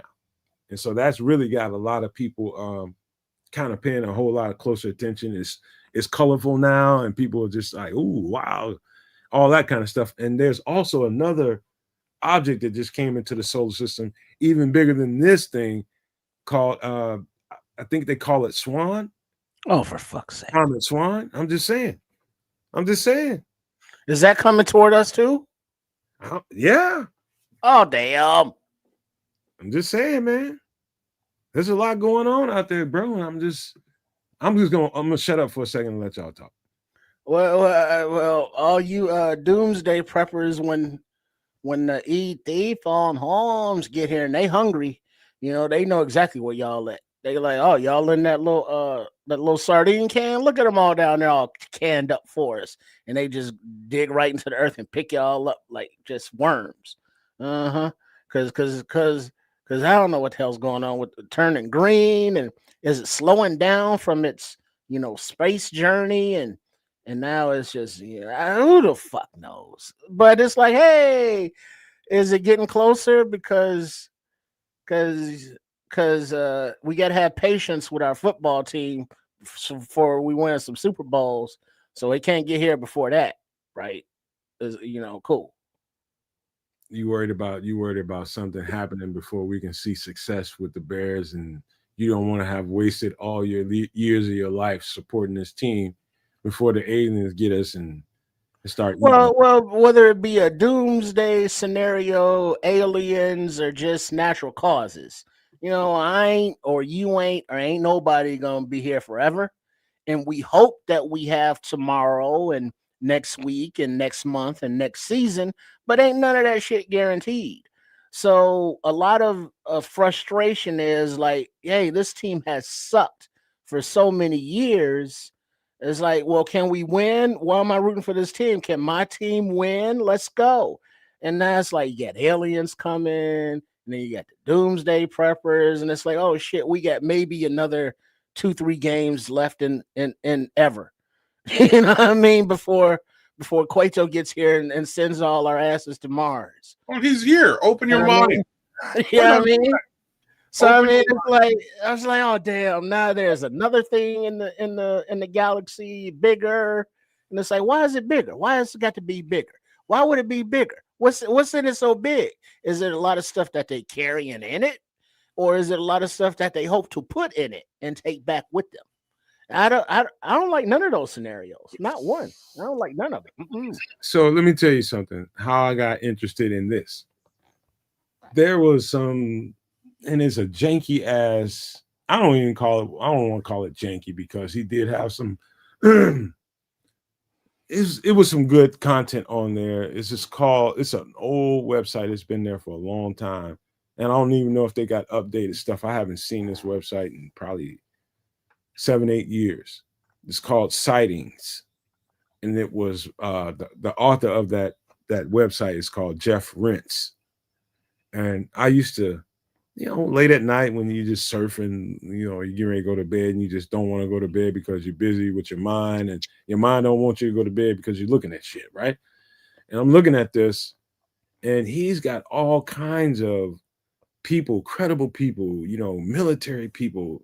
They have stars and bars and all that kind of stuff on his site telling stories that, now we're starting to get the gist of that he's been talking about for a long fucking time, putting a lot of people on there, telling all these stories about their experiences. You're talking about people that have had their lives turned upside down because of threats of exposure. People that have lost their lives because threats of exposure of things that they saw, things that they witnessed. And I used to be one of those types like these motherfuckers are nuts. And I'm no longer that type. No longer. I believe that some of these people have legit stories to tell. Some of these people are straight up, they crazy. Some of them. But some of these people, you can't just keep thumbing your nose at people who've seen and witnessed stuff on army bases, secret, government, projects that they are sworn not to ever speak a word of, and they lost their life because they did. You can't keep ignoring all that kind of stuff like it's nothing. There's some legitimacy to some of the stories that they tell. And I'm not trying to turn anybody towards this kind of content. What I'm saying to you is it's easy to turn your nose up at whatever. That's just you're just not being open to some of the things that people have experienced in their lives. You just don't know. Well, Quato says, Quaid, this 31 is coming here to save the Bears. That's what Quato says, man. And I'm straight up with him. I'm not sure what the significance of this thing turning green is outside of the old K Solo quote. When I get mad, I turn green.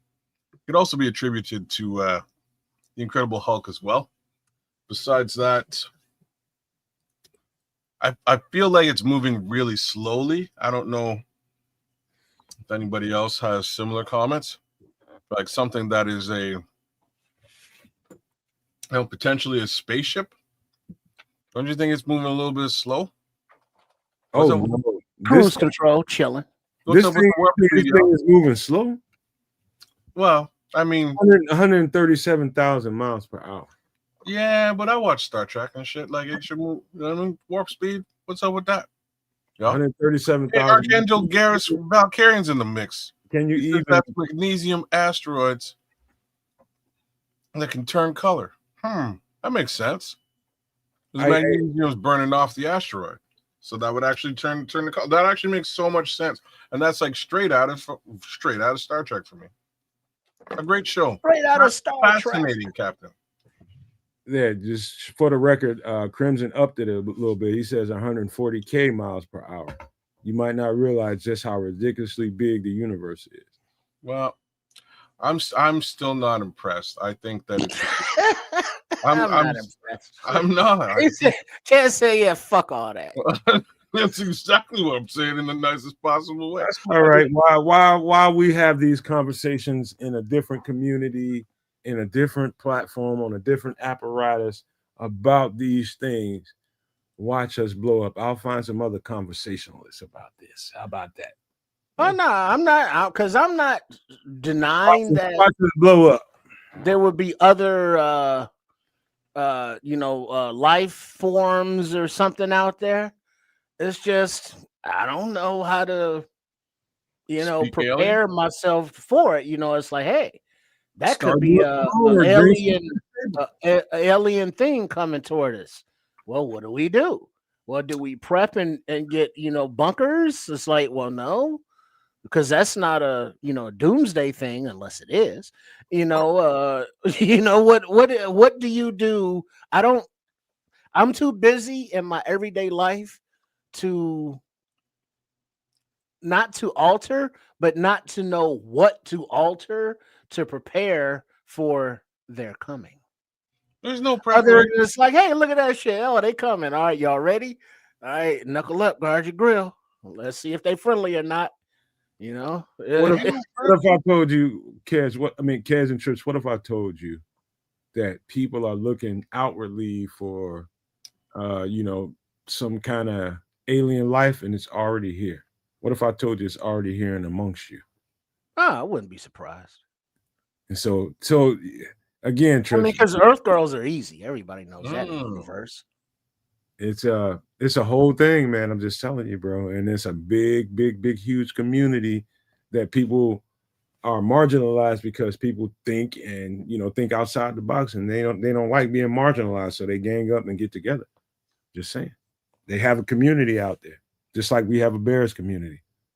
Oh yeah, well, they've always had Area 51, since then, and the lunar landing, and it's fake or not, and that's nothing new.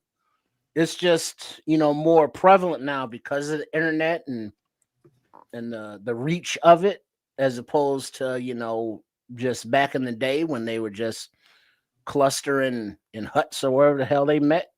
But I'm not saying that they're crazy, even though some of them may be. But there's life out there. This is not the only planet in this whole universe that has intelligent life. And I use the word intelligent loosely.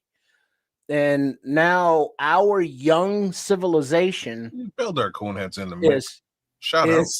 Is trying to must consume mass quantities, is trying to spread out. We're just trying to get to the moon and or Mars. We're trying to get a couple planets away. We got that deep I forget the name of it, the galaxy probe that's been out in space since I was in high school, like in the 80s. Was it I don't remember what the hell was the name of that thing, but it sends back pictures every now and then. Okay, yeah. But there's definitely life out there and is more intelligent than us because we stupid as fuck. So, if they have a vessel that can slow down at will, or that other video you showed that the Air Force guy fired the Hellfire missile at it, it was like, hey, who you shooting at? And it just kind of dip, diver, to the side. And I was like, yeah, I'm out. Those things, beings from other places already having our form, like Invasion of the Body Snatchers type shit, where we can look at them and say, oh, damn, use an alien? I didn't even know. You know what I mean? And so all of that shit could be happening right now. And I don't doubt that it's not. I'm sure that it is. But it's like, I ain't in it. So whatever. Good luck with that. One time I was in North Georgia, and I didn't know that there were so many people in these communities. And I'm telling you, Trips, kids, you have no idea about left brain people who think outside the box and how much of a community they find with each other. I was like, holy shit. There's like pyramids in Georgia that people don't know about. They was telling me about. I'm sitting there. These are the coolest, nicest people you will ever meet in your fucking life. And I'm just saying openly, I love those folks. I absolutely love them just because of the type of people that they are. They're not scared to be themselves. They are down with the earth and trying to take care of it and trying to be better people. There's all kind of community in those. And I'm just letting people know that, hey, I'm one of you. I'm just doing something else right now. But this world right here, I'm with it. 110%. What does that mean? That means that I'm definitely going to do more content on this topic. Oh, maybe in a different space, and maybe people should subscribe to the channel so that you can have access. Maybe people should get a membership so that when we do go to another place to have this kind of content spoken out in broader terms, maybe you should have a membership so that you can have easy access to it, because you won't have access to it if you don't have a membership. Well, Archangel Garrus Valkyrian, Beldar Conehead, Quatu. You know what?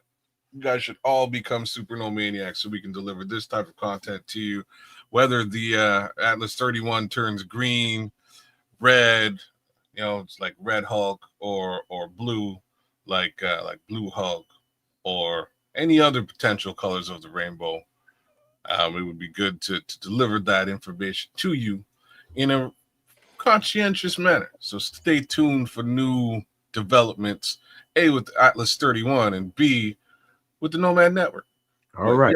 Hey, I got a question though, real quick. Beldar, what's up with Connie? How's she doing? Oh, see, hey. shout out to the missus. You know what I mean? Because now if they're friendly aliens and they want to come down and procreate, let's go. All right. So as we leave this content and as we leave this conversation, let me end it right with this.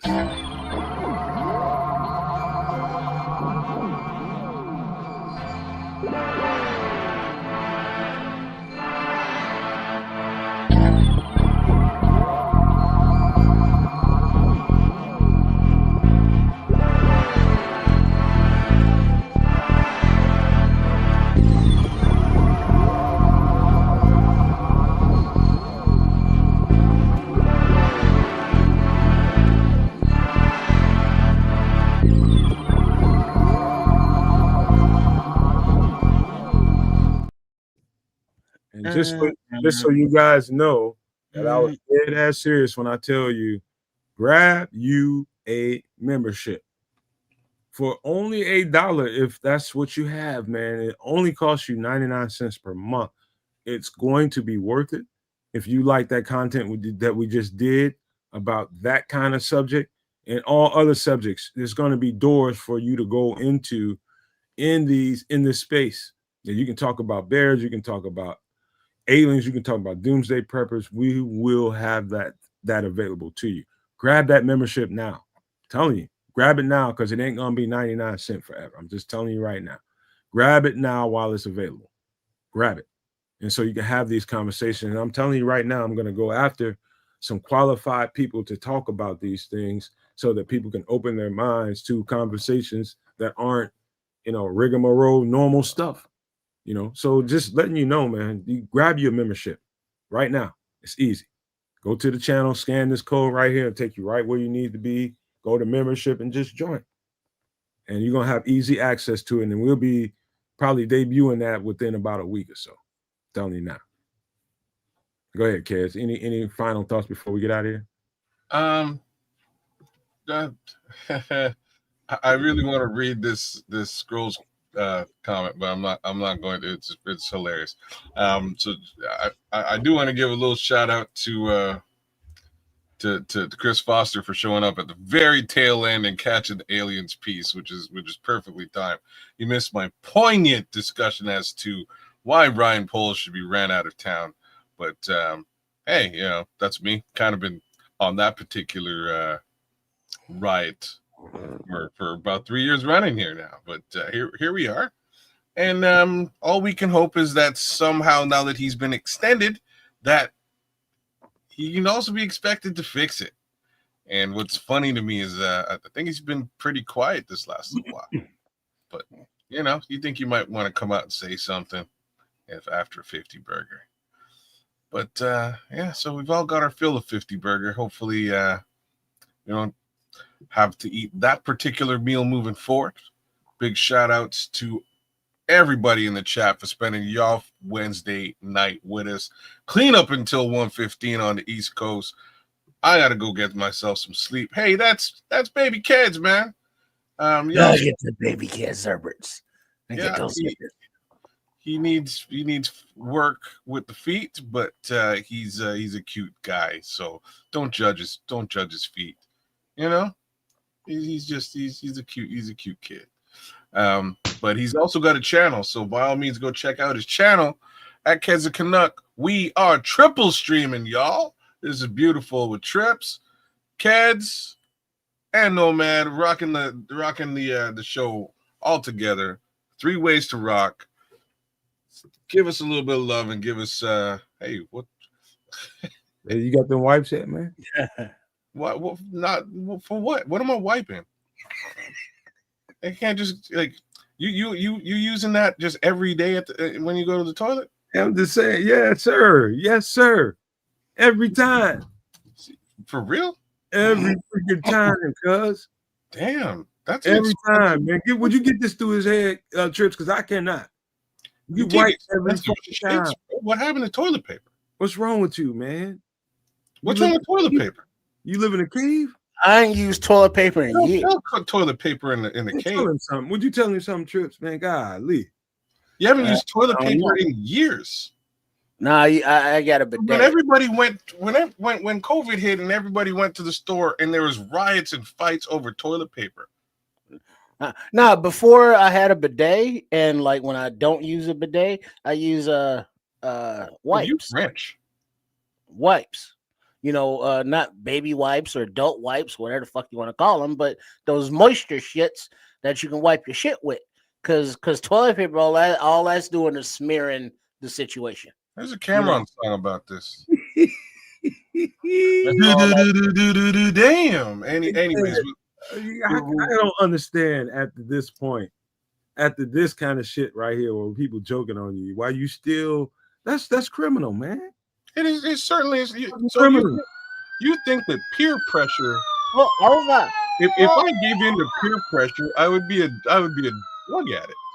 You know what I'm saying? Like it's about that simple. So I buy the stuff.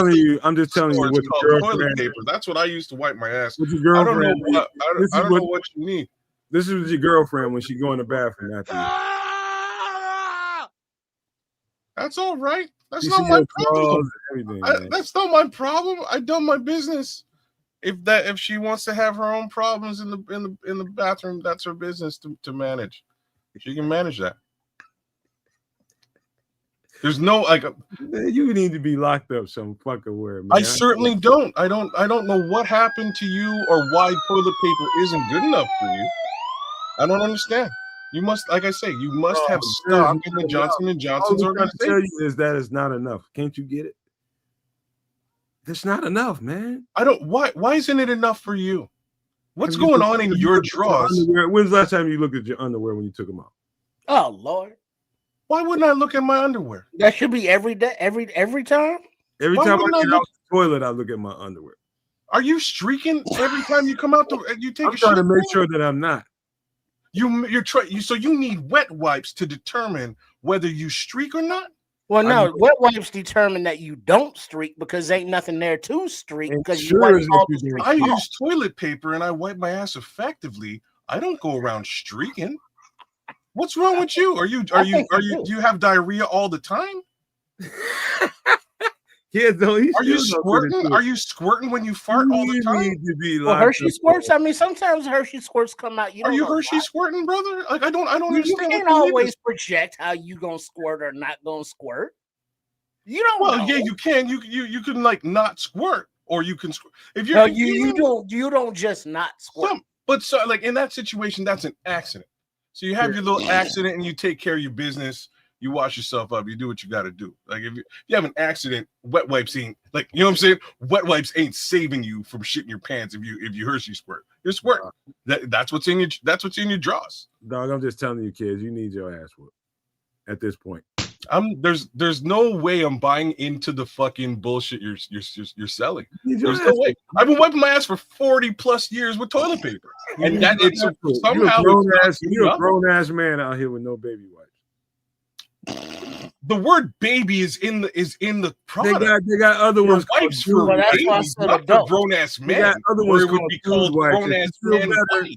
By the dude wipes. They got those. These are for children, bro. I don't know what you're doing. I don't know what you're eating. Man, I don't know what you're eating or why you're shitting your pants all the time. Cheese, man, cheese. You need to carry wet wipes around with you, but that's cool. I know how to wipe my ass and not shit my pants. I'm okay. I'm doing great. I don't know what's going on in your shorts. All I know is your laundry is a fucking disaster. But it isn't though.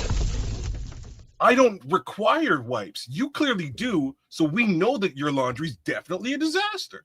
It's a disaster to the point that you're stockpiling baby wipes to wipe your ass with. You're not even using them to wipe your hands. You're wiping your ass with this stuff. We're talking about 15 years. My laundry has not been a disaster because I have baby wipes or dude wipes. But you're still shitting. So you're saying dude wipes have prevented you somehow from shitting your pants? That ain't got nothing to do with nothing. You need your ass. It's exactly what I'm telling you. If you're shitting your pants, you're shitting your pants. That's on you. I don't know what you're eating. I ain't out there shitting my pants, so I don't need dude wipes. Hey, you need to check yourself and what you're putting in your body. Yes. That boy got some crumbs, don't he? Hey man, he got some what do you call it? The dingleberries. I don't know what you're eating. You know what I mean? It's like, but I ain't in that. That's between him and Mrs. Kids. I don't know what you're eating. Because when Mrs. Kids do the laundry, you know she be cussing. I don't know what I'm just saying, bro. I don't know what Nomad's been eating, man. I don't know what we'll work with baby kids. We can at least put some wipes on him, man. And get those servers though. He's a baby. He can't wipe his own ass. I'm a grown ass man. Take care of that for me. I can wipe my ass. We're gonna teach him early. I don't know what your problem is. We're gonna teach him early to be civilized. I'm not sure why you need the sexy wetness of child wipes, but learn how to wipe your ass and you'll be good, man. It's such you need a class. You need a class. It's such a joy. Do I need to teach you how to wipe your ass with toilet paper? It's joy to get off a toilet and know that there's nothing there when you're done. Nothing. Absolutely nothing. That I'm really worried about you. You can't wipe your ass with toilet paper. Like I know your mama knows what's up, but your mama didn't teach you how to wipe your own ass. Oh man. You had to get it. You had to go and get a secondary device for real, man. To wipe your ass later on. Give you shout outs. Give you shout outs. I done pissed you off. My fault. Shout out to Nomad's mama who didn't teach him to wipe his fucking ass. Now you shout out to my mama who taught me how to wipe my black ass with toilet paper, as well as every other person in my family how to wipe their fucking ass. Like we all know how to wipe our ass. So we're walking around with Dookie in our shorts. I'm gonna quit. You clearly got Dookie in your shorts. Underwear talking about. You need to manage the Dookie in your shorts with additional wipes. My man going to the KFC and getting wet wipes when he takes his shit.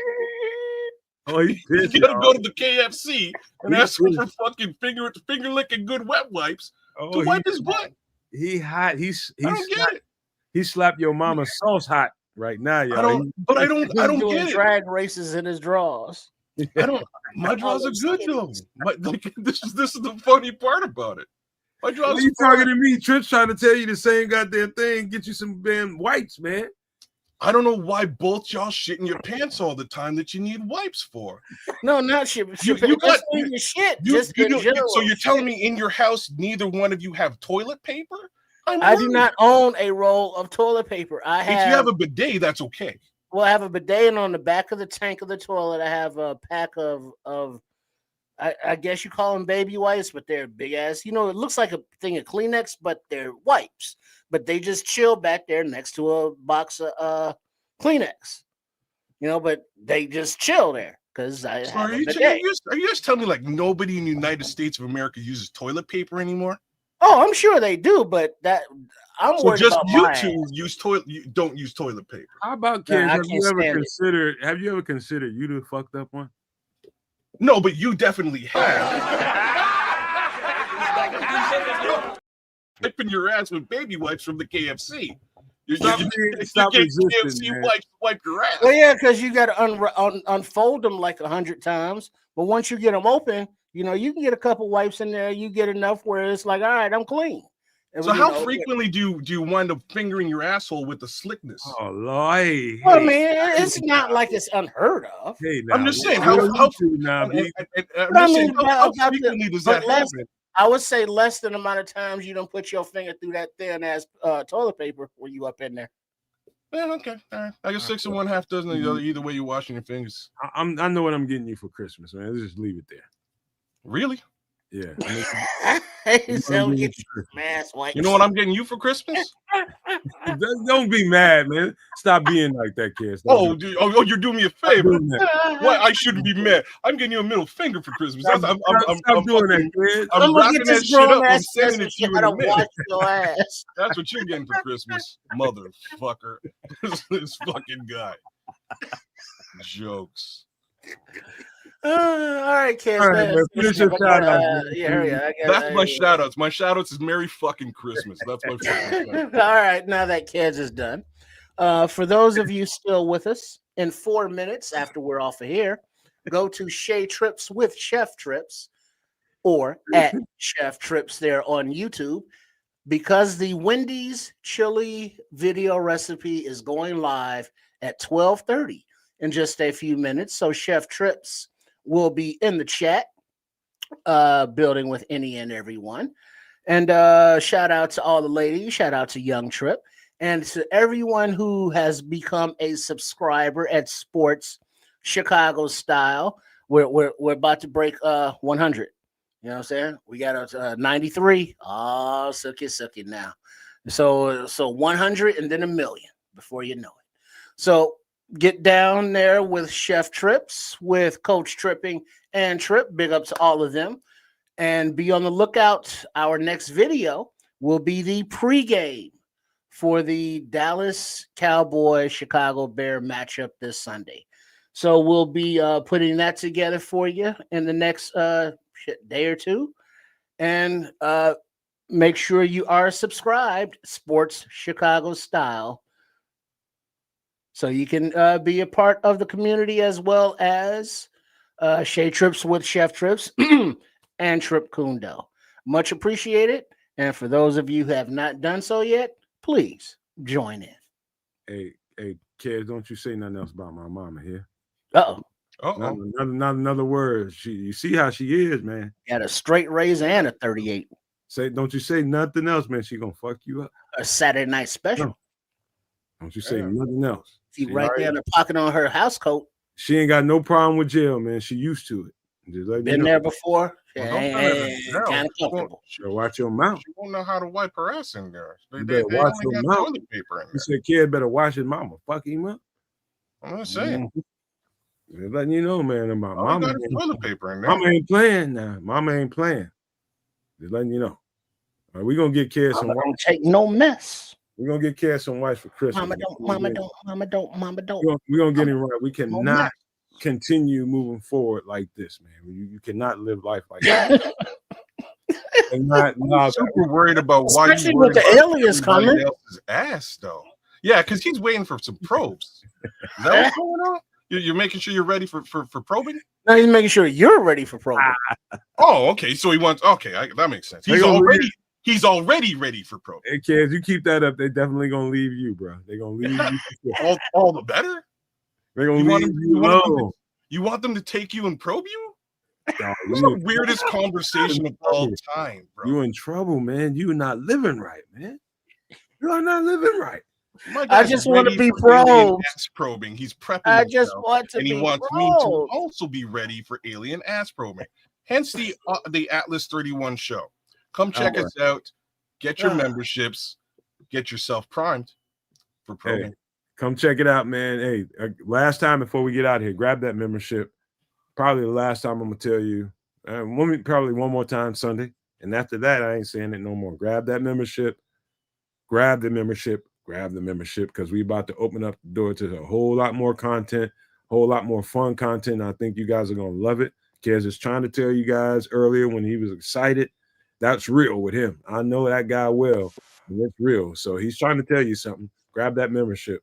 Even if we're not on the show, all you got to do is turn this thing on, scan this code, and go to the channel. Get yourself a membership. Once you hit that membership, it will take you everywhere you need to go, and it's easy from there. You don't need us from that point. But thank you all for being here. This is fun, like it's always been. This is a show that I always love to do, and it always hurts to have to get off and close out the show, and I freaking hate it because this is fun. You know, we poking kids a little bit, but he knows we love. It's just what we like to do around here. Have a little good time at the expense of each other at times. And, it's all good and fun, man. I hope you guys had a good time because I know I did. And, this Bears thing is going to be fine. We just need to get past the rocky road right now. And that ain't fun right now. And we hate it. And so be good, you guys. Be good to each other. Be nice. Help people out. Be joyful in life. Don't be hateful. Don't be hating. And don't be following people that do that kind of thing. Find things that are loving. Find things that are respectful. Find things that help you elevate and ascend in life instead of keeping you in a space where you're angry, mad, and just ranting and raving all the time. Don't you get tired of that fucking shit? I get tired of seeing you guys ranting and raving. Find you something happy, find you some joy, and stick to it. That's just my advice to you all. It's personal, and I would love to see people be better and have a better time in life. And we'll just leave that there. But before we leave here, I got to leave you guys with these famous words. If you can think it and you can see it, there's no reason in the world why you cannot absolutely manifest it. Do not, and I repeat, do not be a prisoner of your own mind.